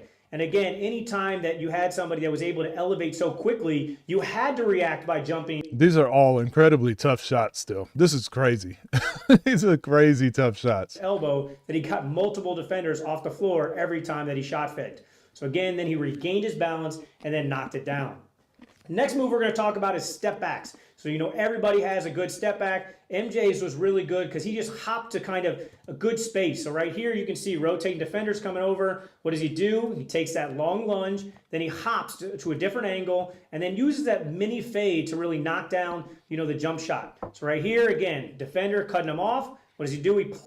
So you see why I always talk about, this is like what Joseph Lewis did the other day. And I always say, you don't need to create a ton of space off a step back. Because look at most of Jordan's shots. He's just creating enough space, especially in the mid-range, to where he can just get his hand over your hand. You don't need to create 6 feet of separation. But right here, just step back and get your legs underneath you and be on balance, and then you can rise up. Whereas a lot of people will do this into a double step back, and that whole time you're going backwards, this player is running forward, so they can cover more ground than you. You just want to step back so you can elevate before they can even get into their jump or into their contest. Off of that lunge foot, create separation, and then just knocks down the J. Knock down he was the J. already so good at elevating over players that if he created even more separation with a step back, it really made him unguardable.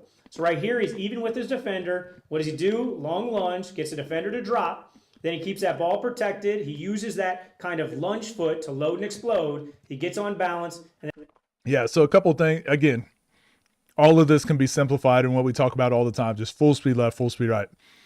If you drive full speed to the basket, one dribble, get a layup, no one will be able to tell full speed to the basket, one dribble pull up. They won't be able to tell the difference. Your drive looks like your pull up. Your shot fake looks like your shot, right? Like it's all these concepts are the same. So then, I mean, look at Michael Jordan. You can apply all these same things. You can word it up and dress up it as much as you want. But really, at the end of the day, it's the same concepts. The one thing I want to point out, though, the whole reason, like, why is Jordan deciding to do a one dribble pull up? There's a few reasons, like the shot clock. Oh, you can't see it, but there's 2 seconds left on the shot clock. But also, you look at the help. You look at the help defense. So this defender right here doesn't really know who's behind him or where the help is, but as a player on the wing, you can see where all the help is. So you can decide, like, fake right, drive left, and you can see, like, okay, there's a big man, both eyes on me. He's definitely going to come challenge me if I get 2 feet in the key. So Jordan can decide here, fake right. Once he starts going left, his drive looks like his pull up, so he can make that decision as he's crossed over. And he's like, oh, I'm just going to step back, or I'm just going to go into my pull up because I wanted to have to deal with the help down there. So a lot of these decisions are kind of being made like on the fly, but I talk about this a lot. He has a flow chart. If this, then this. If this, then this. Then I do this. If not, then I do this. And then you just react. But that's why you got to lab out all these things. So when the game starts, you're just kind of reacting. protected. He uses that kind of lunge foot to load and explode. He gets on balance and then knocks it down. So again, a ton of different clips. You can see how loaded the defense. Same thing here. And then is that Isaiah Thomas card? Knocks it down. He drives left. Again, a ton of drives left, sees help. Look how much help defense there is in there. Different clips. And so that's why he does the step back, because he was always getting by his first player. And as a scorer, you should always be able to get by this guy. It's the help that you got to worry about. See how loaded the defense was. And again, this is why Jordan added the fadeaway. This is why Kobe started studying Jordan and adding the fadeaway. Everybody knew that they had to help out on him. You can see right here a nail defender coming over and swiping. So what does he do? Instead of trying to force a drive, he was able to just use a step back to get on balance. Right here, again, long lunge, Boom, he uses a shot fake this time to get up and through. You'll see it again, same thing, using the shot fake. You know, one of the things that made him so unguardable was you never knew if he was going to shoot or if he was going to shot fake. So you'll notice in most of the moves that I show you guys, you're going to see that he had the ability to knock down the J or had the ability to show a shot fake to get the defender off balance. Bump offs is probably his most impressive mid-range move that he used. A lot of people complain about kind of the shuffles that a lot of NBA players do, but MJ was doing this back in the 90s. You can see right here, use that inside out and shuffle to space to really create separation.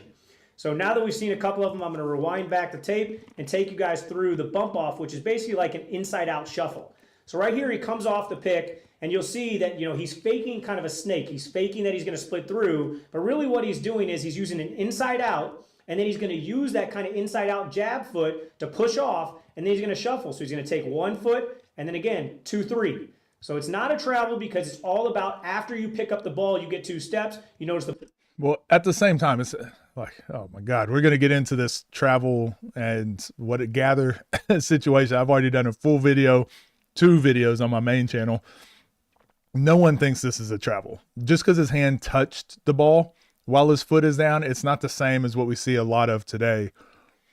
Having our hand under the ball and then taking 2, 3 steps, then 2 hands on the ball, and then you're allowed your 0, 1, 2. This is completely different. No one's complaining about this being a travel. The ball's hanging in just his left hand. He takes his steps, then he gets on balance, and then knocks down the J. Because even if that was by today's rules, that would be technically a 0 step into a 1, 2. That would be legal today, and you can explain why it would be legal, why it would be a 0 step, why the 1, 2 is legal. That would be very easy. That is not what we're seeing today. I don't like but I mean, that. he's going from the mid post all the way to the elbow. Look at this separation one more time. I just think it's so impressive, something that not many players have the ability to do. Yeah, most people do not need a fadeaway. A fadeaway is very good if you're a high usage player. If you're going to be shooting game winners, if you're getting to the basket a lot, then you need the fadeaway. Off another great way that he was able to create separation. Next one, cross steps. Cross steps have a ton of variety, but basically it's, again, a long lunge. If you're dribbling with your right hand, it's going to be a long lunge with your left foot. You see that long lunge, long lunge. Man, this is crazy. I've said this for a long time, but he calls it the cross step, and I'm pretty sure he's just referring to when he goes into his pickup. But this is why we teach onside step. Lunge. If you're dribbling with your right hand, it's going to be a long lunge with your left So to me, that's a step with your right foot, your onside step. foot. You see that long lunge right there. And I'm gonna now that's the cross find this step. back because, again, I just want to show you guys the separation that he had. He has his back foot behind the kind of high school three-point line and almost at the NBA three-point line. And with one long lunge, look where it gets to. It gets all the way kind of down where the kind of free throw semicircle is. But so this is, I think, where now that I'm seeing this, I think this is where a lot of people get confused. Because I think people, if you say cross step, you're typically pushing off of this back foot, the back foot, and you're reaching that back foot forward. But I advocate for pushing off the back foot and then pushing off the right foot. And that's what lets your left foot really cover a lot of that distance. So that's why I focus so much on the onside step is the important footwork here, not just a crossover step. Because there's no way you can just lunge left foot to left foot to cover all that space. It's what you're doing with your onside step. And the reason you know that is if you're going to run to the, like, again, pretend like you're going to the basket, you would just stride out. You would just stride out and run left, right, left, right, left, right. I think people forget about the left, right. This is interesting. High school three-point line and almost at the NBA three-point line. But again, it's just like he's about to duck his shoulder into the defense and pick up to go do a layup. That's what it always looks like. And that's why it's just a counter. It's a 50-50. Is he going to shoot a layup? Is he going to shoot a jump shot? And with one long... Like right here, as a defender, you're recovering and you're like, shoot, he just blew by me. He's about to go dunk it. Lunge, look where it gets to. He's about to pick up the ball and go dunk it, but then split second, he's actually stopping. The help is coming in. Michael Jordan's making the decision, like, I'm not even going to go jump into 3 defenders. Way kind of down where the kind of free throw semicircle is. Little push off. And then what does he do? He uses kind of a pullback between the legs. Now, let me break down 1 or 2 nuances that are really going to show you what made this move so special. One was he knew that he was stopping and starting. The defender did not. Anytime you're on offense and you have the ball, one of the advantages you have is that you know when you're stopping and starting, the defender doesn't. When he starts to drive, the defender thinks he's going all the way to the basket. Maybe the Here we go. I said the same thing. defense, that was behind, maybe the back layer defenders weren't communicating, so he didn't know he had help down there. So I was saying earlier, right? I don't get why. I feel like trainers and coaches they just use so many more words. The other thing that Michael Jordan did, besides kind of really loading, you see how he loads on that front foot, so he really squats down and gets his butt down, is he always kept his shoulders behind his knees. Right there, that allowed him to really stop his momentum. The defender continued to slide. Then he was able to get on balance. And right here, you can see 3 contests, but he uses that little mini fadeaway to knock it down. Here, he uses kind of the cross step in a different way. So this time, he uses a cross step, the same kind of exact teaching points. Long lunge right there, gets the defender to slide to cut him off. You see 0.5 seconds of separation, right? Right there, he trips him up, but then he... Full speed left. So he just went full speed right, kind of step back into 0.5 seconds of freedom, full speed left. Uses an anchor step to get... Oh, baby Durant. Here we go. We're getting into exactly what the steps are. But yeah, that's why I always say full speed right, full speed left. Keep it simple. Downhill. So right here, step 1 would be a long lunge. Step 2 would be anchor step. You see that back foot anchors down. Then he uses a quick change of direction to beat his defender in the opposite way. Again, same thing right here. You can see long lunge, defender overslides, anchor step, and then between the legs so he can attack the opposite way and get to the basket. Here, he uses an anchor step to trip up the defender. You see the defender ends up on the floor. Just a simple... What 0.5 seconds means? Again, this is just watch Michael Jordan. He drove full speed right here on this. Full speed right, so the defense has to honor full speed right, so because you don't want him to go straight line dunk the ball. So full speed right. Stop and... Now he stops on a dime. Now he's got 0.5 seconds. He's got half a second where the defense isn't in front of him. But if he just stops, the defense gets back in front of you in about half a second. Good defenders, you get about 0.5 seconds. That's it. But a lot of players will step back and then take another dribble and then get on balance. You don't have that long against a good defender. So Jordan, full speed right, boom, change direction. You got 0.5 seconds to make your next move. So full speed left, go into your pull-up, go into whatever you're going to do. Start, but again, defender reacts by oversliding, which gave MJ the option to change directions. Again, right here, you can see another big nuance. He was also playing kind of hand games with the defenders. So you can see he was trying to swim and kind of swipe. If he didn't get that swipe, what did he do? He just loaded up on that cross step right there, anchor step down, that's step 2, and then step 3, he changed direction. There you go, 0.5 seconds, make your next decision. And got to an advantageous spot on the floor where he could knock down the J. So again, you can see a ton of variations of cross steps into mini fadeaways, but that's what made him so unguardable is you never knew if he was attacking downhill and trying to put somebody on a poster. So I'm not going to watch the rest of this because all of it's pretty, it's descriptive, right? It's pretty descriptive. I like the video, don't get me wrong. But it's just, this is a lot of players will ask, how do I shoot like Michael Jordan? How do I make mid-range shots like Michael Jordan? How do I mid-range? How do I do this? Again, this video is probably not going to help you because what made Michael Jordan so good was his ability to play full speed, his ability to get to spots quickly, his ability to stop on a dime, his ability to jump in the air and fade away. Like even on one of those, he's like, oh, just hang in the air. And it's like, that's fine. Just pick the ball up outside your pocket. Like all of these things are really tough to do and they're really hard to do. It's not like you can just say it to a player and they do it. But the things that do translate across all levels, they translate across all genders, no matter what age you are, is the thought process of how quickly can I get from point A to point B. If you actually just get there as fast as possible, the defense has to play full speed too. Once they're playing full speed, now you're in advantage. Now you can pull up at any moment. You can step back at any moment. You can change direction at any moment. Everything becomes available, and all the stuff that he's going to break down the rest of this video, it all becomes available after that. But most trainers, most coaches, I just said this earlier, they don't address that part. That's the 80% gap. You got to cover that first before you get into outside pickups, before you get into hang in the air, double clutch, game winning, fadeaway, mid-range jump shots over Craig Elo. There's so much more that goes into it than just watching it. This is why I always say with like the Micah Lancasters, and I don't have an issue with those guys, but it's like you're skipping 80% of what a player really needs to be able to start implementing those little nuances at the top. So I think that's where a lot of misdirection happens for a lot of players, especially young players that I see now. But unfortunately, it's becoming far more prevalent at higher levels too. And it's so funny.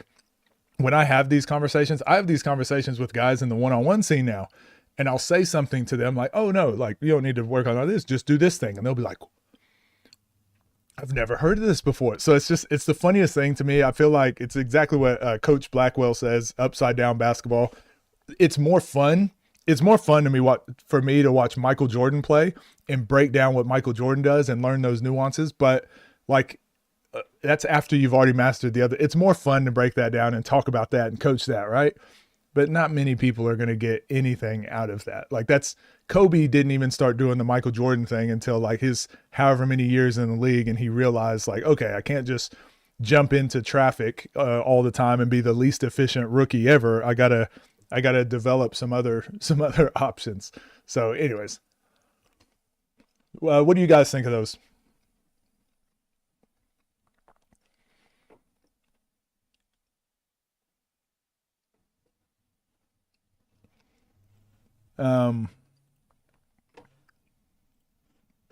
There's another video I wanted to watch.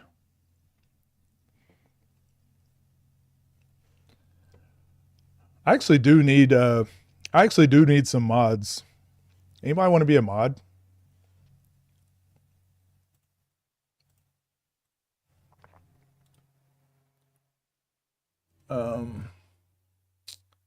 Oh shoot. My chat's not working all of a sudden. You like the vintage stuff? Yeah, I think it's good. Again, I don't know who it typically applies to. Yeah, my chat's not working today, so I can't add anyone as mod today, but I need some mods. So we'll do that in the next couple streams. What was the other video? There was another video. Oh, all right, let's watch this one. I have no idea what's going to happen with this one. If you struggle to make... This guy's very hit or miss, but we'll watch this one. What's up, gang? Hope you're doing well. I got sent this video to react to. This is David Mason Elevate, sorry. Go like, go subscribe. Become a consistent shooter with these 3 tips. Again, the way I feel about these videos most times is, again, either water is wet type stuff, like very obvious, or just overall generic advice that we've heard but isn't really applicable. Most times. I have no idea about this video, but we'll dive into it. But he does say in this video, I'll be giving you 3 selections of drills. Each of these sections covers a unique shooting habit that will improve your shooting percentages. Okay. If you struggle to make shots, these are 3 things that you can work on that will instantly improve your shooting percentages. First thing we're going to work on is how to get the ball to leave the middle of our hand, which is really these 2 fingers. You know, you all know my issue with this already. I hate this. I do hate this prescription when it comes to shooting. And this is why I kind of wanted to watch this video too. We get it so wrong when it comes to teaching players how to shoot. Again, I've told you multiple times, I went through my shooting journey. And I feel like shooting is like a golf swing, like you're constantly always working on it. So when people will say like, oh, just do this, it'll make your shot better. It's an individual exploration of how your own body works when it comes to sports. For shooting, typically people either shoot with these 2 fingers, this pointer finger, 3 fingers like Kobe. So Dirk was this. Dave Love teaches this. Kobe teaches this. And then who'd we see the other day? Their release was like on their back fingers. I used to shoot that way because I used to thumb the ball a lot. So the release would be off of like these fingers. It was okay for the mid-range shot, but shooting threes, it was terrible. But for me personally, my middle finger is my shooting finger. So I like to use these 3, but I was told my whole life, no, it needs to be these 2. It needs to be this one. It needs to be all 4 fingers, whatever. Don't listen to people that tell you the way that you're supposed to shoot the ball. Try them all. Try them all and find out which one's more comfortable and consistent for you, and then just lock in on that. When someone tells you like this is how you shoot, I'm assuming they haven't worked with very many different types of shooters. What we got is 2 fingers on, 2 fingers off. And when you shoot the ball, you're going to naturally have to snap through just these 2 fingers that are only on the ball. Naturally for you, maybe. Not for me. For me, it's 3. And those are the fingers you want to really snap and push through. Notice when I snap, those fingers go straight downward to the floor. Once I get comfortable, it's going to be the same exact drill, but now I just place one more finger on the ball. So now I got to really focus and distribute my weight from these fingers only through these 2 at the very end. So I'm really thinking push and pinch. Again, this is very unique to certain players. This is not, if you're a trainer, if you're a coach, I urge you not to mess with your players' shots too much until they get volume shots up first. Make sure, the most important thing when you're shooting, get volume shots up first. Make sure you're shooting enough shots. If you shoot 10 shots a week and you're worried about your technique, it doesn't matter. You need to be shooting hundreds of shots before you start worrying about your technique. As I snap. So I'm here, that pinky's off, push and pinch. Once that gets comfortable, then I add that last finger on the ball, and then the only thing left is as I snap the ball, these 2 fingers must pinch that thumb. And it's gonna really reinforce the ball pushing, but also going straight down to the floor. So full hand placement, I'm pinching those 2 fingers, I'm feeling that ball leave the middle of my hand, I'm noticing how much straighter the ball is gonna be, I'm getting that better, cleaner rotation, and if I can get more consistent with the ball leaving the middle of my hand, the ball is gonna go straighter. The second thing we need to have is a good balance hand. When you think about it, the job of the balance hand is just to simply balance the ball, not to push the ball, not to flick the ball. Again, this is why I don't think you should mess with your players' shots. Go watch any NBA player, especially a scorer that's doing a lot of shots off the dribble. So many people incorporate the thumb flick, right? The thumb flick, there's nothing wrong with the thumb flick. As long as it's leaving your shooting fingers last, whatever those fingers are, as long as it's leaving those last, the thumb flick doesn't matter. Again, I really dislike this steers far more players wrong than it helps, I promise you. To balance the ball. So we got to get comfortable with having good placement, but making sure it's not affecting the path of the shot. The first drill is shadow shooting. And this messed me up so much whenever I was a kid, when they were like, this is how your shooting hand, your off hand should be.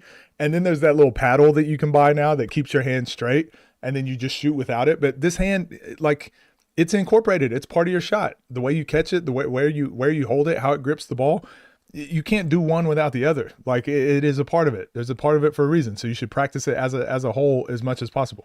What it helps you with is it really helps you feel the path that this hand is going to take. Notice it goes up with the ball, and this hand never opens and never turns. It just shadows the ball straight up. Even Klay Thompson, I'm pretty sure, turns his offhand in, right, when he shoots. Most players do. That path, and that's the first thing we got to really, really know. The next drill is palm shooting. So I'm going to do that same exact path, but now when I get my hand on the ball, it's just my palm. Notice my fingers are off. When I shoot the ball, that's really the last thing I want the ball to feel. So I bring the ball up, palm only, and just like shadow shooting, I keep that same path all the way up in a straight line without opening that hand. The last part, once you piece it all together, is your full hands are on the ball, and as you release the ball, you're thinking to yourself, fingers off. And when you pause and look at it, as your fingers come off, what's going to happen? The ball only leaves the palm. When the ball only leaves the palm, what does this hand do? It stays still, it goes all the way up with the ball, but it doesn't open and turn. So that's the last drill. As I shoot the ball, fingers come off, notice the ball just went. I might just be a hater, but I really hate these types of shooting drills unless the player is already very, very competent at shooting.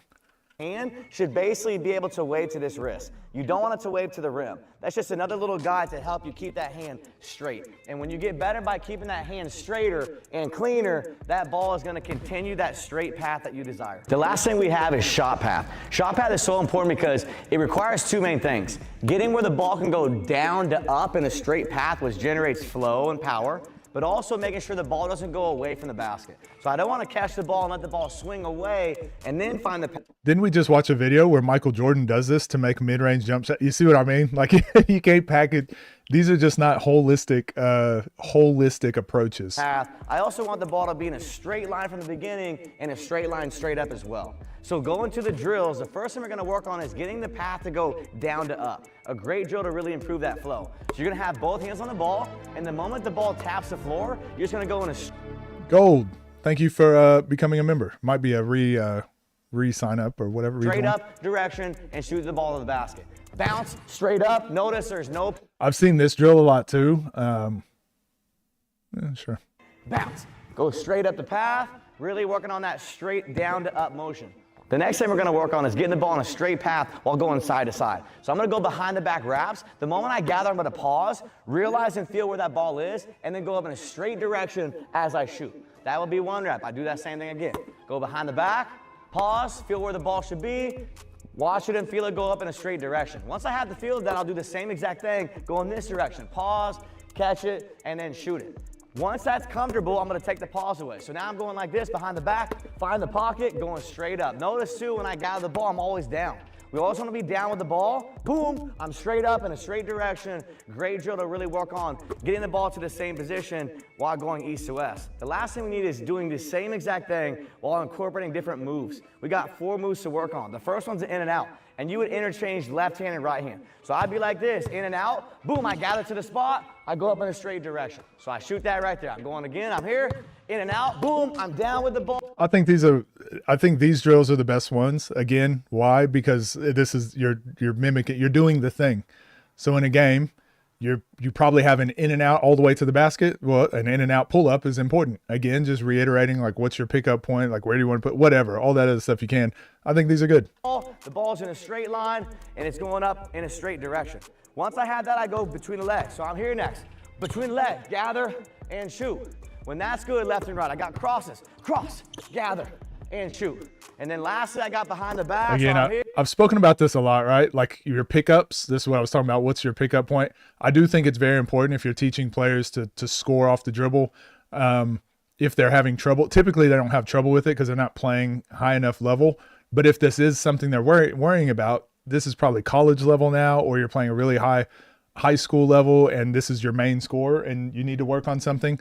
This is not what most players need to be working on. But if you are going to work on it, I'm always deliberate with, am I bringing the ball to my shooting pocket, or am I bringing my shooting hand to the shooting pocket, or my offhand to the shooting pocket? So here he kind of just brings it across his body to the middle. Again, if you're playing high level, that just gets stripped. So I think these drills are fine. These types of videos, again, I hate doing them because it sounds like I'm hating on the trainer, hating on the person or the coach or whatever.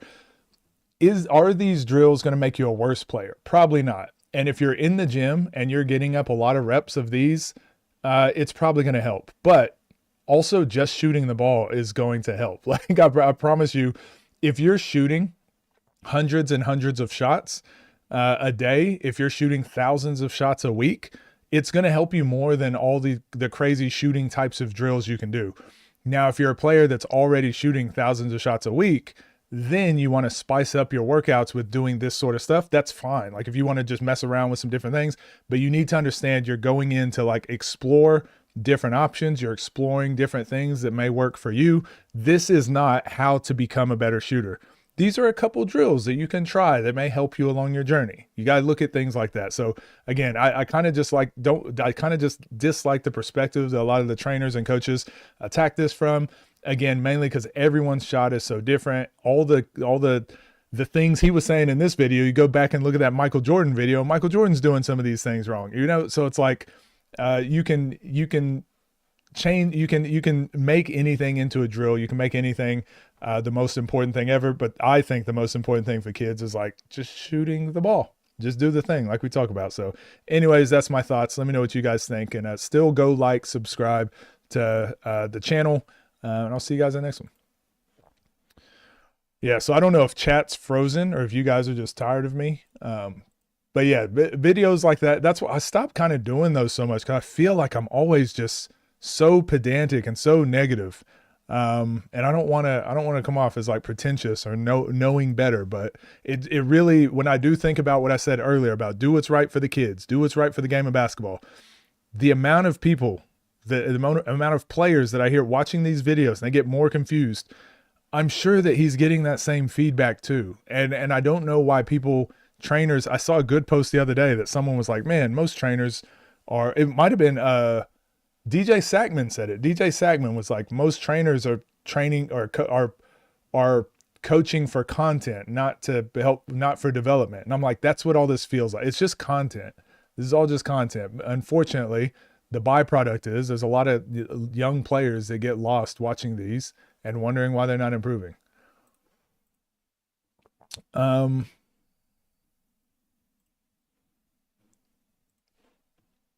Let me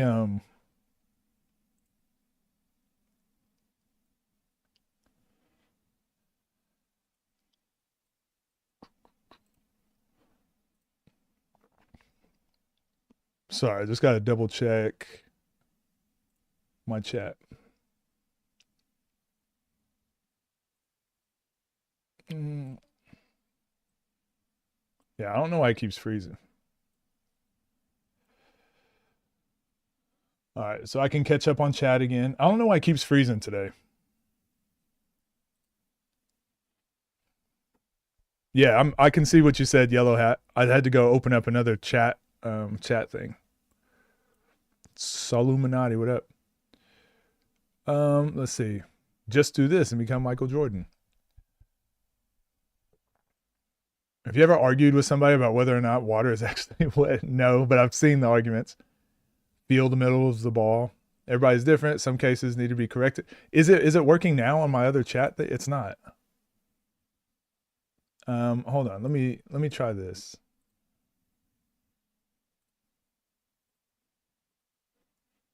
Maybe if I just exit and when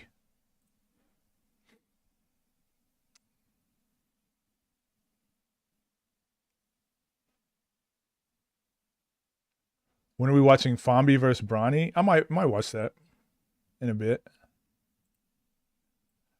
I don't know. I don't know what's going on with chat. I'll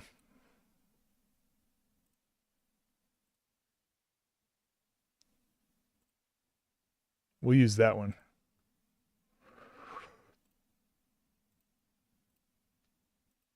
Yeah, we'll use this chat for now. Oh, it's working again. It's working again.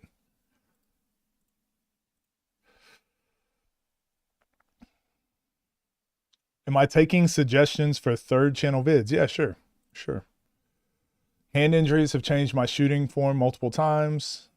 It's my first time, believe it or not. Memberships just became available today. Oh, that's dope. Well, I appreciate you, Gold. Thank you. I'm sure he's a fine trainer, but yeah, these videos are hilarious with how definitive they sound. Just do this. This is the answer.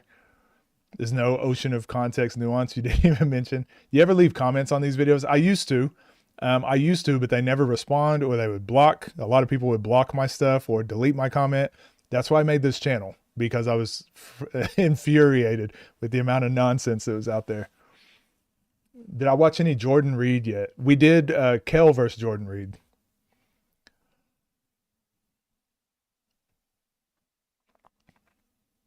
Back to Atari chat. Now both chats are on. Oh, whoops. I got you. My bad. Michael Beasley on how NBA players are dumb. Why it's such a simple game.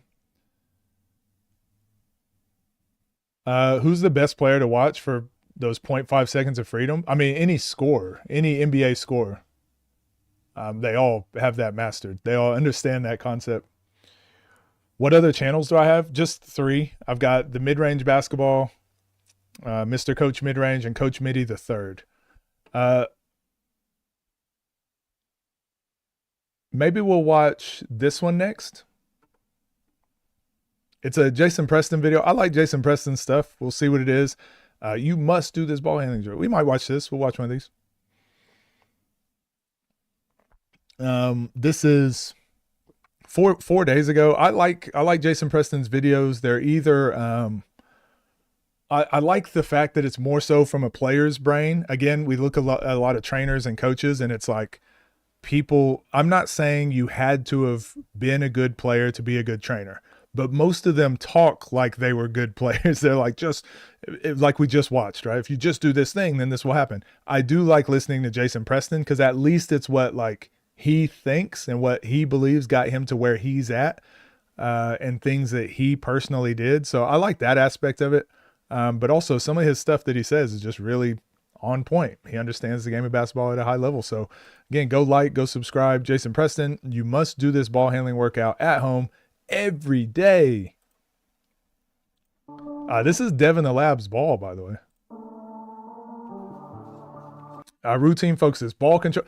Also, guys, have you noticed since I've been critiquing a lot of trainers and videos, one of the biggest issues I had was there was no context given before the videos started. Have you noticed now a lot of them are putting stuff in their descriptions? A lot of people are giving context to videos.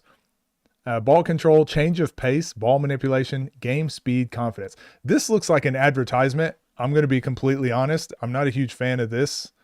But he's got the O'Keefe's and he's putting on O'Keefe straight away. And he's got Dev in the lab, silent ball. I also saw that Jason Preston was selling victory insoles, which I've done a full video on that sort of stuff too. So I don't feel great about that stuff.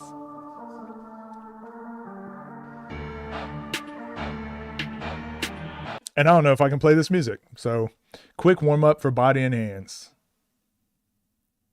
Low pound, strong hand. Yeah, sure. Blocking, well, MDW blocked me as well. After I made that, the gather video, unbreaking the gather step. So he's going 30-second pound dribbles each hand. I think this stuff's pretty good. I haven't used one of these silent balls yet. I can't tell you whether you need it or not. The O'Keefe's hand cream that he's using, can't tell you if you need it or not, but I almost guarantee Jason Preston didn't get his handles using the silent ball and O'Keefe's. New Coach Mike video? I have not. Shout out Dev. All right, I can't play the music because I just don't know if it's copyrighted. Hard pounds, strong hand. So I wonder, is this silent basketball filled with glue? It's like, I thought these would be a lot faster. Hard pounds weekend. And when I do ball handling stuff, I prefer like 2-ball dribbling.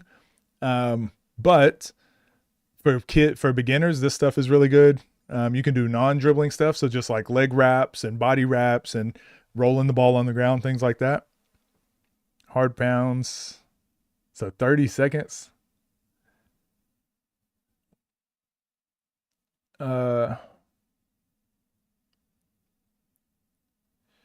Negative pounds, strong hand, 15 seconds. Sure. I think ball handling routines like this are super important to have, but similar to like what I was saying with shooting, you should try out a bunch of these and see like what works for you, what gets you in a rhythm and in routine, and also something that you feel like you can improve on, slightly each day. Yeah, Danny Cooper has been doing intros and game film edits now too. Yeah, I think a lot more have been doing that. And so I do think maybe some of my negativity has gotten to, and I don't mean to be negative, but just like having context helps young players so much more than just telling them like they have to learn this thing. Quick freestyle break. All right, 30 seconds. I guess rest. So I guess this is rest. Can we skip? All right. Between repetition. So again, the only reason I don't like timed, I don't really like long, like 30-second duration things, right? Because again, when you get newer players or you get players that aren't hard workers, if they've got 30 seconds to do these drills, they're going to get 30, maybe 20 reps. But someone who's a really hard worker is going to get like 100 reps and they're going to work really hard. They're both doing the same 30 seconds, but one kid is going to be really tired and exhausted by the end of it, and another kid is like not going to get anything out of it. So I think that's the context I talk about in these moments of like, what exactly is the purpose of this? What are they trying to accomplish? Behind the back repetition, 30 seconds. So something I would say is like, you got 10 seconds, get as many behind the backs as you can. 10 seconds, you've got as many between the legs as you can. That way you get a number that you can compete against the next day. If you got 12 today, try to get 13 tomorrow. And plus it makes sure you're going hard. Crossover repetitions for 30 seconds, same thing. Try to get, and I like going shorter reps, 30 seconds, and you're doing a bunch of these things. You're going to get tired and you're going to get lazy at some point. So for me, I like going 10 or 15 seconds, typically with ball handling drills. Again, it's more so just like being able to go at a really high level for 10 seconds is attainable. 30 seconds, it's just you're gonna get tired. You'll get lazy at some point. Cross between repetition. Yeah, all these are good drills. All these are pretty good. I would say if a kid is doing these ball handling drills every day, this video is 10 minutes, but I usually say about 5 to 10 minutes of ball handling. If you're doing this every day, I promise you will become a better ball handler. Again, how good you become does come down to what I was saying. How many can you do without messing up, and how fast you're going, all that sort of stuff. But essentially, this is pretty good.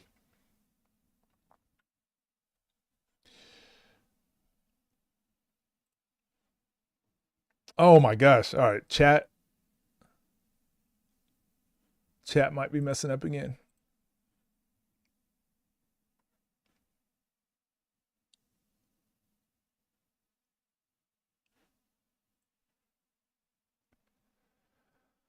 All right. We're going to have to use the other chat cuz it keeps messing up on me. Oh well.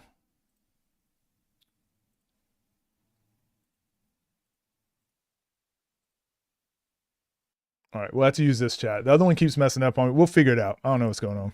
Like I said, I think it's YouTube side though. Seen the new codes. I don't think the silent ball matters for the handles, do they? No, I prefer just using it. Again, do the thing. Use the tool that you're going to be using in a game. It's just like that square basketball, heavy basketballs, whatever. It's probably more important to use the normal tool that you're going to use. Ball is made of unobtainium. Type of goal setting and drills is key. Not to be a nerd, but yeah, your brain turns off when you're not building the myelin on the skill circuits, essentially. Too scientific for me, Baby Durant, but I get what you're saying. Pound pocket dribbles. Need to rage bait him to do 5v5 breakdowns. The hardest part about the 5v5 breakdowns is just the copyright.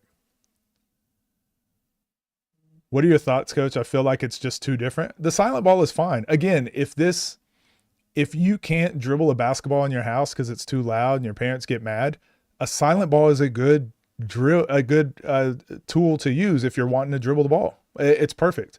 But most kids don't have a problem with having somewhere to dribble the ball. You can just go outside. You can go to a gym. You can go do whatever. So I feel like it's good to have, but it's not necessary. No elite ball handler in the world became an elite ball handler because of the silent basketball. But maybe there's a couple kids that don't have anywhere to dribble and can't dribble inside that can be better ball handlers with the silent ball. So it's just, do you need it for you personally?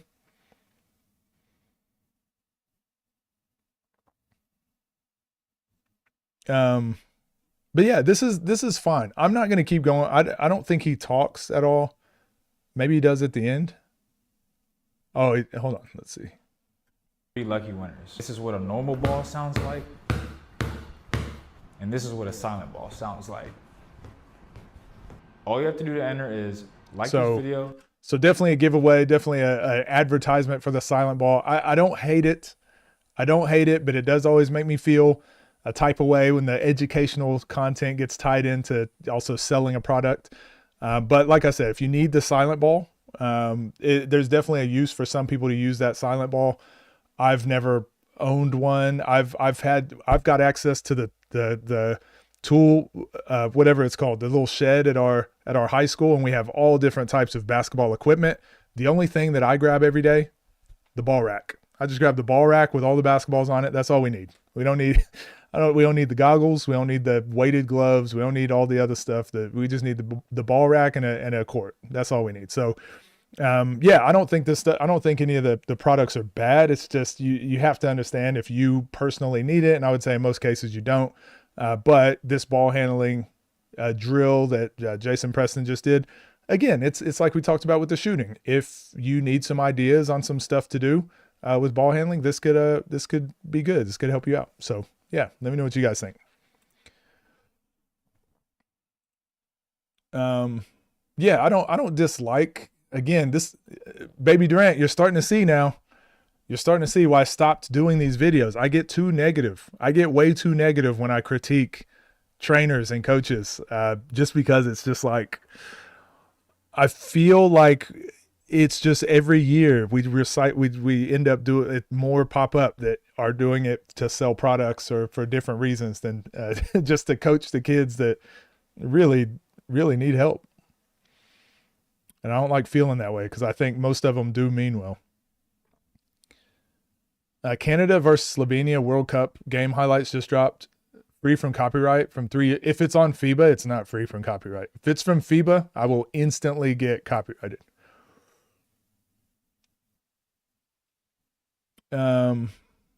These drills would be better if you like jabbing with your legs in between.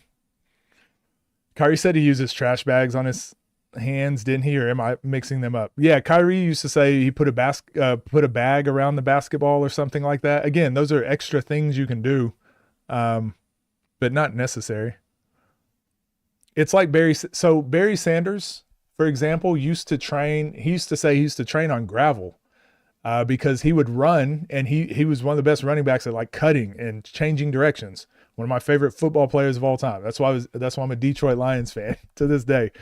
Barry Sanders would train on gravel because he's like, if I can cut on gravel, then it's really easy to cut on turf with spikes, right? With cleats. So Barry Sanders was already an elite player. He was already an elite athlete, but then he made his conditions more difficult so that when his playing conditions came around, it was easier. His training was tougher than his playing. So doing ball handling drills, that's why I like using I like doing ball handling drills more, just because it's improving your dexterity. You only ever dribble with one, but if you're working on 2-ball stuff, then when you start doing your dribble moves with 1 ball, you're like, oh, this is way easier because I already overloaded with dribble moves. Oh, who's that? HDK, thank you for subscribing. So yeah, I think it's all just like, do the thing. If you got to a point of competency where you're pretty good at something, increase the difficulty. If it's too hard, bring the difficulty back down. So Kyrie was probably really good at dribbling with a normal ball. So he put trash bags on a ball, made it more difficult. It's like you can do. I used to have a friend that would dribble the basketball while we were riding bikes.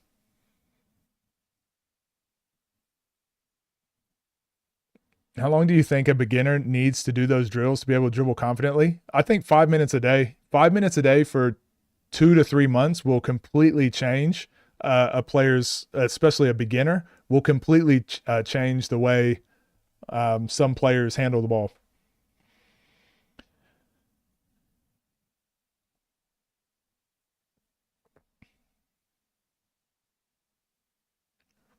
So Baby Durant, would you call that muscle memory? What are your thoughts on the trainers that a lot of the CLA trainers saying there's no such thing as muscle memory? If you can dodge a wrench, you can dodge a ball.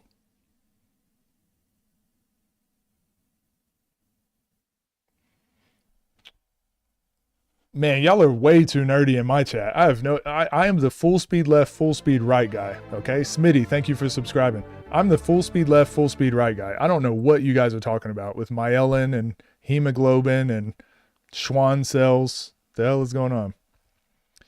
Yeah. 5 minutes a day of a drill. I talk about this. If you're training any sport, not only do you want to train like the actual sport, but you want to train like your competency of skills or competency of physical abilities that you'll use in the sport. So I think dexterity is an underrated skill set, especially in basketball. So if you build up your dexterity, you'll be a better shooter, you'll be a better passer, you'll be a better ball handler, you'll be better at so many skills just because your dexterity is better. So you can work on your dexterity separately to your ball handling, to all of these other things. So I think doing something like that 5 minutes a day will really help. Juggling, you just get 3 basketballs and learn how to juggle. Juggle 2 for a little while, like learn how to juggle 3 basketballs. That stuff will help. Juggle 3 tennis balls, juggle 2 basketballs in a tennis ball. Just constantly improving your dexterity, I think, is something super important. Then you can get into your basketball specific drills, do the thing stuff I always talk about. But what we see, most trainers, I say most, a lot of trainers and coaches, they're gimmicky and they'll do, no, you need 80% of the weird, goofy dexterity training and only 20% of actual basketball training. And no, flip it around. Most of the time, just do the thing and then have some fun and do some other goofy stuff in between too. Should I palm the ball when I dribble or use my fingertips? Both. You should do both. You should, part of your ball handling should be using just your fingertips. So do, I call them drum, like what machine gun dribbles, where you just pound, like dribble on the ground like this as quick as you can, just using your fingertips. Then you should dribble one ball just using your fingertips, but then you should dribble with your palm. You should try to palm the ball if you can. Anything you can do to build your dexterity is going to help you become a better ball handler. Because when you're dribbling, sometimes you're going to need one of those machine gun dribbles to split a screen. Sometimes you're going to need you'll need to palm the ball to bend the rules a little bit. If someone reaches in and you want to cup the ball and palm it to bring the ball backwards. Sometimes, dexterity will help you become a better ball handler. Colloquially, yes, coach, that is what people consider muscle memory. Yeah. I was just throwing it out there because that's been one of the big CLA issues I'm trying to battle at the moment. Muscle memory doesn't exist. Well, all right. Do the exact same thing every time or you're wrong. Yeah, I think most people that are speaking on these topics are like the 12 IQ takes, the most basic, but once you get to a certain level, I wish we could still have the real conversations, and it just seems like that conversation's not happening. I'm still doing some research so I can have the conversation with Coleman with By Any Means Basketball. We've agreed to have a conversation. I would like to speak to a couple other CLA kind of coaches, but to have the real conversation about what's good, what's bad, pros and cons, that sort of stuff.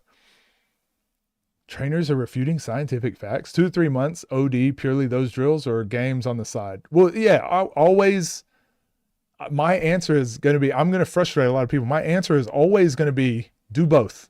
Do both.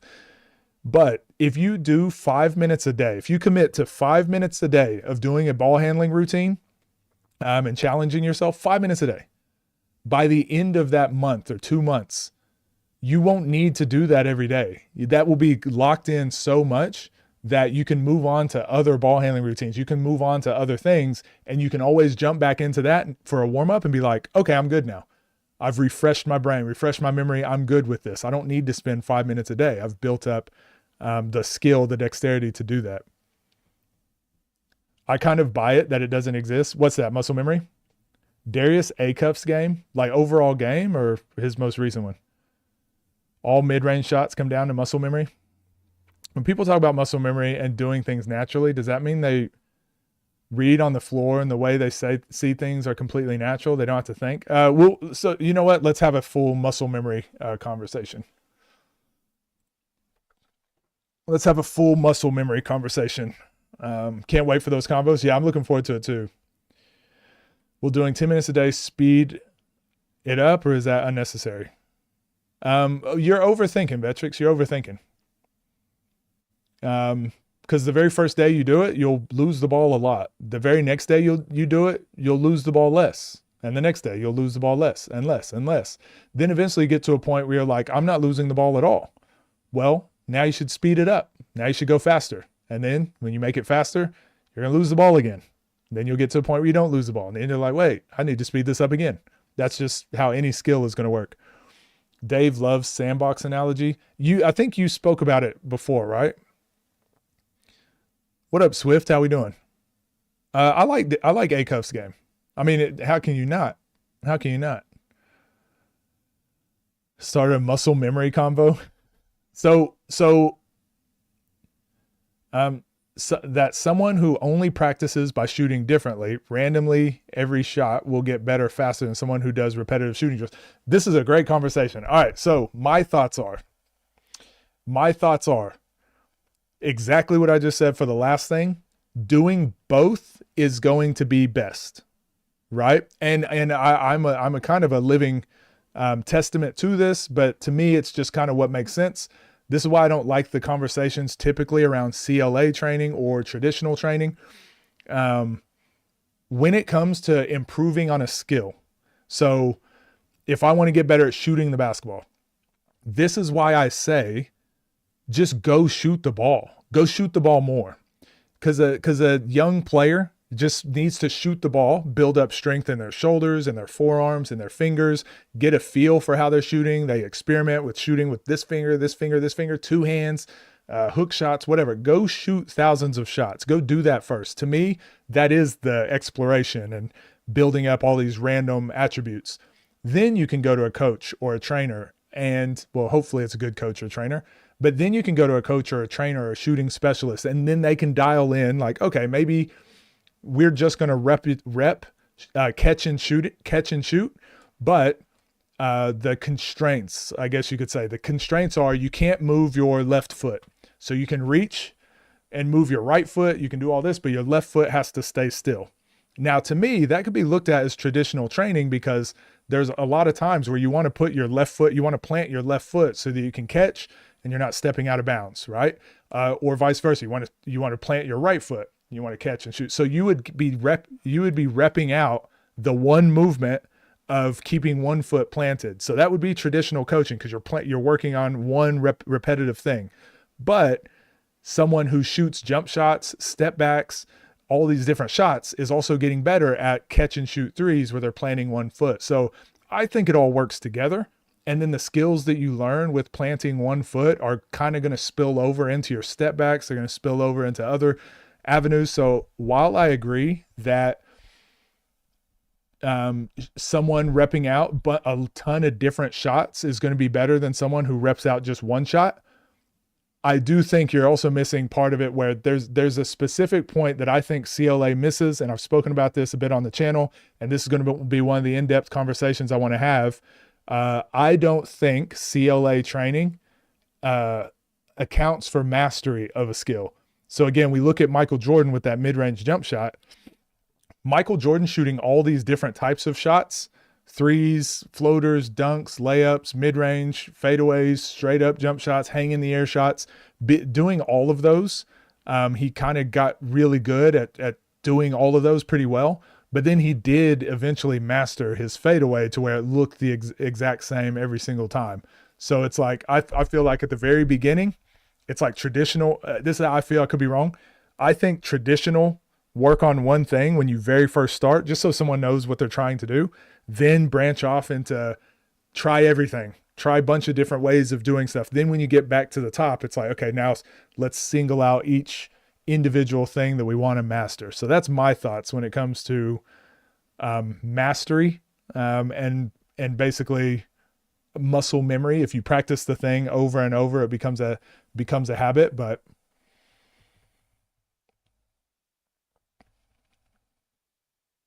consistency is key. It's not that black and white thing. The point is, it's commonly misunderstood topic. 100%. Remember you said that you were making a top 5 drills? I will. Kind of got a freestyle to get comfortable. Have you ever heard of Hal Weissel? I have not. Apparently an NBA coach. No, I have not. But that kind of goes into, so one of the studies that a lot of the CLA guys use often is, Rob Gray especially uses this, but it's about the blacksmith study. Is it Berenstein? Is it the Berenstein blacksmith study? But one of the things he talks about is these expert blacksmiths. A researcher went around, Berenstein went around and studied all of these blacksmiths. It was hundreds of blacksmiths or something. And what he found was when they're hammering the anvil, you would expect, because they're experts, that they would swing the exact same over and over and over. But what he actually found was their swings were completely different. And for him, he said, oh, this shows me that to become an expert, you need to be able to swing in a bunch of different ways. And that's what makes you an expert. And I actually look at it completely different of, no, I just feel like once you're an expert and once you're so competent, you can swing in a bunch of different ways and hit the exact same point. It's the same thing as like a really good shooter. Some people think a really good shooter, Steph Curry, has to do the exact same shot over and over. And it's because his shot is the same every time that he makes all these shots. And it's like, well, yeah, but Steph Curry also makes a lot of hook shots. He also makes a lot of weird step backs with weird different pocket pull-ups. Steph Curry is just a really good shooter. So it doesn't mean just because but there is like a level of most of his shots when he's in control and when he can control it are going to look the exact same and be the exact same technique. But he also can have a lot of success by doing different goofy kind of shots too.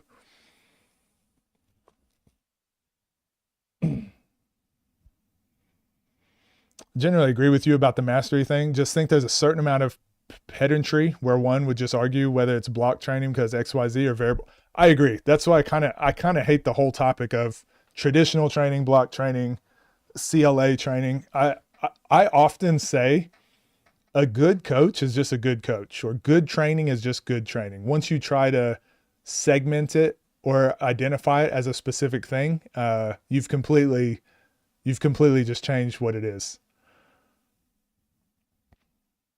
But unfortunately, to have these conversations, you have to start learning and having the what do you call it? The vocabulary. So it's the same as when I've now started using a lot of the Micah Lancaster vocabulary. It's because I'm studying his stuff so much so that I can have these conversations and have good arguments too.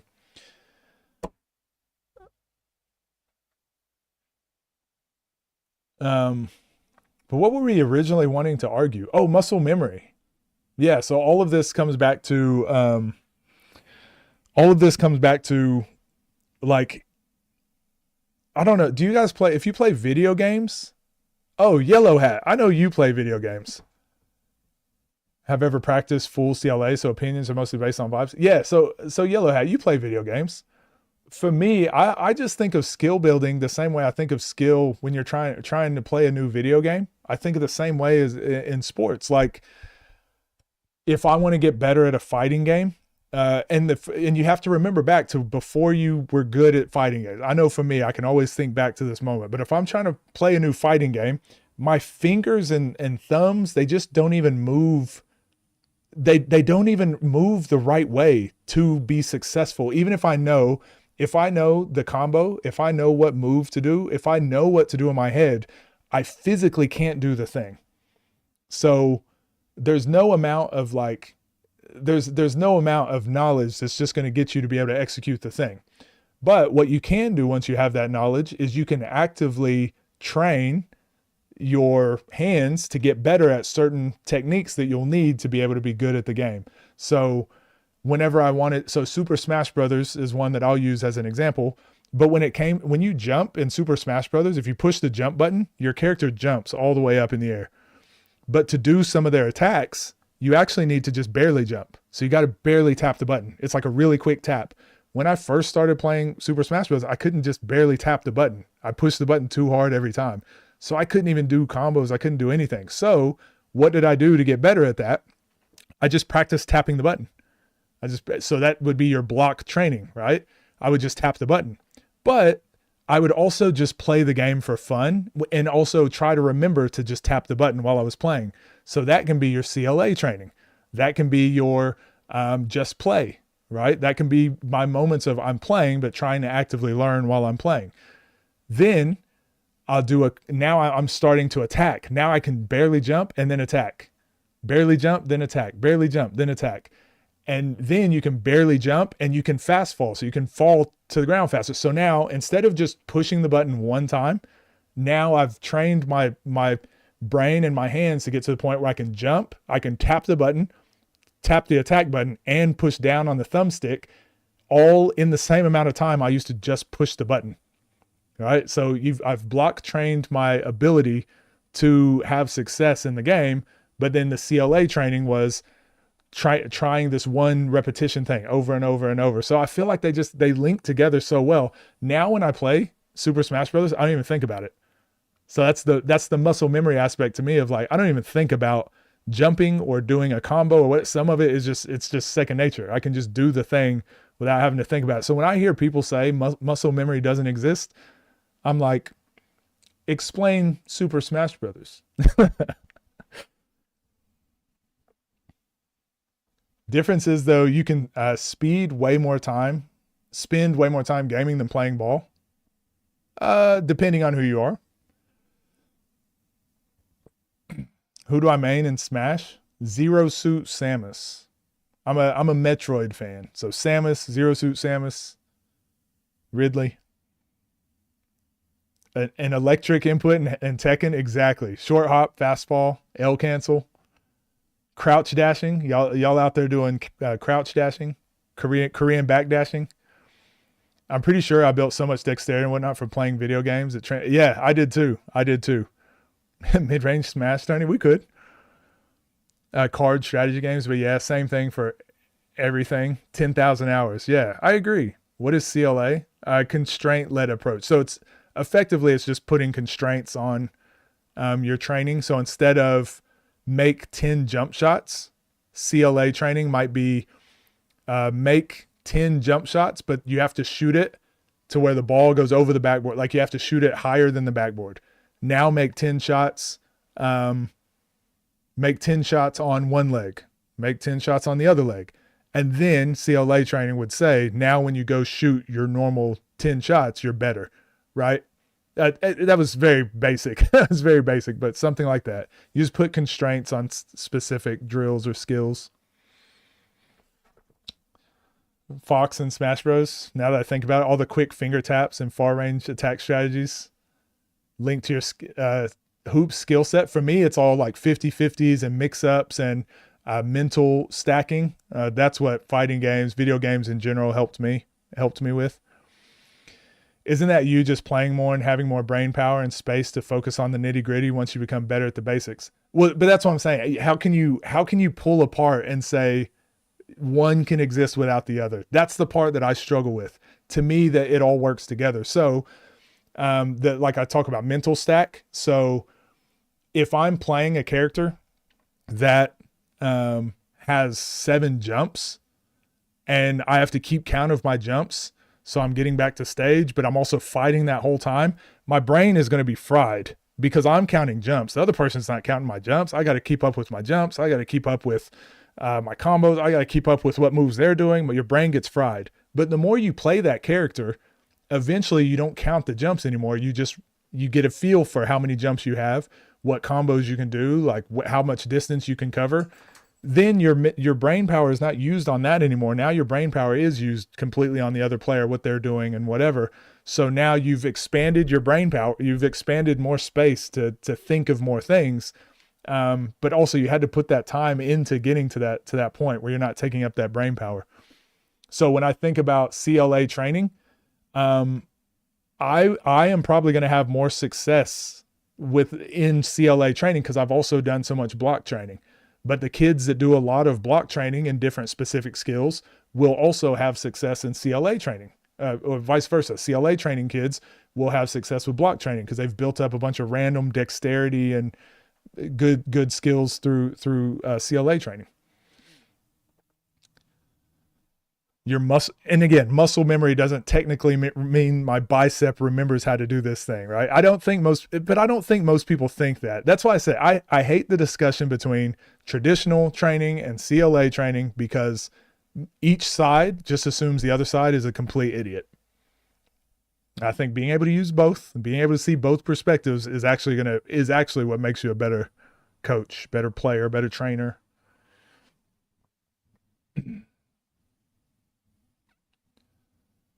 When you get stronger and have better cardio, the game slows down and you get better at making moves. Yeah, well, I would say those aren't one-to-one. Those don't exactly happen one-to-one, but typically being bigger, faster, stronger does help with the skill and all that other stuff. Gives you more options. I understand what you're saying. Muscle memory to me is you just practice a skill to where you don't have to actively think about it, right? So I always advocate for once you beat your defender, one dribble to the basket.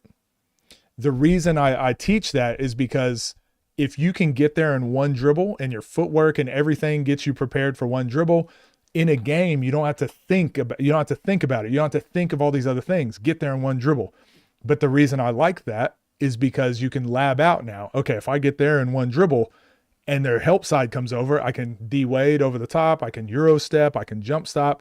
I have all these options that my body can just react because I've practiced so much with the one dribble.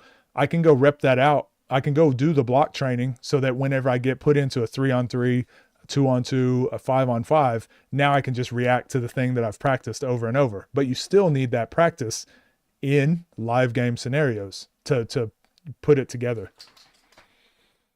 Gravel versus turf thing you were saying earlier. Yeah, that is CLA training, right? But traditional coaches would say that's block training. Up B, it's down B. Down B for ZSS. Or were you being sarcastic?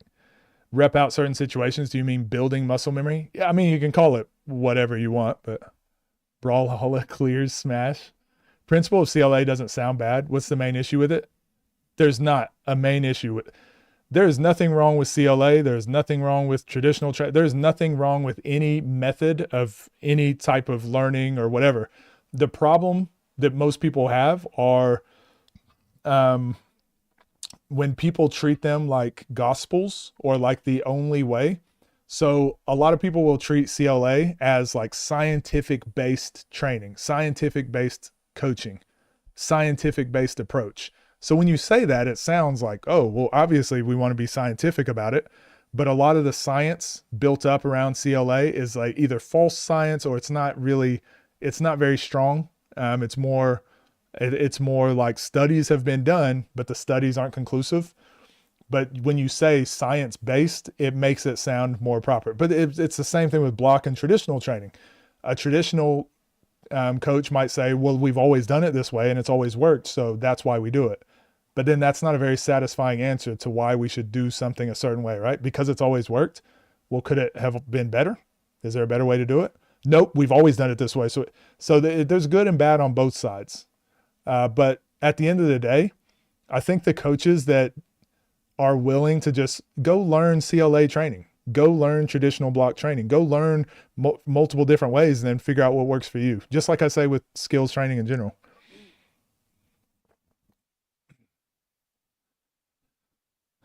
Didn't start playing organized ball until later than most. I did so much exploration that it was yeah, I did too. I played a lot of sports. I didn't play organized basketball until 4th grade, and that was just school ball. It wasn't like anything serious, so we didn't do serious training or whatever. We played like 6 games a year or something stupid. So I didn't really get serious into basketball until older, but I played a lot of video games, played a lot of different like football and volleyball and just whatever. I was always in the swimming pool. We were always outside playing. And then when I came into basketball, I feel like all those skills from different areas helped translate to on the basketball court. What do you think is more important, skill or conditioning, if you had to choose one? Depends on the level. High school, probably conditioning. If you're the biggest, strongest, fastest in high school, you're probably pretty successful. But also if you're the most skilled kid, you're probably both. It's tough to tell. By the time you're on a team, you're better. Yeah, that's exactly how I was. That's exactly how I was. I used to practice basketball before I played basketball. For strength conditioning, would a set of dumbbells do? And for diet, I just have whatever my parents make. Yeah, don't overthink it while you're a kid. Like, eat what you have. Most people in America, most people in like first world countries, you're getting at least getting the nutrition you need. Obviously, try to not have tons of sugars and fats, like fast food when you can't, like avoid fried food when you can. Like, I'm not saying never have fast food. Avoid fried food when you can, soda when you can. Like, don't overthink it as someone. I don't know how old you are, and please don't share your age on the internet. It depends. Like, just make sure you're getting enough protein, you're getting enough carbs, make sure you're getting enough, but really it's going to be, just get a little bit stronger each time you're in the weight room. Just get a little bit stronger. In football, the Anderlecht Football Club development structure has repetition equals automation. Yeah, it's fun. You hear this the most and this is where my CLA training has taken me. You hear this the most in not judo. I forget now. Rolling, jiu-jitsu. I'm seeing a lot of this in jiu-jitsu, and I'm seeing some very interesting conversations with CLA training and traditional rote training, they call it, in jiu-jitsu. But I've also found some very interesting, my findings have surprised me, but also reinforced my beliefs on the whole topic. I'd say traditional is fine, but CLA is just more efficient. Maybe. Depends on efficient for what. Someone training traditionally will progress maybe 5 to 10% slower, kind of based on vibes. And that's what I mean. Like, I can build a scenario for both. I can build a scenario where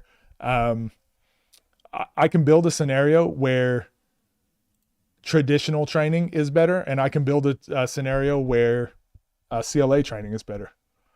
But we don't have to. I think both.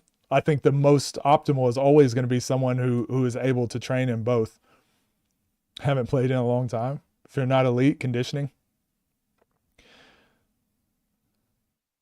I was just to play as a beginner, amateur, what would I focus on for optimal results? Go watch my main channel. That is all what my main channel is about. The most efficient, optimal, effective way to become a better basketball player. 1 year already the guy in my high school, but academies matter way more than school for basketball where I live. Okay.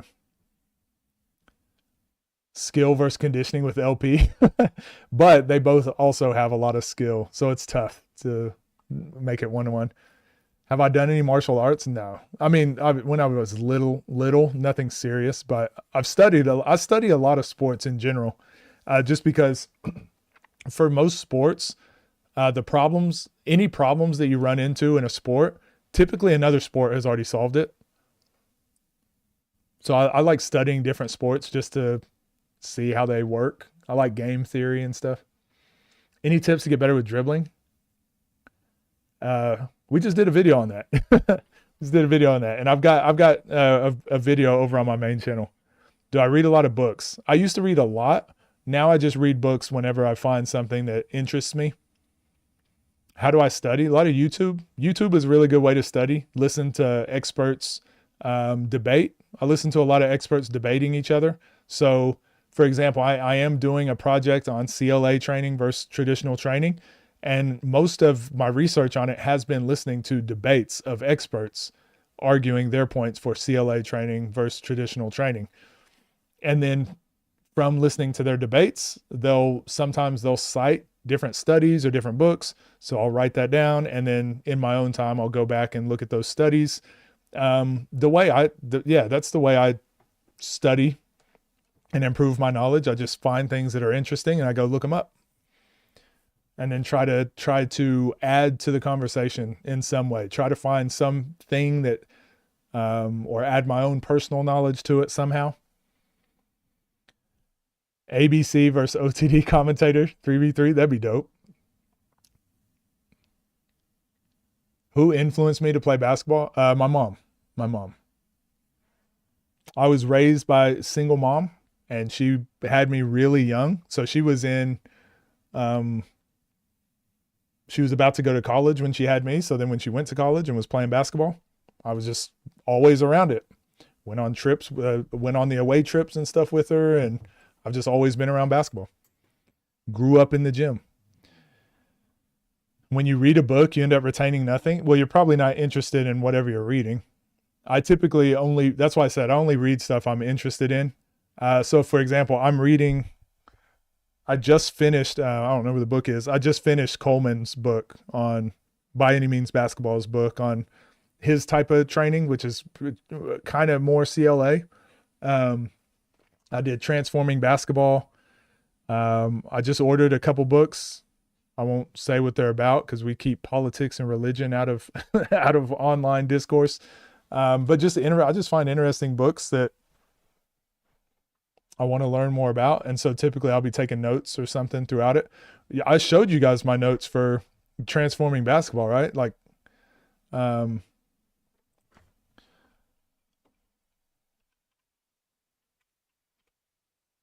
So I read Transforming Basketball and this is what my notes look like on it. So when I read a book, I typically take notes. These are all the notes that I took on it. So yeah, I think when you're reading, if it's a topic you're interested in, you take notes. I think most people don't do that, and that's why they don't retain information. Basically reread the same paragraph page multiple times. Yeah, so I tried to read Stephen Hawking's The Theory of Everything.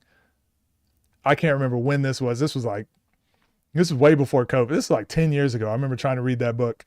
And there were times where I had to read a page like 4 or 5 times to try and understand what was happening. And then I finally just gave up and was like, I just don't get what's happening. I don't understand what this is. I was with him through like the prologue, the it's not prologue. Yeah, it's the prologue. I was like, oh, I'm interested in this book. Love learning about the universe. And then I got to like chapter 5 and realized like, I'm not retaining any of this. So I kept trying to read the same page over and over. And I'm like, this is beyond me. Like I get it enough to like read it, but I don't get it enough to understand what I'm reading. Coaches' videos will have someone ending up going to the league. Maybe. Internal dialogue about the material. Yeah. I try to read to learn. Maybe it's an attention span. Well, it is, but like I said, once you're really passionate, again, you guys can tell I'm passionate about basketball. I literally live stream every day that I'm home, but I live stream.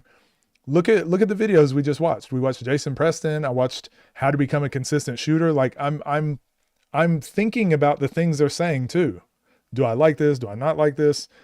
What would I do different? But then I'm also using my real world experience to be like, I don't like this because I've run into this problem before and blah, blah, blah. I used to think this. So I'm constantly learning. Every day I'm watching 4 to 5 videos where I'm learning more about basketball, and I just carry that into the next day. Learning the same way you guys do. It's not magic. Notion is goated. I agree. I've been using this for a couple years. And I just log everything I do basketball wise in here. This is how I set up for my streams. Like this is how we had streams set up today. This is the videos I wanted to get through.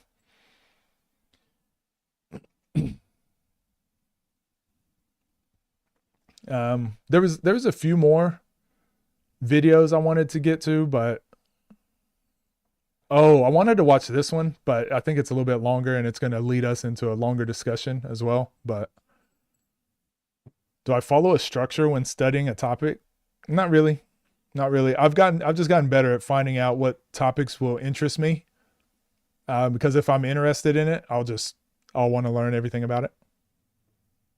I don't really spend a lot of time studying stuff that I'm not interested in. I'm graduated now, obviously. I'm not in college. I've already done all the studying.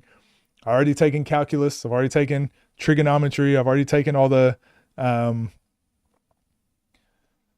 already done all the studying and the stuff I didn't want to do. Now I get to spend that time studying things I like. Which European country do you think will be the first to take the crown from the US? Probably France or Serbia. What about fiction? No, I don't read fiction. I used to when I was younger. We ate up stream with that muscle memory convo. I know, but it's good though. I like having these conversations. Do I still coach for a living? Or is content creation commentary full-time job? I do both. So I still coach. I still help out at the high school, the local high school. And then I'm coaching AAU. So I won't be here this weekend. We'll be in Utah. So I still do AAU basketball. I just try to be around basketball at every level where I can. Gonzaga's close by, so I always have conversations with Gonzaga coaches. I just love basketball, and I do think my gift, my strength and my weakness was the fact that I never really had a pathway to like basketball. So I didn't get to stay at one high school forever, one elementary school, then one high school, then one junior high, one high school, one college, my pathway was a long way. I've had tons of different coaches, lived in tons of different states, tons of different countries.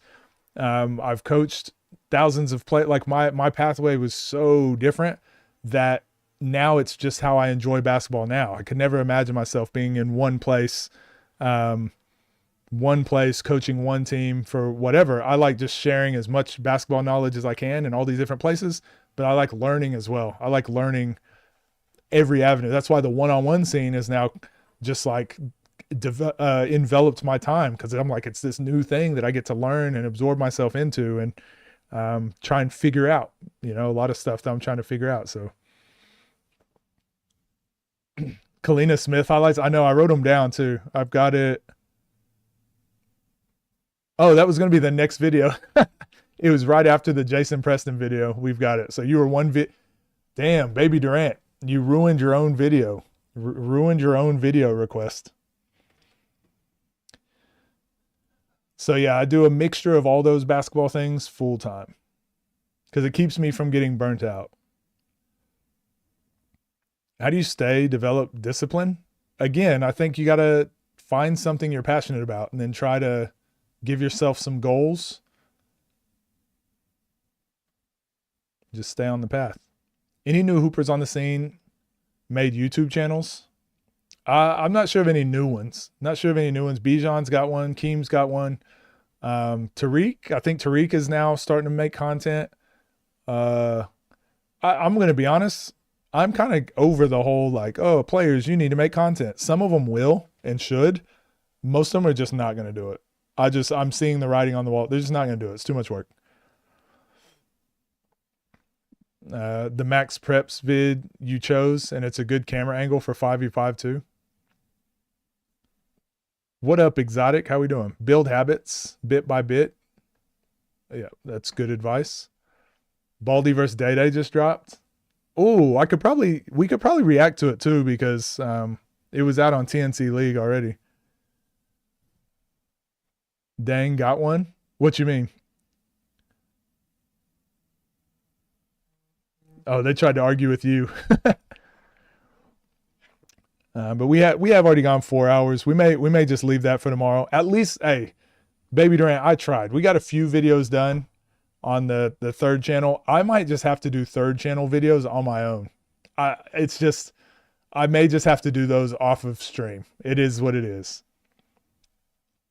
Oh, Dang got a YouTube channel. That's right. Yeah, we're probably just gonna have to do those off stream because it's just they always get derailed, and I just feel like I come off so negative when I talk about. I really dislike the trainer industry. Skills trainer industry is just one of my biggest pet peeves. I really dislike it, and so I go into those with the wrong type of energy, and I don't even dislike the people. So I don't want to be toxic for no reason.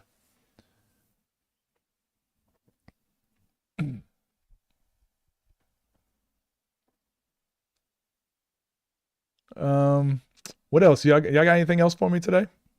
Otherwise, I think I can't argue with facts though.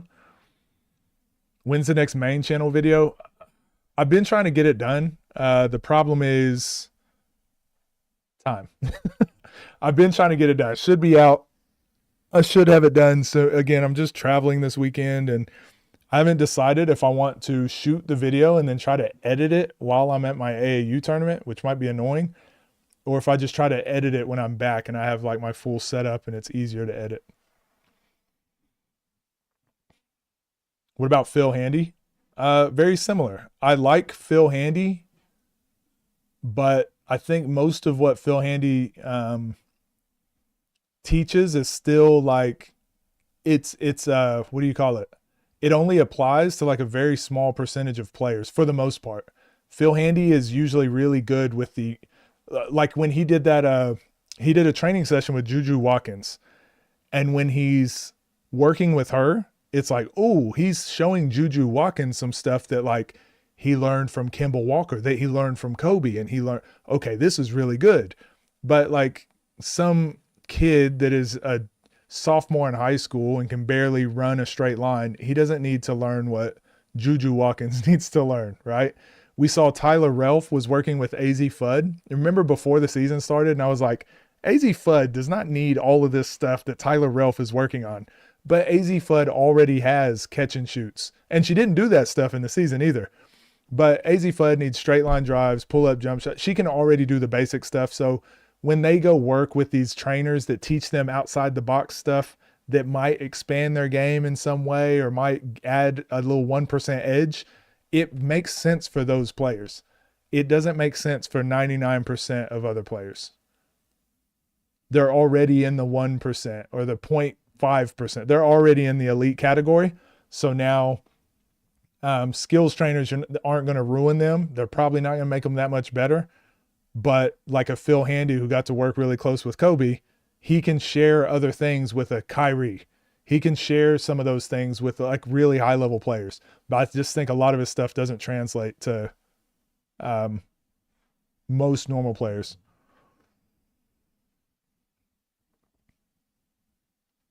So much more fun to just stream live and hang out with chat than make dedicated YouTube content. Yeah, and also YouTube's changed. I don't know. If you guys go look at like YouTube started changing. So that's part of the reason I stopped making those videos too. So if you look at, you know, like this video game, here's my channel. So we've got 34,000 subscribers, which is great. This video though, the gather step, this video took me a really long time to like research and edit. I do everything myself and it got 40K views. That's not a lot, but every single day, I don't want to show off my analytics, but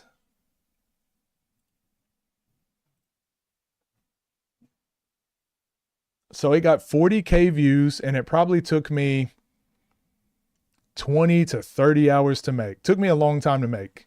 40,000 views. But when I'm streaming, so the last 2 days, my channel, this channel that I have now, got 20,000 views. So it's more efficient for me to stream and research videos and break down games. It's more efficient for me to do that than it is to constantly make new original content. Now, when I first started, I didn't have this channel, but my main channel, I made, let's say, one of the earliest videos I did was, shoot, where's it at? Oh, so I made 145,000 views on this one. Next week was 30,000. The next week was 90,000. The next week was 50,000. The next week was, so they were only taking me like a week to make these. But then over time, 75,000, 273,000. But then right after this video, 273,000, I got 17,000, 20,000, and then 100,000, and then 20,000, 10,000, 5,000, 26,000, 7,000. So I was like, okay, it's so, like the video game one took me forever to make. And I thought it was a really good video. It only made 10,000 views. So YouTube started changing. And then I got 10,000 views in my next one. And then 83,000, then 147,000, and then 16,000, and then 40. So they're so inconsistent with how much time I put into that compared to what I get out of it. Whereas on this channel, I put out a video every day. I stream every single day. Like the amount of content and what people want to watch and spend time watching, YouTube is telling me this is what they want to watch. So this is what I put my time into.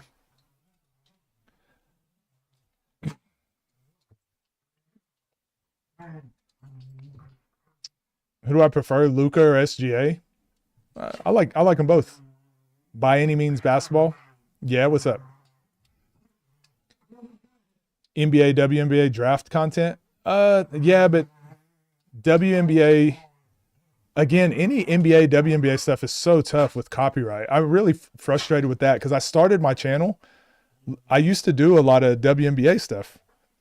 But every time I tried to post, I did a couple NBA things where I did a Team USA thing, but the copyright struck all those. So I didn't make any money on any of those.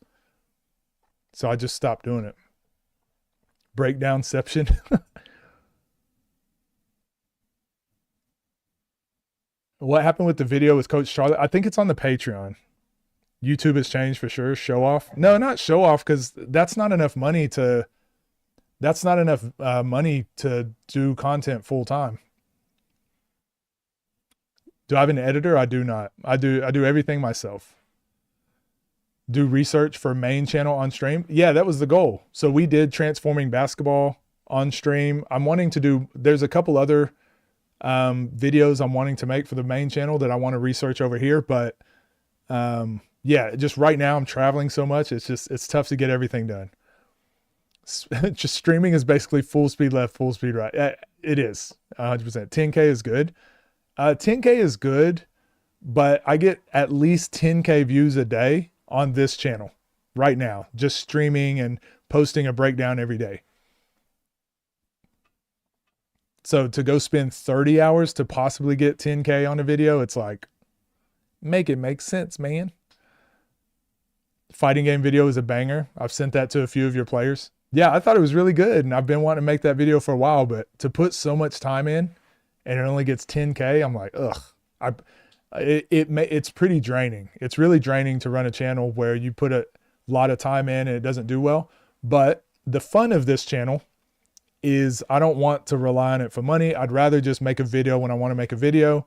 So that's kind of why it gets put on the back burner, because I'm just like, yeah, I just want to do it when I want to do it. I don't want to, this one's my job. This channel right now that we're on, this is my job.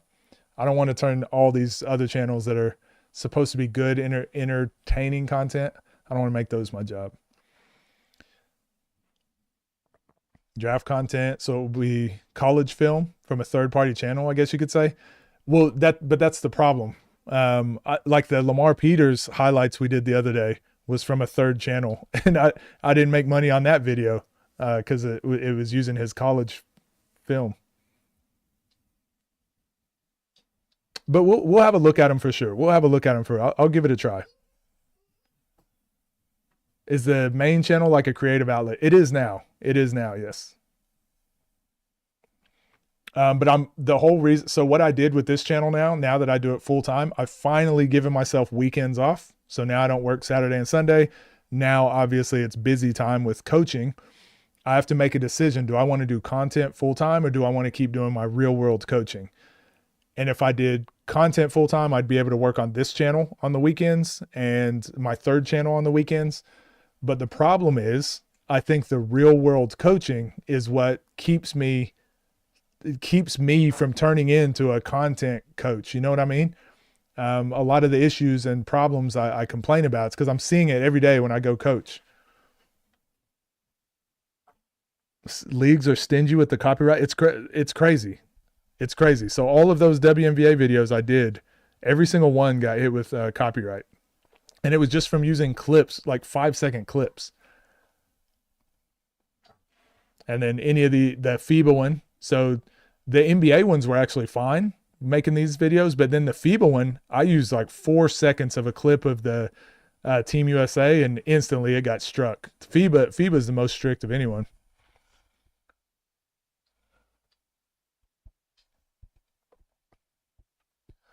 So yeah, the goal was to have, I've got 3, again, Notion being the GOAT. Let's go here. I've got 1, 2, 3, 4. I've got 4 videos fully pretty much scripted out. Like I've wrote my script. Is it this one? Yeah, I've got the full script for one of my videos done. I just have to shoot it. I just have to do it. But I've got 4 of these. I've got 4 of these videos completely done that I could shoot for the main channel, but it's just to actually do it and know that it's probably not going to make as much money as this channel. So it just keeps getting put on the back burner. How does Coach Freaky do it? What do you mean?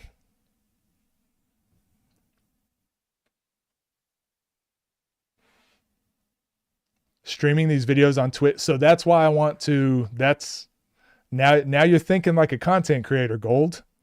That's why I'm trying to get my Twitch connected to this. Come coach you in Chicago. NBA clips, copyright. I'm not sure. I'd have to speak to Coach Freaky, but I'm sure he has to be very creative with how he does his videos. And some of them probably do get copyrighted. But anyways, yeah, y'all ruined Baby Durant's video request that he had. So you can dual stream. That's what I'm trying to do. So I used to do that, but now I'm trying to use, what's it called? Atom multi-stream. And I just haven't messed around with it enough to get the Twitch output going. I can try it right now. I'm going to click. Let's see if it went live on Twitch. Because I did change some settings.